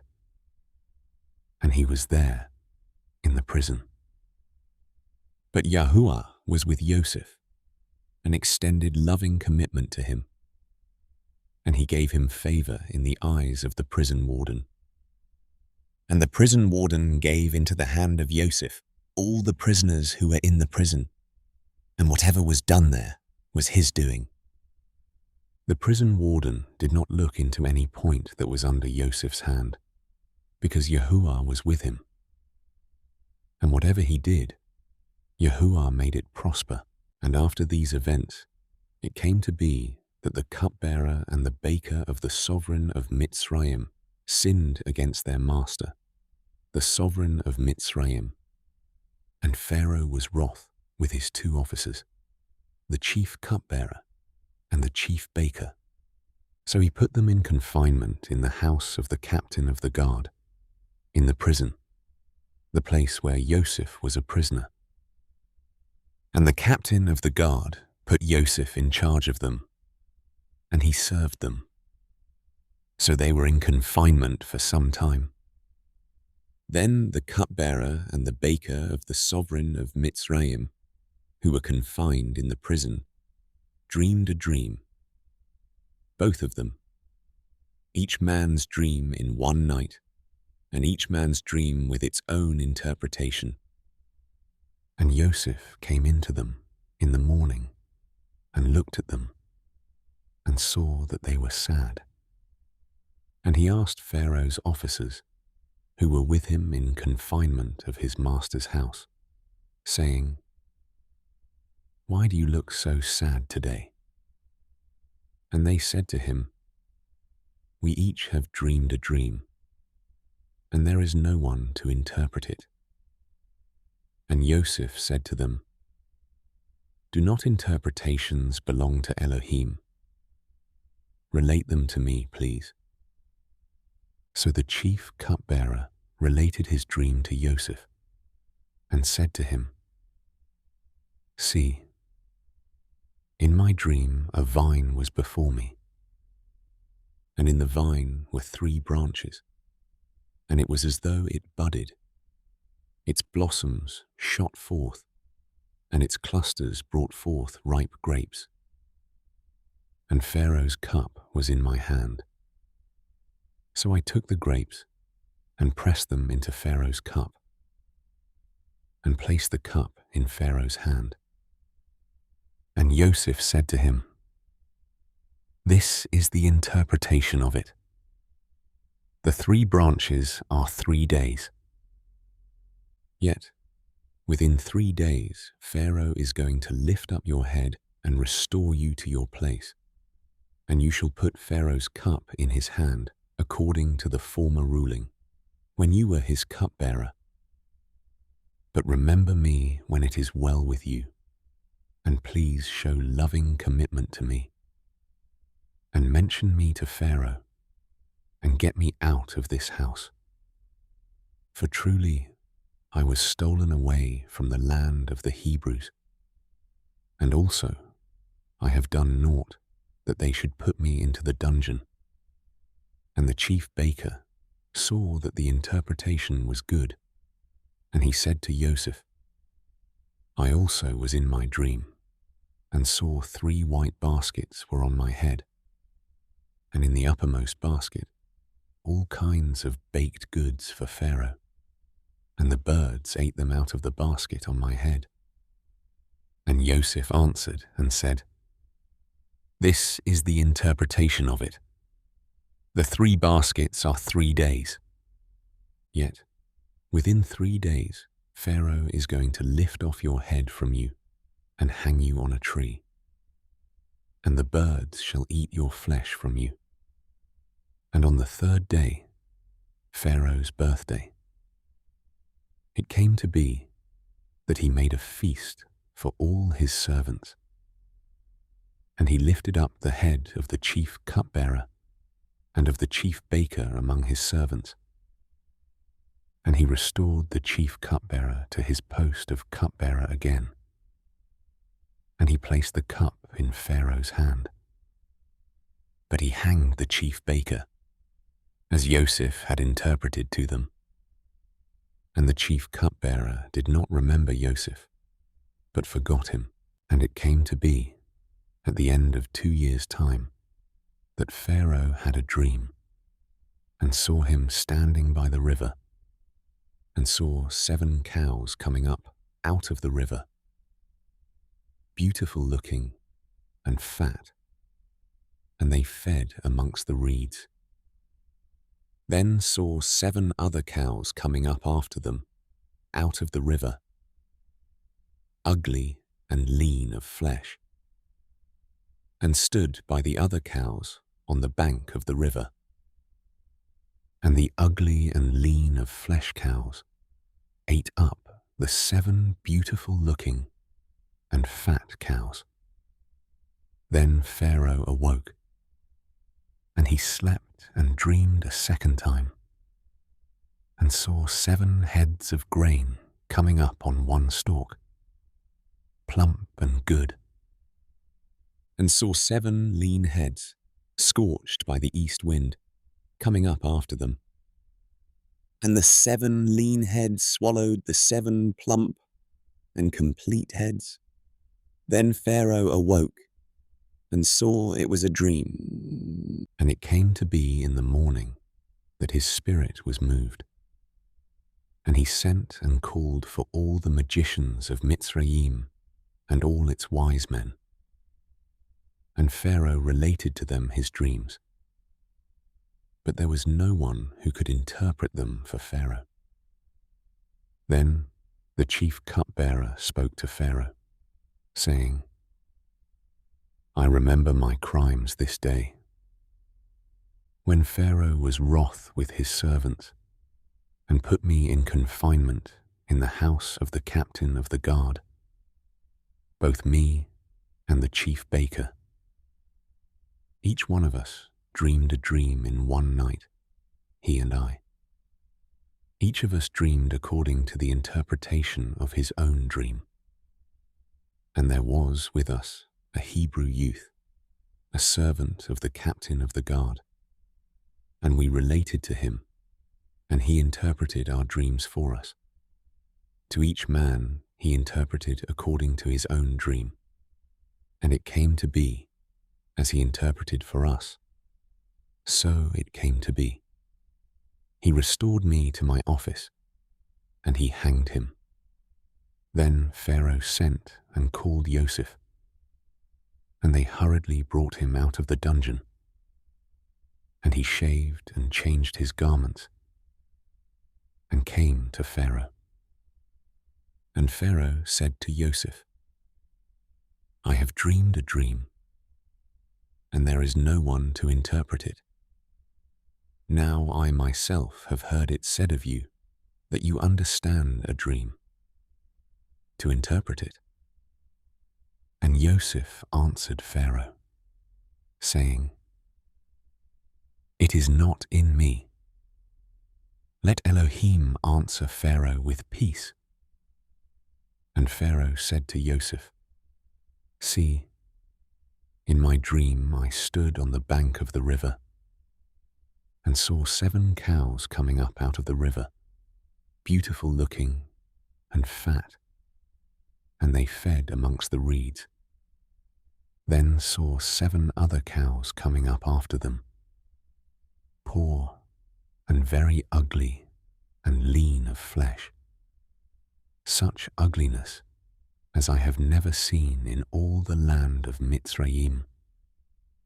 And the lean of flesh and ugly cows ate up the first 7, the fat cows.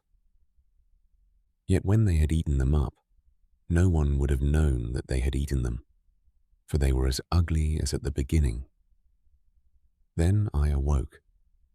Also, I looked in my dream and saw 7 head coming up on one stalk, complete and good. Then saw 7 heads, withered, lean, scorched by the east wind coming up after them. And the lean heads swallowed the 7 good heads. And I spoke to the magicians, but there was no one who could explain it to me.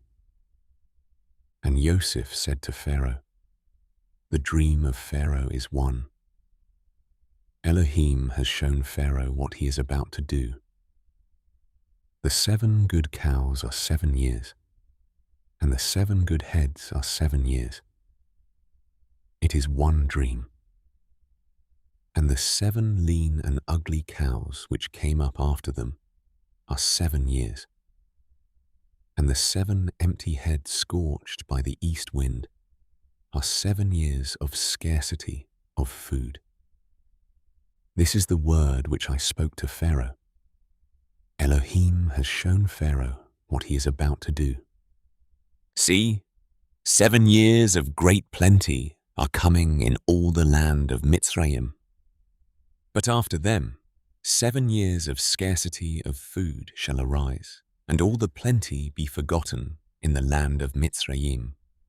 And the scarcity of food shall destroy the land, and the plenty shall not be remembered in the land, because of the scarcity of food following, for it is very severe. And the dream was repeated to Pharaoh twice, because the word is established by Elohim, and Elohim is hastening to do it. And now, let Pharaoh look for a discerning and wise man, and set him over the land of Mitzrayim. Let Pharaoh do this, and let him appoint overseers over the land, to take up 1/5 of the land of Mitzrayim in the 7 years of plenty. And let them gather all the food of those good years that are coming, and store up grain under the hand of Pharaoh, and let them keep food in the cities. And the food shall be for a store for the land, for the 7 years of scarcity of food which shall be in the land of Mitzrayim. And do not let the land be cut off by the scarcity of food. And the word was good in the eyes of Pharaoh, and in the eyes of all his servants. And Pharaoh said to his servants, "Could we find another like him, a man in whom is the spirit of Elohim?" Then Pharaoh said to Joseph, "Since Elohim has shown you all this, there is no one as discerning and wise as you. Be over my house, you yourself, and at your mouth all my people shall kiss. Only in the throne I am greater than you." And Pharaoh said to Joseph, "See, I have set you over all the land of Mitzrayim." And Pharaoh took his seal ring off his hand and put it on Joseph's hand. And he dressed him in garments of fine linen and put a gold chain around his neck. And he had him ride in the 2nd chariot which he had. And they cried out before him, "Bow the knee." And he set him over all the land of Mitzrayim. And Pharaoh said to Joseph, "I am Pharaoh. And without a word from you, let no man lift his hand or foot in all the land of Mitzrayim. And Pharaoh called Joseph's name Zaphnath-Paneah, and he gave him as a wife Asenath, the daughter of Potipherah, priest of On. And Joseph went out over all the land of Mitzrayim. Now Joseph was 30 years old when he stood before Pharaoh, sovereign of Mitzrayim. And Joseph went out from the presence of Pharaoh, and went throughout all the land of Mitzrayim. And in the 7 years of plenty, the ground brought forth generously. And he gathered all the food of the 7 years which were in the land of Mitzrayim, and laid up the food in the cities. He laid up in every city the food of the fields which surrounded them. Thus Joseph gathered very much grain, as the sand of the sea, until he ceased counting, for it was without number. And to Joseph were born 2 sons before the years of scarcity of food came, whom Asenath, the daughter of Potipherah, priest of On, bore to him. And Joseph called the name of the firstborn Manasseh, for Elohim has made me forget all my toil and all my father's house. And the name of the second he called Ephraim, for Elohim has caused me to be fruitful in the land of my affliction. And the 7 years of plenty which were in the land of Mitzrayim came to an end, and the 7 years of scarcity of food began to come, as Joseph had said. And the scarcity of food was in all lands, but in all the land of Mitzrayim there was bread. But when all the land of Mitzrayim hungered, and the people cried to Pharaoh for bread, Pharaoh said to all the Mitzrites, "Go to Joseph, do whatever he says to you." And the scarcity of food was over all the face of the earth. And Joseph opened all the storehouses and sold to the Mitzrites. And the scarcity of food was severe in the land of Mitzrayim. And all the earth came to Joseph in Mitzrayim to buy grain, because the scarcity of food was severe in all the earth. And when Jacob saw that there was grain in Mitzrayim, Jacob said to his sons, "Why do you look at each other?" And he said, "See, I have heard that there is grain in Mitzrayim. Go down to that place and buy for us there, and let us live and not die." And Joseph's 10 brothers went down to buy grain in Mitzrayim. But Jacob did not send Joseph's brother Binyamin with his brothers, for he said, "Lest some harm come to him." And the sons of Yisrael went to buy grain among those who journeyed, for the scarcity of food was in the land of Canaan.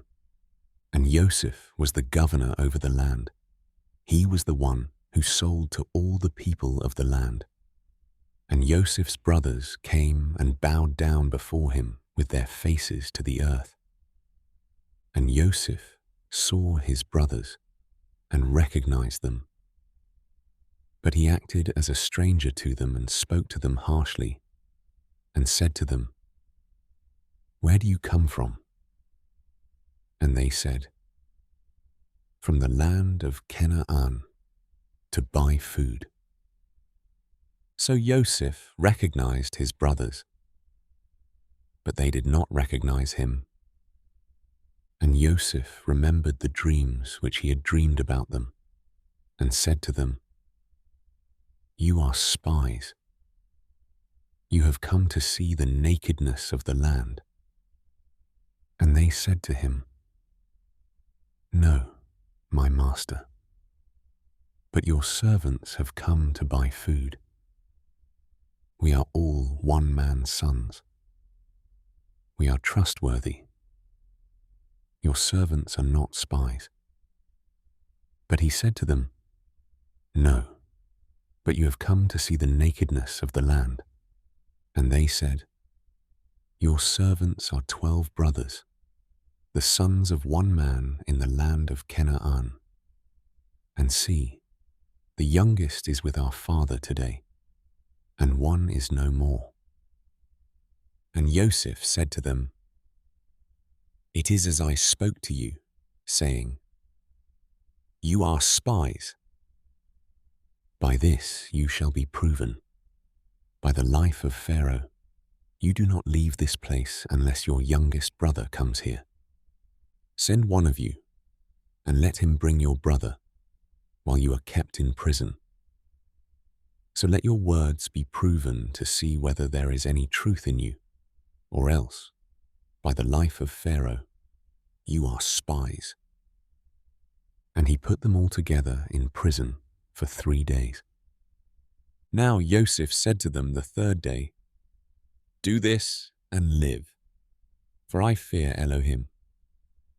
If you are trustworthy, let one of your brothers be confined to your prison house, and you, go, bring grain for the scarcity of food of your houses, and bring your youngest brother to me, and let your words be confirmed, and you do not die. And so they did. And they said to each other, Truly, we are guilty concerning our brother, for we saw the distress of his life when he pleaded with us. Yet we did not listen, that is why this distress has come upon us.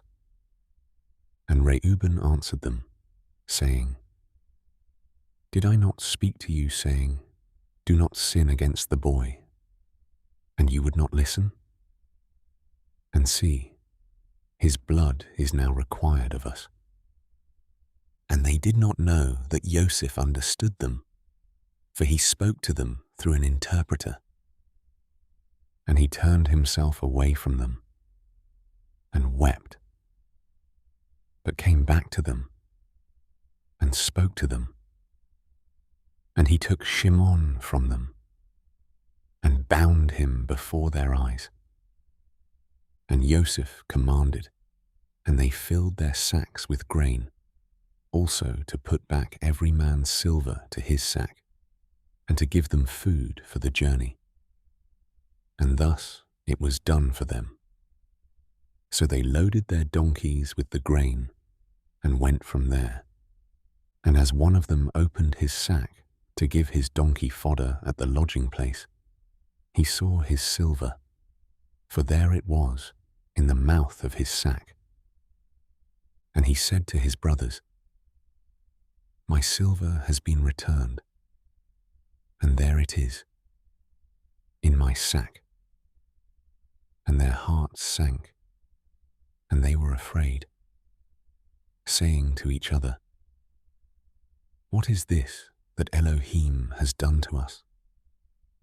So they came to Jacob their father in the land of Canaan, and reported to him all that befell them, saying, The man, the master of the land, spoke to us harshly, and took us for spies of the land. But we said to him, We are trustworthy, we are not spies. We are 12 brothers, sons of our father. One is no more, and the youngest is today with our father in the land of Canaan. And the man, the master of the land, said to us, By this I know that you are trustworthy. Leave one of your brothers here with me, and take food for the scarcity of food of your households, and go, and bring your youngest brother to me. Then I know that you are not spies, but that you are trustworthy. I give your brother to you, and you move about in the land. And it came to be as they emptied their sacks, that look, The bundle of each man's silver was in his sack, and when they and their father saw the bundles of silver, they were afraid. And Jacob their father said to them, "You have bereaved me. Joseph is no more, and Shimon is no more, and you would take Benjamin. All this is against me." So Reuben spoke to his father, saying, "Take the lives of my 2 sons, if I do not bring him back to you. Put him in my hands, and I myself bring him back to you." But he said, "My son is not going down with you, for his brother is dead, and he is left alone. If any harm should come to him along the way in which you go, then you would bring down my grey hair with sorrow to Sheol." But the scarcity of food was severe in the land. And it came to be, when they had eaten up the grain which they had brought from Mitzrayim, that their father said to them, "Go back, buy us a little food." But Yehudah spoke to him, saying, "The man vehemently warned us, saying, 'You do not see my face unless your brother is with you. If you let our brother go with us, we go down and buy you food. But if you do not let him go, we do not go down, because the man said to us, "You do not see my face unless your brother is with you."' And Yisrael said, "Why did you do evil to me to inform the man that you still had another brother?" And they said, "The man kept asking about us and our relatives, saying, 'Is your father still alive? Have you another brother?' And we informed him according to these words. How could we know that he would say, 'Bring your brother down'?"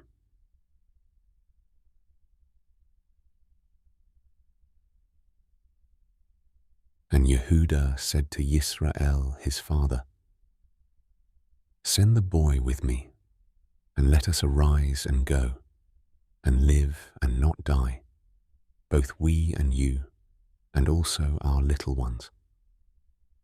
I myself shall stand guarantee for him. From my hand you are to require him. If I do not bring him back to you and set him before you, then let me bear the blame forever.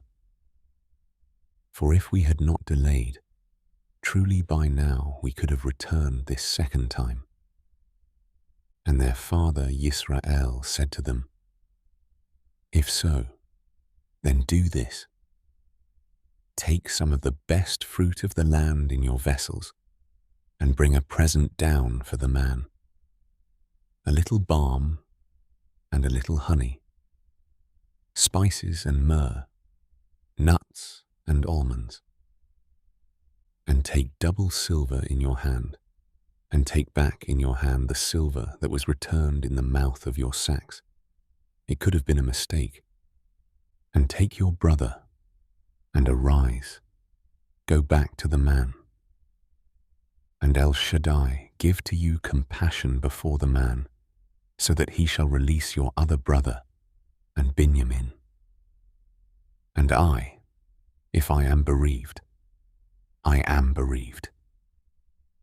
And the men took that present, and Benjamin, and they took double the amount of silver in their hand, and arose, and went down to Mitzrayim, and stood before Joseph. And Joseph saw Benjamin with them, and said to the one over his house, "Bring the men home, and make a great slaughter, and prepare, for these men are to eat with me at noon." And the man did as Joseph said, and the man brought the men into Joseph's house. And the men were afraid, because they were brought into Joseph's house. And they said, "It is because of the silver which was put back into our sacks the first time that we are brought in to throw himself upon us and fall upon us, to take us as slaves, our donkeys too." So they came near to the man over the house of Joseph and spoke to him at the door of the house and said, "O my master, we indeed came down the first time to buy food. But it came to be, when we came to the lodging place, that we opened our sacks and saw each man's silver in the mouth of his sack, our silver in its weight, and we have brought it back in our hand, and we have brought down other silver in our hands to buy food. We do not know who put our silver in our sacks." But he said, "Peace be with you. Do not be afraid. Your Elohim and the Elohim of your father has given you treasure in your sacks. Your silver had come to me." And he brought Shimon out to them. And the man brought the men into Joseph's house and gave them water. And they washed their feet. And he gave their donkeys fodder.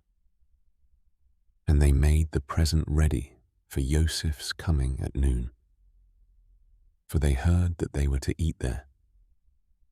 And when Joseph came home, they brought him the present which was in their hand into the house, and bowed down before him to the earth.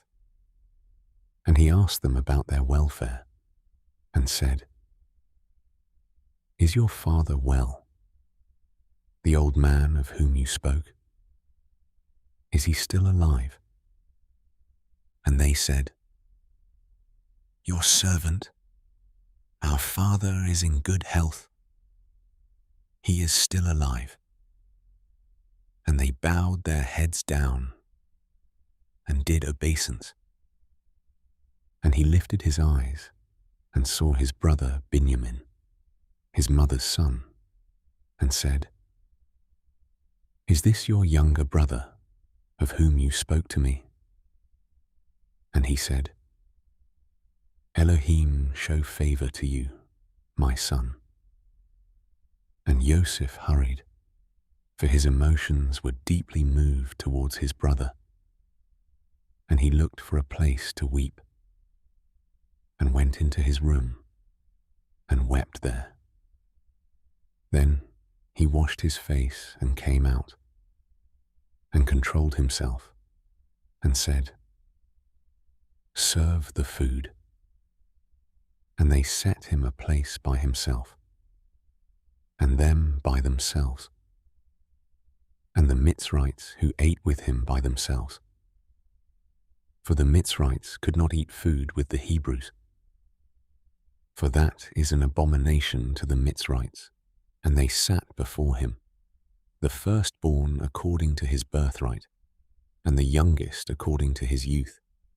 And the men looked at each other in astonishment, and he took portions to them from before him.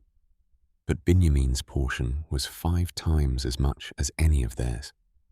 And they feasted, and they drank with him.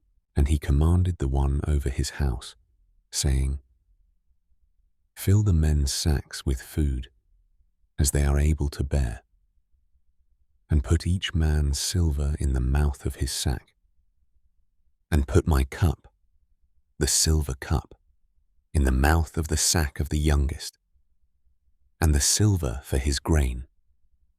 And he did according to the word of Joseph, which he spoke. As soon as the morning was light, the men were sent away, they and their donkeys. And when they had gone out of the city, not having gone far, Joseph said to the one over his house, "Rise up, follow the men, and when you overtake them, say to them, 'Why have you repaid evil for good? Is this not the one from which my master drinks, and with which he indeed divines? You have done evil in what you have done. And so he overtook them and spoke these words to them. And they said to him, "Why does my master say these words? Far be it from us that your servants should do according to this word. See, we brought back to you from the land of Canaan the silver which we found in the mouth of our sacks. How then should we steal silver or gold from your master's house? With whomever of your servants it is found, he shall die, and we shall become my master's slaves as well." And he said, "Now also let it be according to your words. He with whom it is found becomes my slave, and you are innocent." And they hurried. Each man let down his sack to the ground, and each opened his sack. And he searched, with the oldest first, and with the youngest last. And the cup was found in Benjamin's sack. And they tore their garments, and each man loaded his donkey, and went back to the city. And Yehudah and his brothers came to Joseph's house, and he was still there. And they fell before him on the ground. And Joseph said to them, "What deed is this you have done? Did you not know that a man like me indeed divines?" And Yehudah said, "What do we say to my master? What do we speak? Or how do we clear ourselves? Elohim has found out the crookedness of your servants. See, we are my master's slaves, both we and he also with whom the cup was found." But he said, "Far be it from me to do this. The man in whose hand the cup was found, he becomes my slave. And you, go up in peace to your father." And Yehudah came near to him and said, "O my master, please let your servant speak a word in my master's hearing, and do not let your displeasure burn against your servant, for you are like Pharaoh." My master asked his servants, saying, "Have you a father or a brother?" And we said to my master, "We have a father, an old man, and a young child of his old age, and his brother is dead, and he alone is left of his mother's children, and his father loves him. And you said to your servants, 'Bring him down to me, and let me set my eyes on him.' And we said to my master, 'The boy is not able to leave at his father, for if he leaves his father shall die.' But you said to your servants, 'Unless your youngest brother comes down with you, you do not see my face again.' And it came to be, when we went up to your servant my father, that we told him the words of my master. And our father said, 'Go back and buy us a little food.' But we said, 'We are not able to go down. If our youngest brother is with us, then we shall go down, for we are not able to see the man's face unless our youngest brother is with us.' Then your servant my father said to us, 'You know that my wife bore me 2 sons, and the one went out from me.' And I said, 'Truly, he is torn to pieces, and I have not seen him since. And if you take this one from me too, and harm comes to him, you shall bring down my grey hair with evil to Sheol. And now, If I come to your servant my father, and the boy is not with us, since his own life is bound up in his life, then it shall be, when he sees that the boy is not with us, that he shall die.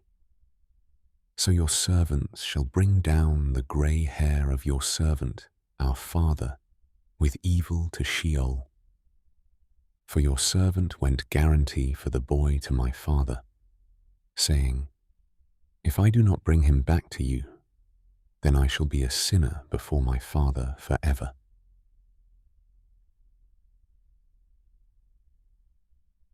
And now, please let your servant remain instead of the boy as a slave to my master, and let the boy go up with his brothers.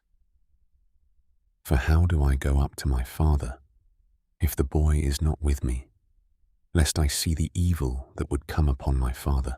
And Joseph was unable to restrain himself before all those who stood by him, and he called out, Have everyone go out from me. So no one stood with him, while Joseph made himself known to his brothers. And he wept aloud, and the Mitzrites and the house of Pharaoh heard it. And Joseph said to his brothers, I am Joseph. Is my father still alive? But his brothers were unable to answer him, for they trembled before him. Then Joseph said to his brothers, Please come near to me. And when they came near, he said, I am Joseph your brother, whom you sold into Mitzrayim. And now, do not be grieved nor displeased with yourselves because you sold me here, for Elohim sent me before you to preserve life. For 2 years now the scarcity of food has been in the land, and there are still 5 years in which there is neither ploughing nor harvesting. And Elohim sent me before you to preserve for you a remnant in the earth, and to give life to you by a great escape. So then, you did not send me here, but Elohim. And he has set me for a father to Pharaoh, and master of all his house, and a ruler throughout all the land of Mitzrayim. Hurry and go up to my father, and say to him, Thus says your son Joseph, Elohim has made me master of all Mitzrayim. Come down to me, do not delay, and you shall dwell in the land of Goshen, and be near to me, you and your children, your children's children, your flocks and your herds, and all that you have. And I shall provide for you there, lest you and your household and all that you have come to poverty, because 5 years of scarcity of food are still to come. And look, your eyes and the eyes of my brother Binyamin see that it is my mouth that speaks to you. And you shall inform my father of all my esteem in Mitzrayim, and of all that you have seen. And you shall hurry and bring my father down here. And he fell on his brother Binyamin's neck and wept. And Binyamin wept on his neck.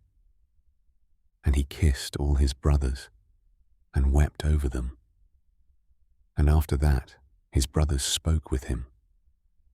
And the report of it was heard by the house of Pharaoh, saying, The brothers of Joseph have come. And it was good in the eyes of Pharaoh, and in the eyes of his servants.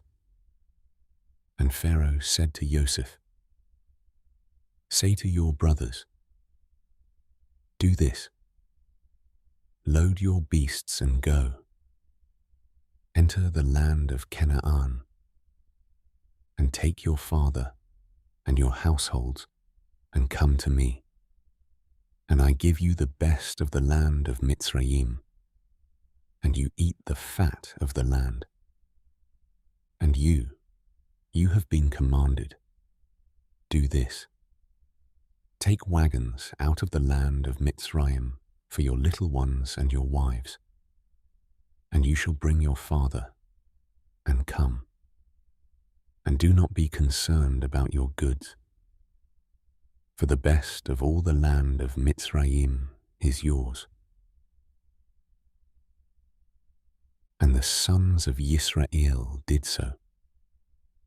And Joseph gave them wagons, according to the mouth of Pharaoh. And he gave them food for the journey. He gave to all of them, to each man, changes of garments. But to Benjamin he gave 300 pieces of silver and 5 changes of garments.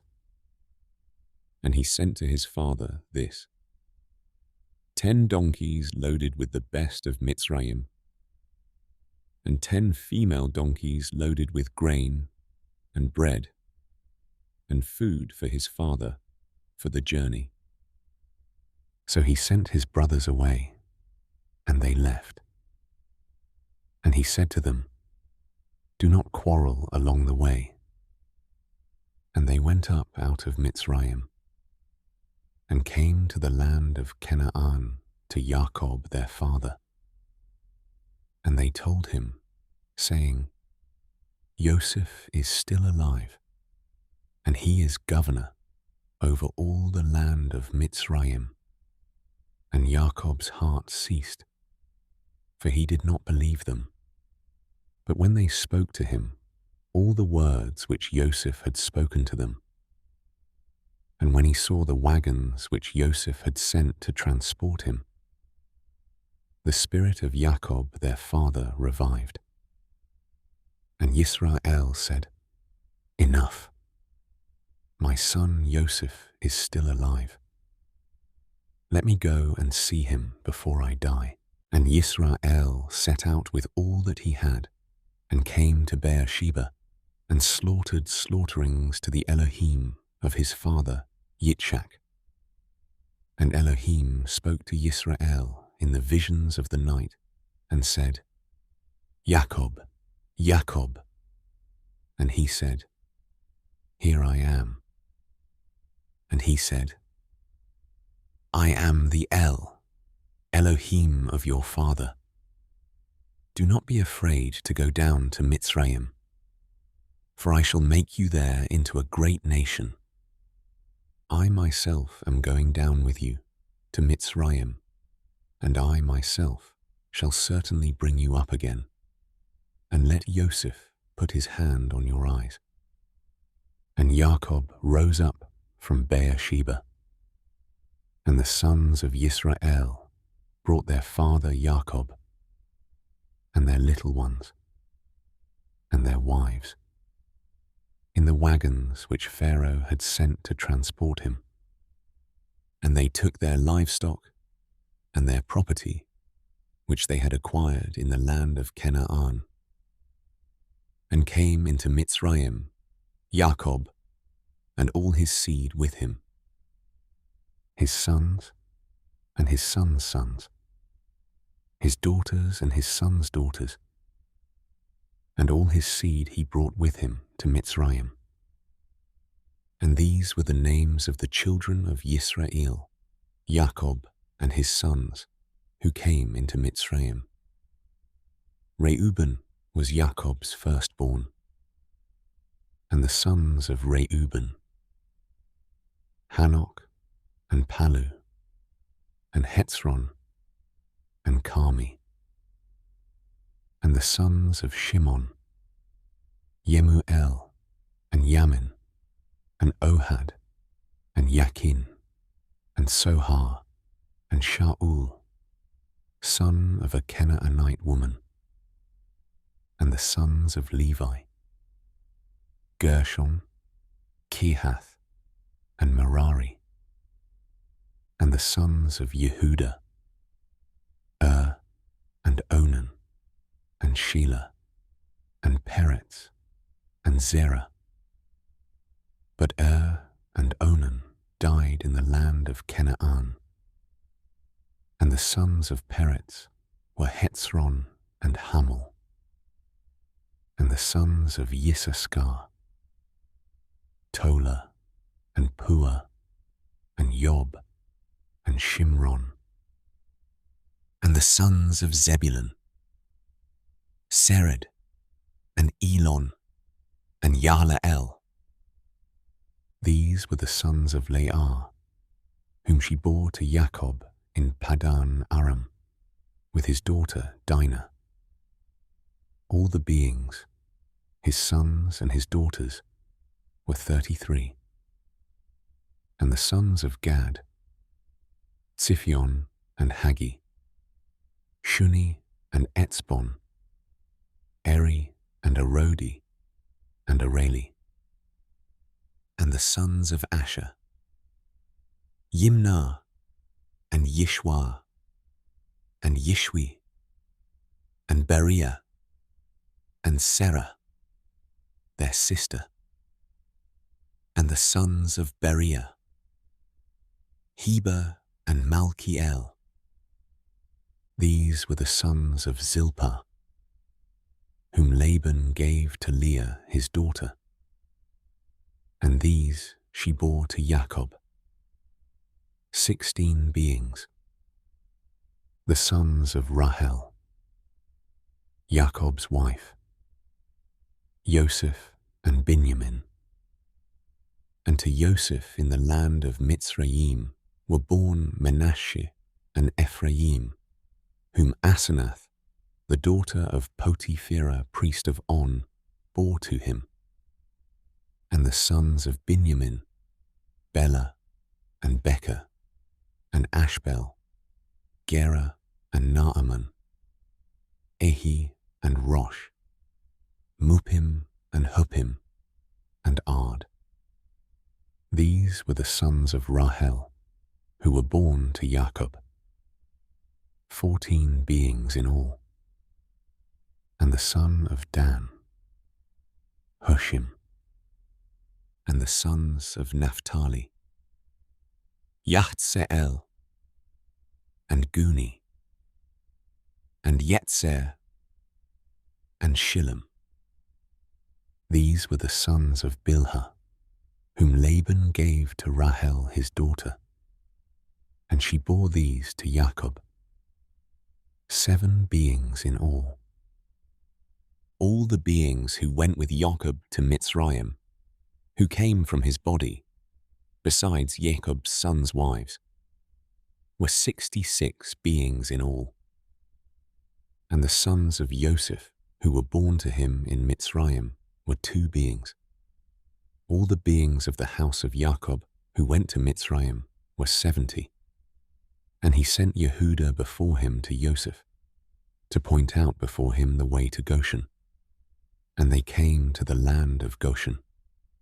And Joseph made ready his chariot, and went up to Goshen to meet his father Yisrael. And he appeared to him, and fell on his neck, and wept on his neck a long time. And Yisrael said to Joseph, "Now let me die, since I have seen your face, that you are still alive."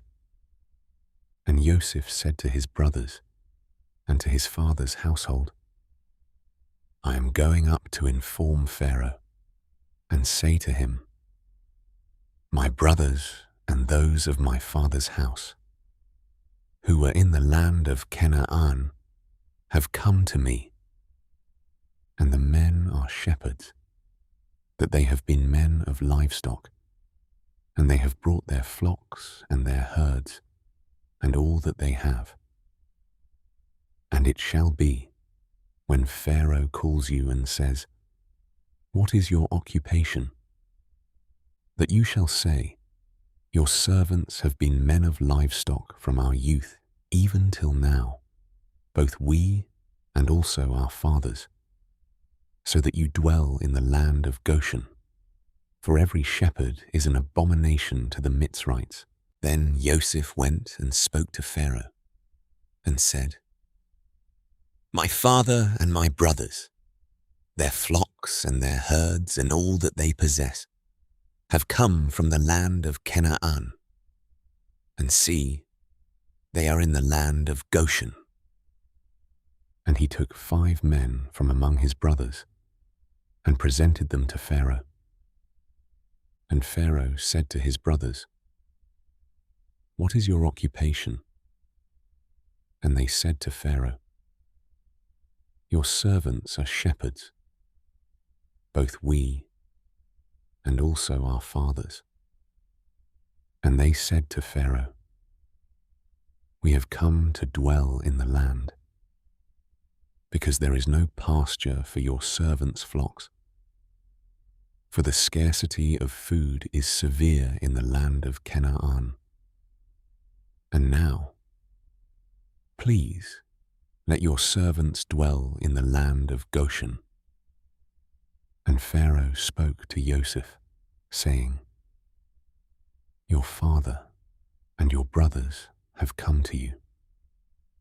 The land of Mitzrayim is before you. Settle your father and brothers in the best of the land. Let them dwell in the land of Goshen. And if you know of capable men among them, then make them chief herdsmen over my livestock." And Joseph brought in his father, Jacob, and set him before Pharaoh. And Jacob blessed Pharaoh. And Pharaoh said to Jacob, "How old are you?" And Jacob said to Pharaoh, "The days of the years of my sojournings are 130 years. Few and evil have been the days of the years of my life, and they have not reached the days of the years of the life of my fathers, in the days of their sojournings." And Jacob blessed Pharaoh, and went out from before Pharaoh. So Joseph settled his father and his brothers, and gave them a possession in the land of Mitzrayim, in the best of the land, in the land of Ramesses, as Pharaoh had commanded. And Joseph provided his father and his brothers and all his father's household with bread for the mouth of the little ones. Now there was no bread in all the land, because the scarcity of food was very severe, and the land of Mitzrayim and all the land of Canaan became exhausted from the scarcity of food. And Joseph gathered up all the silver that was found in the land of Mitzrayim and in the land of Canaan for the grain which they bought. And Joseph brought the silver into Pharaoh's house. And when the silver was all spent in the land of Mitzrayim and in the land of Canaan, all the Mitzrites came to Joseph and said, "Give us bread, for why should we die in your presence? For the silver is gone." And Joseph said, "Give your livestock, and I give you bread for your livestock, if the silver is gone." So they brought their livestock to Joseph. And Joseph gave them bread in exchange for the horses, and for the flocks they owned, and for the herds they owned, and for the donkeys.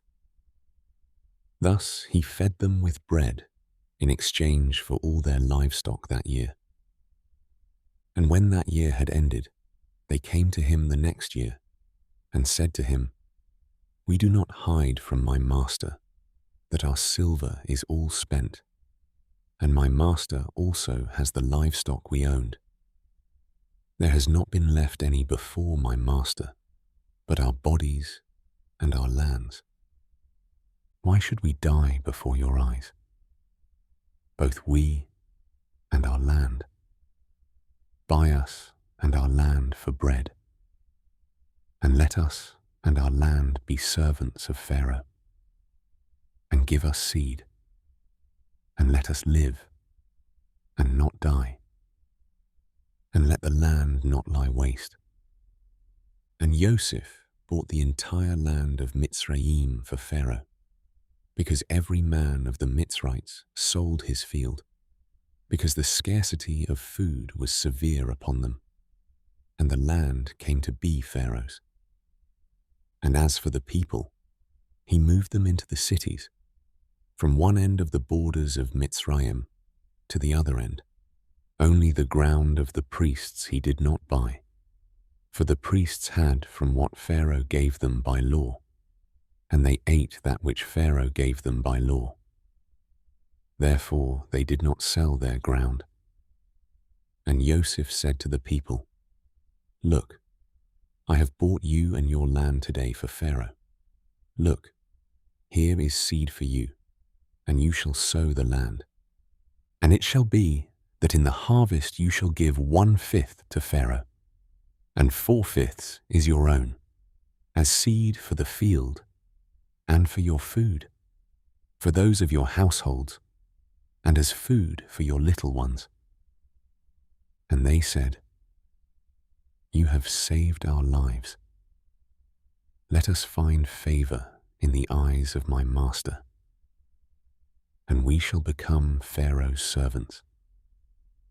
And Joseph made it a law over the land of Mitzrayim to this day, that Pharaoh should have 1/5, except for the ground of the priests only, which did not become Pharaoh's. And Yisrael dwelt in the land of Mitzrayim, in the land of Goshen, and they had possessions there, and were fruitful, and increased exceedingly. And Jacob lived in the land of Mitzrayim 17 years. So the length of Jacob's life was 147 years. And the time for Yisrael to die drew near. And he called his son Joseph, and said to him, "Now, if I have found favor in your eyes, please put your hand under my thigh, and show loving commitment and truth to me. Please do not bury me in Mitzrayim, but I shall lie with my fathers, and you shall take me up out of Mitzrayim and bury me in their burial place." And he said, "I do as you have said." And he said, "Swear to me." And he swore to him. And Yisrael bowed himself on the head of the bed. And after these events, it came to be that it was said to Joseph, "See, your father is sick." And he took with him his 2 sons, Manasseh and Ephraim. And Jacob was told, "See, your son Joseph is coming to you." And Yisrael strengthened himself and sat up on the bed. And Jacob said to Joseph, "El Shaddai appeared to me at Luz in the land of Canaan and blessed me, and said to me, 'See, I am making you fruitful, and shall increase you, and make of you an assembly of peoples, and give this land to your seed after you as an everlasting possession.' And now your 2 sons, Ephraim and Manasseh, who were born to you in the land of Mitzrayim before I came to you in Mitzrayim, are mine, as Reuben and Shimon. They are mine. Your offspring whom you shall bring forth after them are yours. And let them be called by the name of their brothers in their inheritance. And I, when I came from Paddan, Rahel died beside me in the land of Canaan on the way, when there was but a little distance to go to Ephrath. And I buried her there on the way to Ephrath, that is Bethlehem. And Yisrael saw Joseph's sons and said, "Who are these?" And Yosef said to his father, "They are my sons, whom Elohim has given me in this place." And he said, "Please bring them to me, and let me bless them." And the eyes of Yisrael were dim with age, and he was unable to see. And he drew them near him, and he kissed them, and embraced them. And Yisrael said to Yosef, "I had not thought to see your face, but see, Elohim has also shown me your seed." So Yosef brought them from between his knees, and he bowed down with his face to the earth. And Yosef took them both, Ephraim with his right hand toward Yisrael's left hand, and Manasseh with his left hand toward Yisrael's right hand, and brought them near him. And Yisrael stretched out his right hand and laid it on Ephraim's head, who was the younger, and his left hand on Manasseh's head, consciously directing his hands, for Manasseh was the firstborn. And he blessed Yosef and said, "The Elohim before whom my fathers, Abraham and Yitzchak, walked, the Elohim who has fed me all my life long to this day, the messenger who has redeemed me from all evil. Bless the youths, and let my name be called upon them, and the name of my fathers, Abraham and Yitzchak, and let them increase to a multitude in the midst of the earth." And when Yosef saw that his father laid his right hand on the head of Ephraim, it was evil in his eyes. And he took hold of his father's hand to remove it from the head of Ephraim to the head of Manasseh. And Yosef said to his father, "Not so, my father, for this one is the firstborn. Put your right hand on his head." But his father refused and said, "I know, my son, I know. He also becomes a people, and he also is great. And yet his younger brother is greater than he, and his seed is to become the completeness of the nations." And he blessed them on that day, saying, "In you Yisrael shall bless," saying, "Elohim make you as Ephraim and as Manasseh." Thus he put Ephraim before Manasseh. And Yisrael said to Yosef, "See, I am dying, but Elohim shall be with you and bring you back to the land of your fathers. And I have given to you one portion above your brothers, which I took from the hand of the Amorite with my sword and with my bow." And Jacob called his sons and said, "Gather together, so that I declare to you what is to befall you in the last days. Gather together and hear, you sons of Jacob, and listen to Yisrael your father. Reuben, you are my firstborn, my power, and the beginning of my strength, the excellency of exaltation, and the excellency of power. Boiling like water, you do not excel, because you went up to your father's bed. Then you defiled it. He went up to my couch. Shimon and Levi are brothers. Their weapons are implements of violence. Let my being not enter their council. Let my esteem not be united to their assembly, because they killed a man in their displeasure, and they lamed an ox in pleasure. Cursed be their displeasure, for it is fierce, and their wrath, for it is cruel. I divide them in Jacob, and scatter them in Yisrael. You, Yehudah, your brothers praise you. Your hand is on the neck of your enemies. Your father's children bow down before you. Yehudah is a lion's cub. From the prey you have gone up, my son.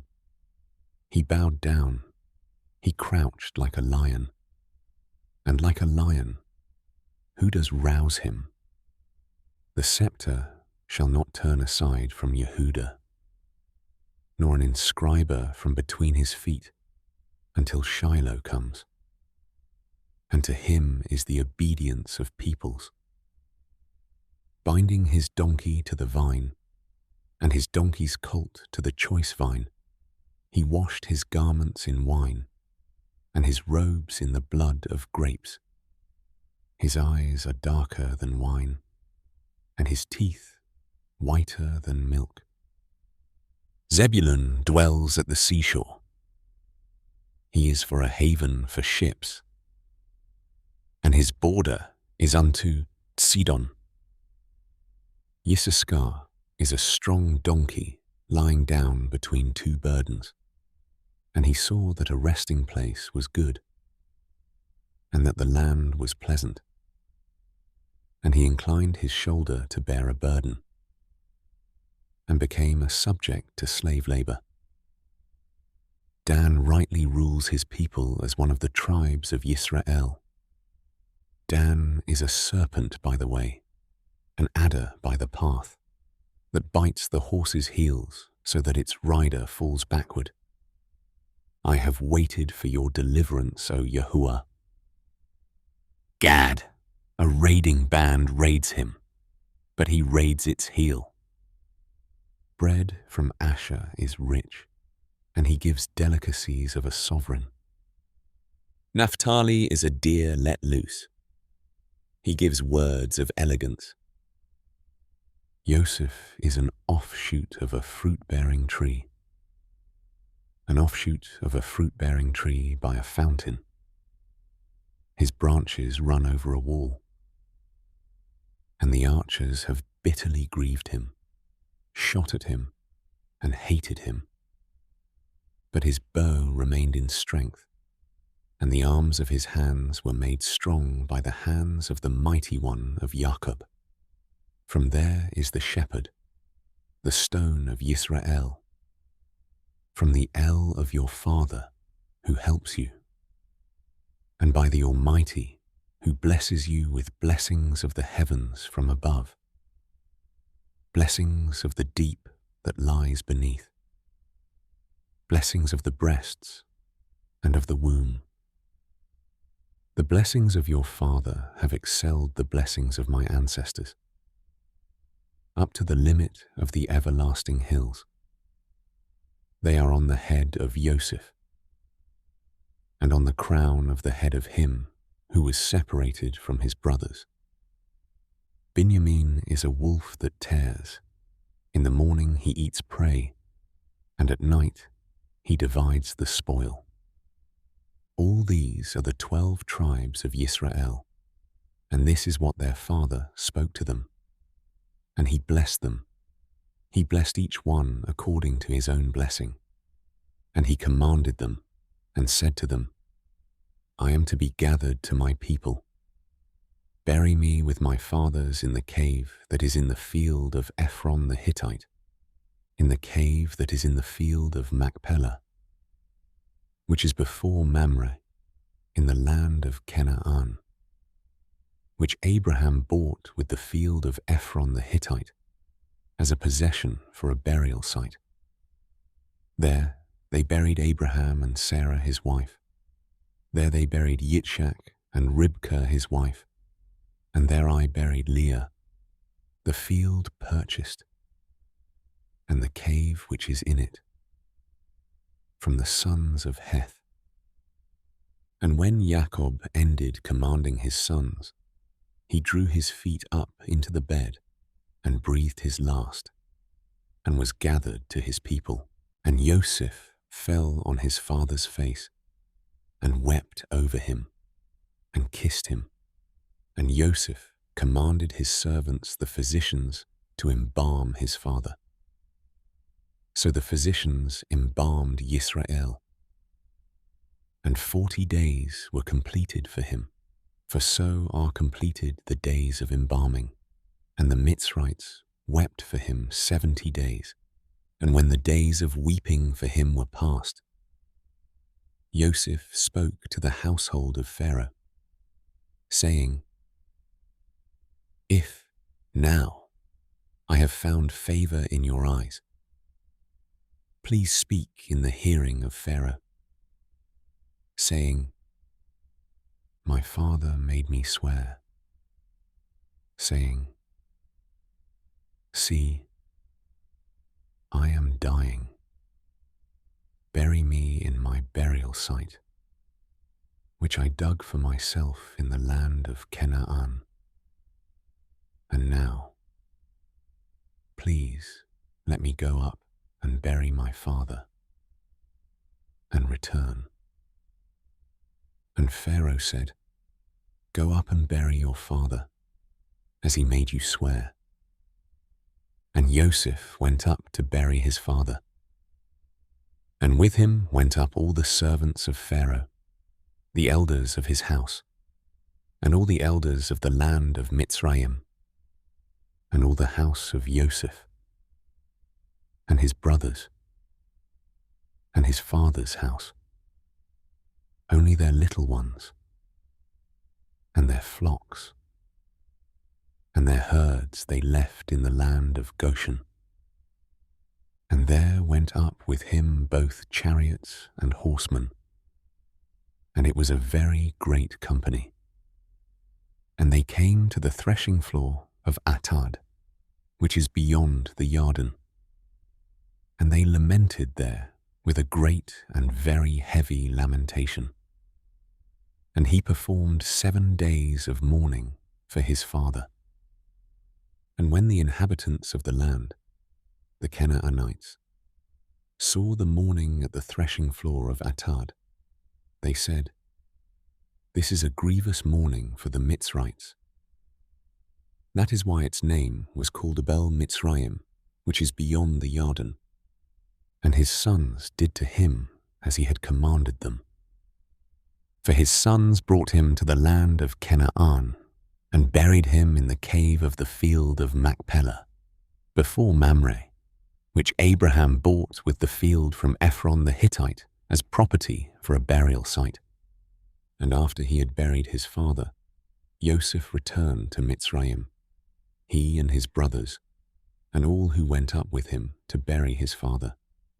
And when Yosef's brothers saw that their father was dead, they said, What if Yosef hates us, and pays us back all the evil which we did to him? And they sent word to Yosef, saying, Before your father died he commanded, saying, This is what you are to say to Yosef. I beg you, please forgive the transgression of your brothers and their sin, for they did evil to you.